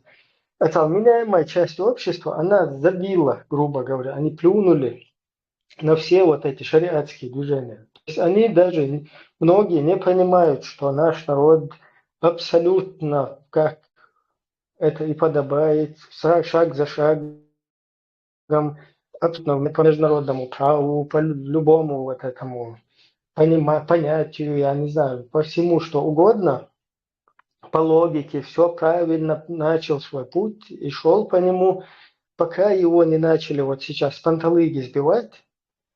И вот это вот, если, то есть не разъяснить это как нашим людям, как нашему обществу, как нашим соотечественникам, которые хотят тоже участвовать в судьбе своего народа, хотят для будущего своих детей, вот это все, светлое будущее,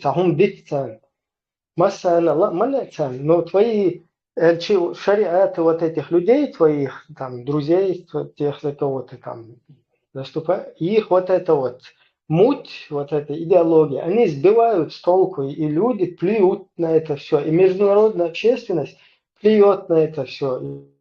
Всем не нужно это вообще никому. И русские, получается, все, что добивались, все, что делали, это, оказывается, становится как бы, да, это вот так, оказывается, и было, как русские говорят. Да, Вот да. это вот мы не хотим допустить. То, что раньше я говорил, конечно, спецслужбы это постоянно делают и продолжают делать, пытаясь очернить и с разных вещей, используя разные подходы, вот, пытаясь очернить и испортить, заразить и так далее. Чтобы, кстати, было более понятно, можно было это увидеть.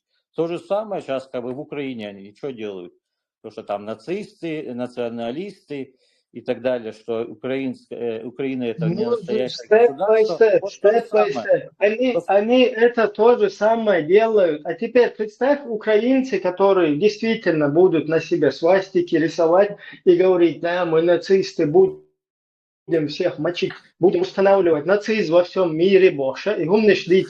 Если украинцы вдруг, короче, превратятся в полоумных дебилов и начнут полностью то, что над ними там годами русские пытаются им прилепить, приписать, они вот начнут там выбивать на себе все эти нацистские свастики и поступать как нацисты, да, там бриться там на лысо, хайлы выдавать, и всех, весь свой народ пытаться, короче, еще призывать, там, мы нацисты, всех, короче, в этом мире, там, под себя подожмем, короче, мы самая гнядная нация, самая мощная. И теперь представь, если эти украинцы начнут вот так поступать, Зеленский там отпустит вот эти вот усы такие квадратные под носом, и налево или направо вот так зачесывать будет эту, и хайлы будет выдавать, то вот этот весь мир не то, что от него отречется, убежит, там все его пошлют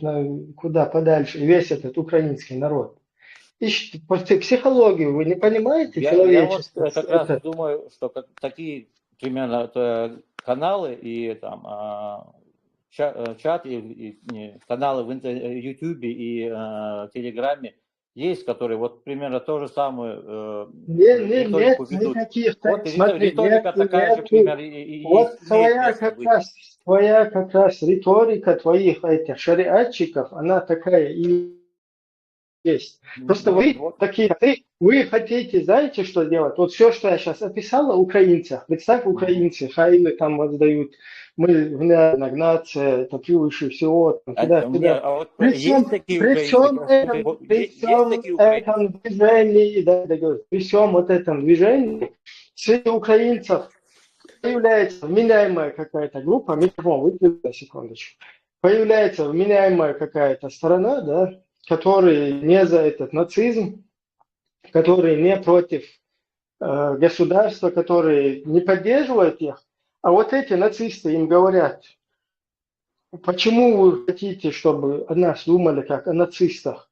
Почему вы, короче, хотите единство с нами вместе? Почему вы от нас как бы пытаетесь абстрагироваться? Почему вы, как и русские, нас нацистами называете?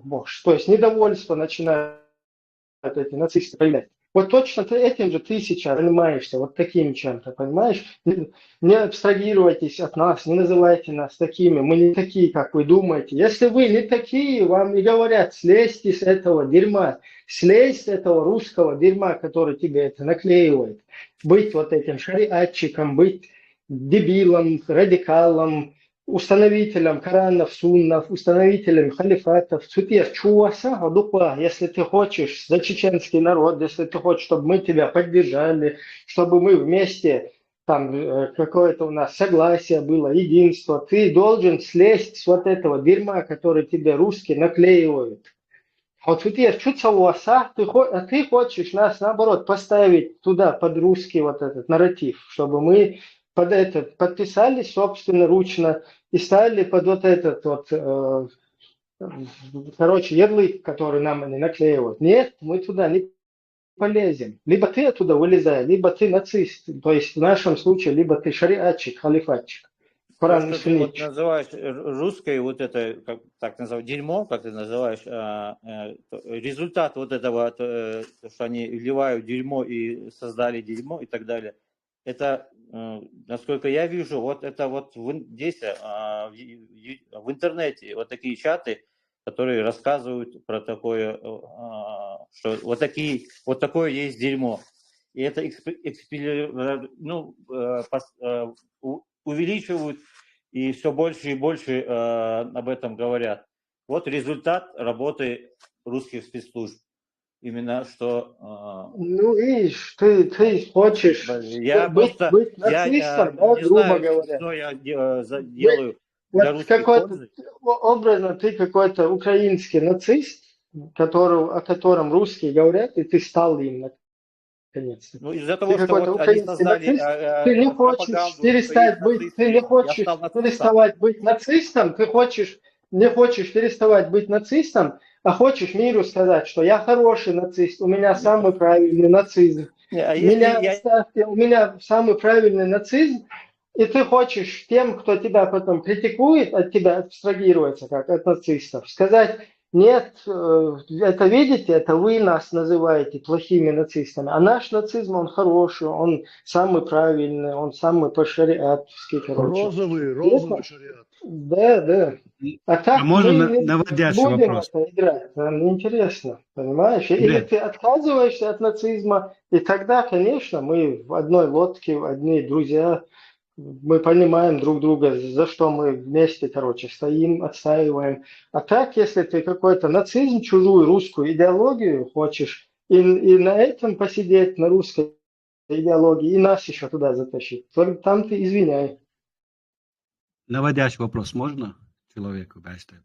Бяхмабилат, а как я должен отказаться от этого нацизма, так, в смысле, который ты говоришь? Что Наводящий вопрос можно? Вот Не ты ссылать его в сказать, политику. отказаться от Нацизм, своей не ссылай в веры? политику. В смысле, вот это мне Верь в нужно него сделать. сам, исследуй Это в него сам. как Свобода, это делать? свобода, свобода, всех мало, Вот самое нормальное. Что это значит отказаться от нацизма? Так, Нет, условно. нет, Я должен не знаю. отказаться, в смысле сказать, что я не мусульман, отказаться от своей веры. Нет, Вот это должен сделать. нет, Я Адукла, или что? нет, так БСТП, Ожинца, я как думаю, живешь на Западе. Ты отказался от своей веры на Западе? Кто-то тебя принудил отказаться от своей веры на Западе? Нет, и так. Так в чем проблема твоя, что у тебя? Но мне сейчас все равно говорят, чтобы я отказался от нацизма. Снова вопрос. Вот я говорю, что это все происходит в интернете. Вот это что.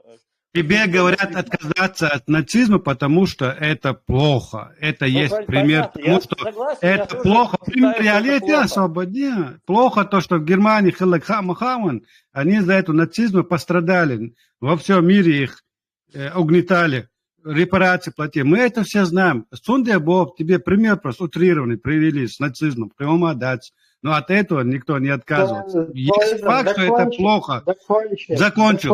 Вопрос наводящий. Наводящий вопрос. Наводящий вопрос задаю, чтобы закончить свою мысль, Ибраим. Давай.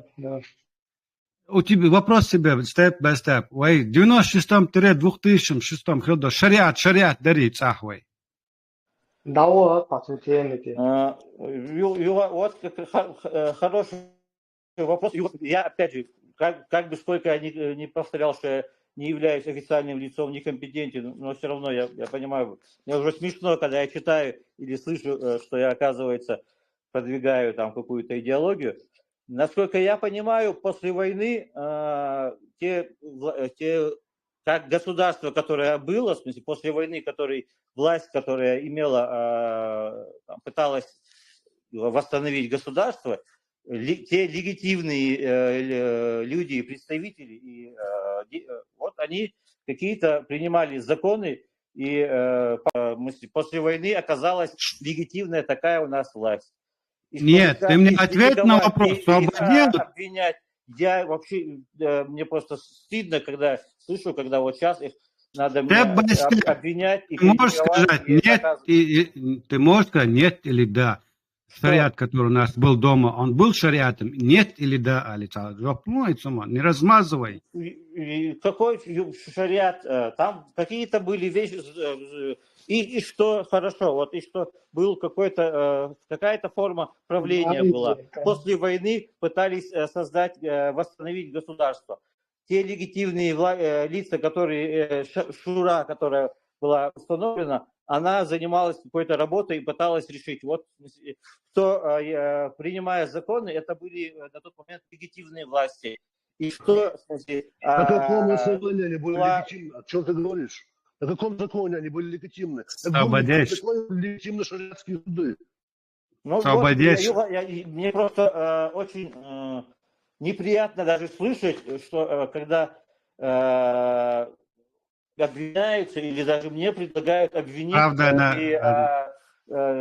тех людей, надо было... Эти не были легитимные люди. После войны, которые оказались у власти, люди, потому что они были во главе сопротивления, во главе наших войск. Вот они на меня это не работает. Степ-бай-степ. На меня это не работает. Воевал, не воевал. На меня это не работает. Потому что Если он воевал всюду, где он воевал всего с точки зрения ради Аллаха, не ради меня. Тут я ни при чем. А если он воевал, он сам говорит, я воевал ради Аллаха, не ради тебя. То есть, так что не накидывай на меня. Значит, их действия, их попытки, они были неправильны Богу, а хадиса, шариат. Ну, они пытались, но это было неправильно Богу. Не получилось у них, так? Я этого его не говорю как раз таки. Я Ну, не как считаю ты можешь себя, не говорить, мы с тобой свидетелями не были. считаю себя компетентным и вообще какое-то иметь право что-то говорить на людей, которые были тогда у власти. Та же Шура, которая какие-то Вот. дела. И это Что, я Дикейлера? вообще не имею себе. Как я, И что, как это? Дикейлера? Были Вот проблемы, наша с тобой миллион у разница. нас проблем, которые нужно решать. Но В этот сейчас я не период вижу, был что у это власти проблемы пытаются решения. Кадыров Ахмад Паш был тоже у власти. Не забывай про него тоже. Ну вот, Правильно, ты сегодня оказался у власти, ты бы тоже Свободейшься, чакнахты тушар хабар. О компетентный вас, ты не знаешь ни о чем. Весь нюх разить и моя, я компетентный, он ногче чорду суд садала. Я имею право критиковать. А сунде Бог, вайтах илду шариат, не статер. Ты говоришь, свободне, не спрашивай, я тебе отвечаю. Ты говоришь, там кто-то пытался, старался. Я тебе, кто это был? Не Закаев ли это был в правительстве, который пытался это сделать? Закаев, или это сегодняшний Закаев, не тот Закаев, который тогда был? Хичма, он что, переродился? И что, какой, в смысле, вывод? И что, Таха? А вывод то, что он в свое время... А вывод, да, не хочу сказать, утверждаю, что Закаев в свое время совершил преступление, подменил или пошел по поводу... Те люди, которые победили и отстояли независимость, которая наша самая главная цель была, фундамент, на который мы пытались. Эти люди, которые отстояли и были у власти, они, значит, вот по твоим словам, они все были преступниками и все... Они ничего не победили, они пошли против государства. Свободишь, когда мы перескакивали с одного рутку, как Закаев отстаивал эту независимость свободейшей. Уходить, но это оценка. А дик тут адишь, хабаш. Хавеза, в то время от того, что они воевали, где-то там в кустах сидели, изменили Конституцию, они для меня не герои совершенно. Я гражданин Чеченской Республики Ичкерия на основе Конституции. Но ты, значит, главнее, компетентнее и легитимнее. Ну, каждый вот так в интернете считает себя самым главным и самым умным. Ну, конечно. Да, но вот здесь логика очень сильно просматривается. Я не могу считать себя гражданином своей в родины. Кустах, да, в кустах. А Малдас в кустах оказывали люди, эти были и в кустах. Свобода отключать мои степ-бай-степ. Вот это это обидно вот это слушать такие вещи просто.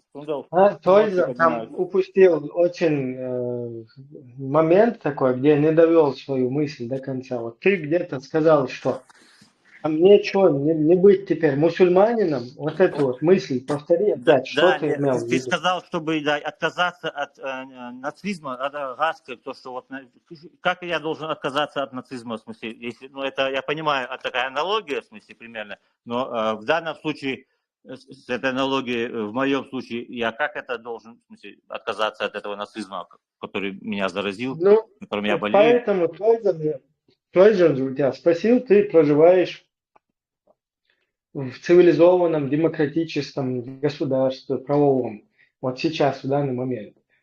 Ты сейчас отказался от своей религии там, что ли? Алейла, нет.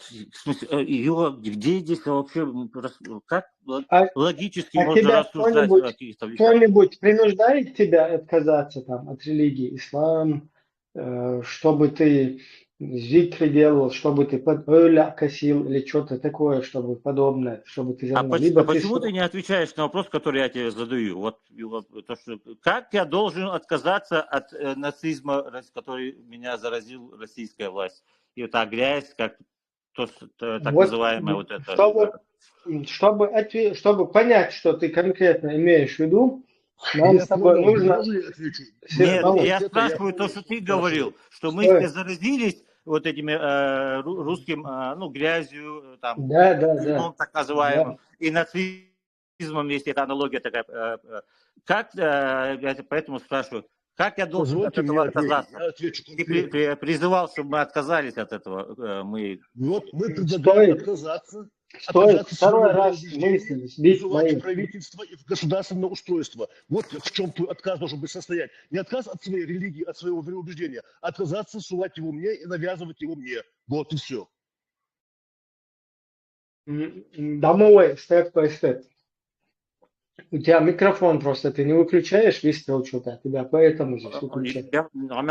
Что-то замыкает, когда выключать пытаюсь. Дело в том, что там твой вопрос, он вообще неуместен, потому что ты, проживая в демократическом правовом государстве, ты же сам говоришь, что ты не отказался от своей религии. Точно так же в чеченском демократическом... Твою речь ты помнишь? Я тебе объясняю. Точно так же в чеченском правовом демократическом государстве тебя никто не принуждает отказываться от своих религиозных убеждений или религиозных молитв, обрядов и так далее.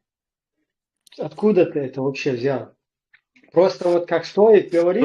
Что я взял, Алил? О чем ты? Да, как стоит говорить, здесь речь идет о том, что ты хочешь свою идеологию поставить во главу государства официально и навязывать с вот этих вот позиций людям вот это вот дело, понимаешь, свои шариаты, вот у тебя свое какое-то понимание о Боге, у тебя своя акида, манхадж, какое-то представление, на котором ты стоишь, да, и ты хочешь это всем людям навязать, всему чеченскому народу. А чеченский народ, он разнообразен, там плюрализм мнений, там вообще у людей разные понятия, разные, можно сказать, конфессионные вот эти отличия верований.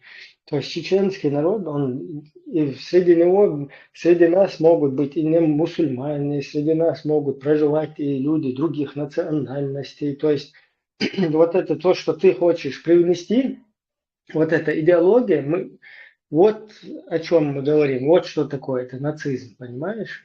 Вот это вот то, что ты хочешь установить в качестве государственного устройства, исламское государство, шариат, Коран и Сунну, вот это вот недопустимо, об этом тебе говорят. То есть вот это и есть, что русские всему миру, это то, о чем русские всему миру говорят. Он step by step исламист, он хочет установить шариаты, халифаты, отрубать руки, головы и так далее. И step by step стоит и говорит, да, я хочу, только он неправильно говорит.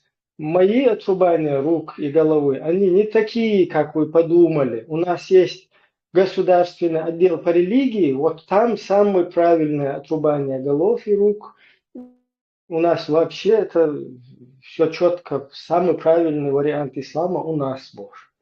То есть ты думаешь, что ты, оказывается, всех надурил, а получается так, что ты полностью подтверждаешь, что о тебе, как тебя преподносит русский мир, мировой общественности. И когда Закаев провалил вот этот вот экзамен, да, с Джалимусом, где тот ему четко разъяснил, после украинской вот это вот освободительной борьбы, после войны, русско-украинской войны, чеченский вопрос обязательно встанет на повестку дня, но вам надо вот так и вот так. Именно по вашему закону государственному. У вас прекрасная конституция. Как раз таки эти шариаты всякие, это и есть то, что сегодня Путин через Кадырова там в Чечне установил, 1500 мечетей сделал. У вас все права, все соблюдаются в конституции. Вот И этот экзамен Закаев, он провалил. Он говорит, не, чувак, ты извини, ты не знаешь правильно шариат, у нас есть вот здесь отдел по религии, он знает правильный шариат. А то, что там до Второй войны было, это была пародия на шариат. То есть этот человек провалил экзамен. То есть он не прошел этот экзамен, он показал, что он стоит на позициях шариатских. То, что мы с тобой аналогию провели, нацисты, вот, русские же говорят украинцам нацисты. Украинцы прошли свой экзамен, они отрицают абсолютно нацизм, у них президент сам еврей по национальности. От них нацизмом и духа нету там нацистского. А вот эти вот твои,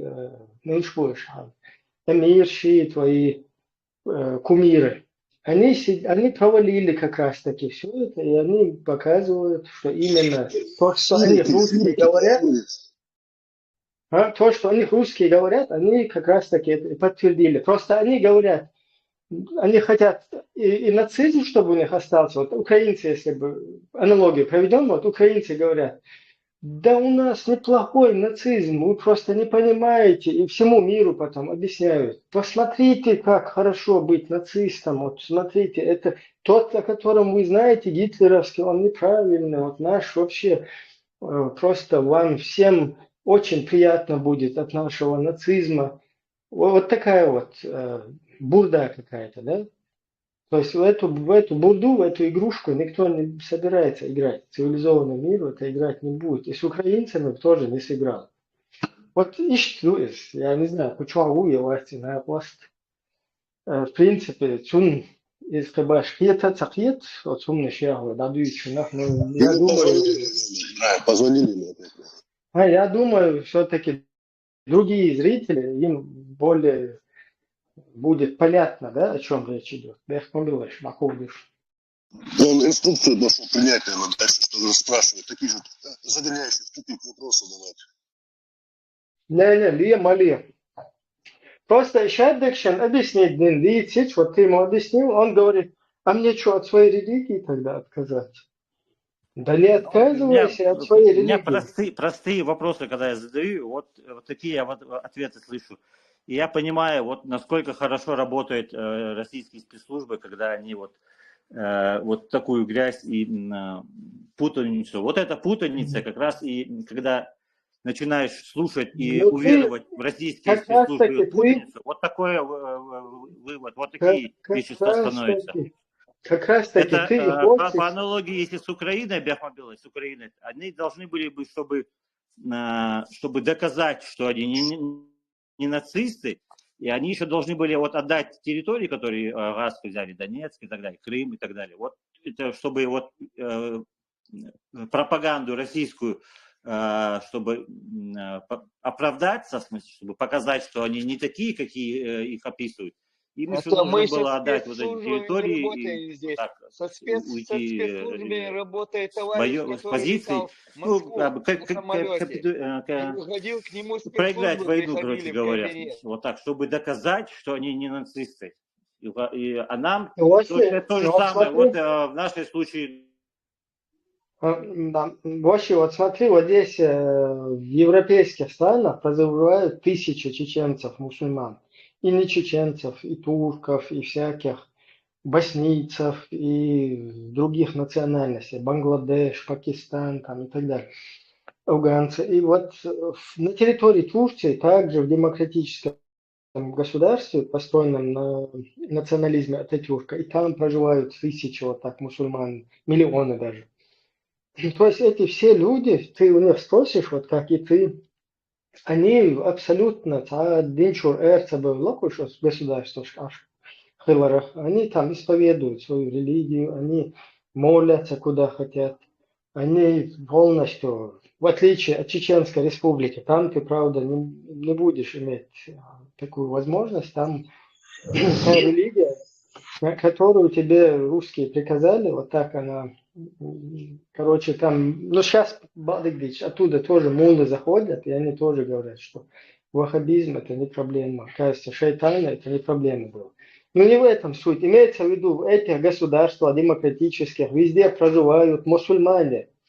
И ты сейчас, Соблюдают когда обряды мы свои. провели, и ты, когда мы провели сейчас аналогию с Украиной, ты нам говоришь, что якобы мне отказаться от своей религии. Ну, ты меня извини, если твоя религия, она особая, отличается от той, которую люди здесь исповедуют, и твоя религия, например, предписывает отрубить мою голову, руку там стойка, забросать камнями там Альберта и так далее, то ты уж извини, вот такую религию над себе экспериментировать мы не собираемся тебе давать. Тут уж в таком случае, извини, с такой религией, мы тебя в Афганистан билет купим, бисмилля, даже еще можем тебе там рюкзак приготовить, там, я не знаю, узелок, и туда тебя отправим, там ты можешь и руку, чтобы тебя отрубили, и камнями закидали, и много оттуда всего этого поступает. То есть вот так вот, только так это можно как-то договориться. А так, чтобы ты нам это принес, да, тем более там сам живя где-то в процветающей цивилизованной европейской стране, чеченцам попытался вот эти шариаты установить, вы уж извините, ну, мы не согласны с этим.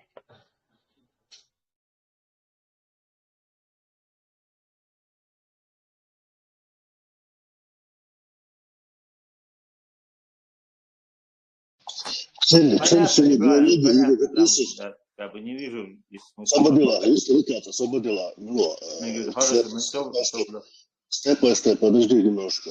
Я, насколько я понял, делаю выводы. Цель всего диалога и твоих вопросов заключается в поиске изъянов того, что говорит ЧДП, да, допустим, найти там какой-то изъян и его вывести наружу. Как мы видим, ты изъяна не нашел. И теперь выложи свою концепцию, какую ты видишь будущее государственного устройства Чеченской Республики, такую, как соответствующую Шазаму, Низаму, или у тебя свой вариант какой-то? Ответь, пожалуйста. Кстати, вот этот вопрос у меня тоже. Не ответив на мой конкретный вопрос насчет основной.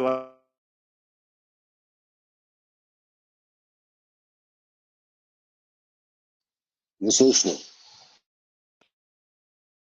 Как я говорю, не ответив на мой простой конкретный вопрос.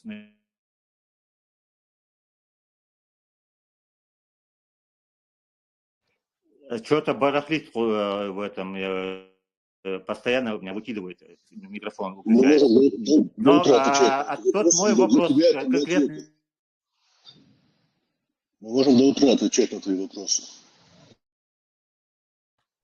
Конституция 92 года, вот в смысле, все силы направляются на то, чтобы она существовала, и она имела как бы место быть. Вот этот мой вопрос был, как это структурировано, как это должно стать, как это должно быть. Я могу еще раз ответить.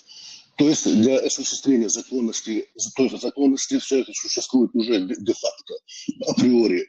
От того, что территория занята. Это не значит, что Конституция теряет свою законность. Как только будет территория, на которой мы будем восстанавливать свое государство, Конституция 92 года будет осуществляться. Все законы и права граждан этой республики будут соответственно осуществляться по этой Конституции. Это ответ? Хорошо. Какие-нибудь, как это, в смысле, вот слова интересные я услышал. А где это происходит? Как это, в смысле, государство? Это в Европе сейчас мы должны это такое построить? Да, на смотри, какой территории? в Европе. Вот сейчас силы, которые это добивают, в этом направлении работают. Где я могу? Да, слушай. Мы низам в Европе будем устанавливать. Низам. Ну вот говорю, вот такие ответы, да. Чеченская демократическая партия ведет свою деятельность в соответствии с Конституцией 92 года. Чеченская демократическая партия ведет свою деятельность политическую в соответствии с Конституцией Чеченской Республики 92 года и добивается политической борьбой своей независимости. Эта деятельность заключается не только в освещении, как Ибраим говорит, или просвещении. Мы ведем чисто политическую борьбу, на примере, как с тобой сейчас, на данный момент. на основе Конституции 92 года. Уже де-факто идет борьба, уже де-факто идет работа по Конституции. Например, с тобой.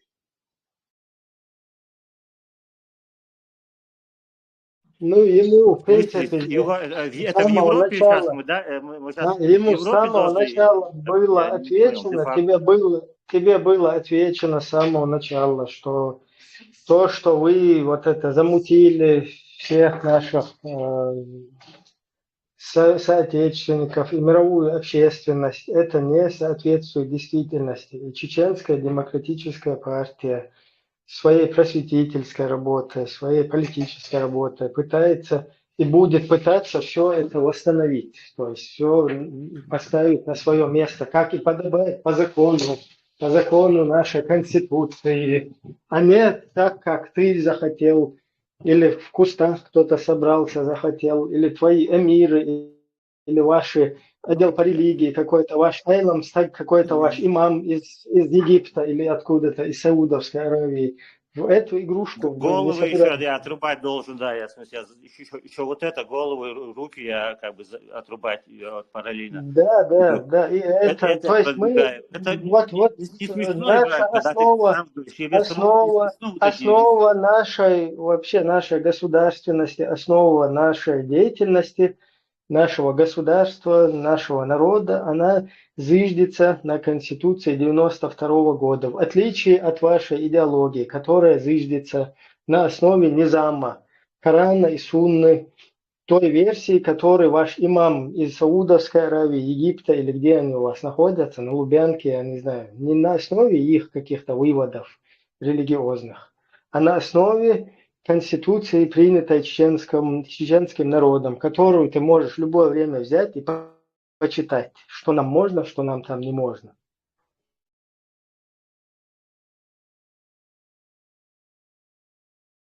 Так, Оме Хаеши, был Телеграм ладу хархой, Ютуб ладу хархой, уже за этот,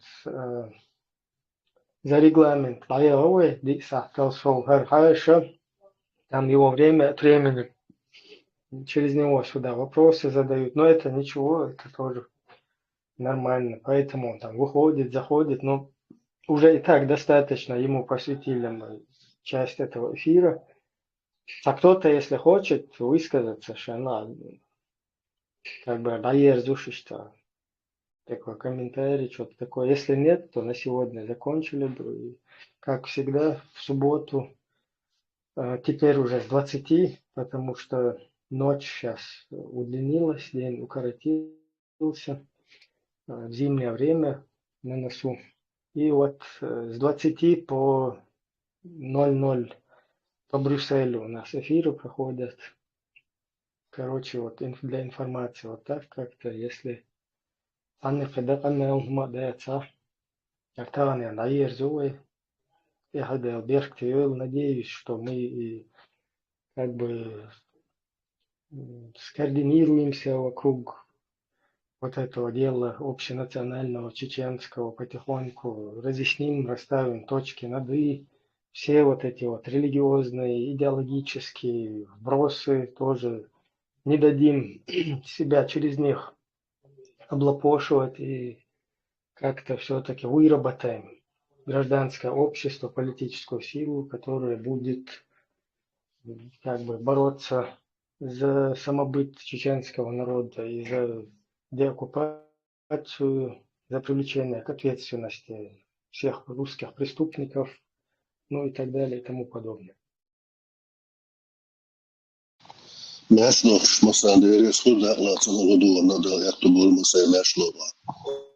Стоик, доволе и что вопрос правильно поставить туда и микрофон, и не сич, что дик хазарвар ходу. Не своим даже никто дерес. И ты критик, Арон, действительно, у тебя нормальная мысль, нормальная как бы риторика, нормальные вопросы, нормальные мысли, но они, к сожалению, не доходят 100%. И СЛ микрофон дикел чую, а ну помогать, что самое случается, мы сильно слышишь. Masu maşual tehdi bir kırıl adı kü. Hadi gidelim.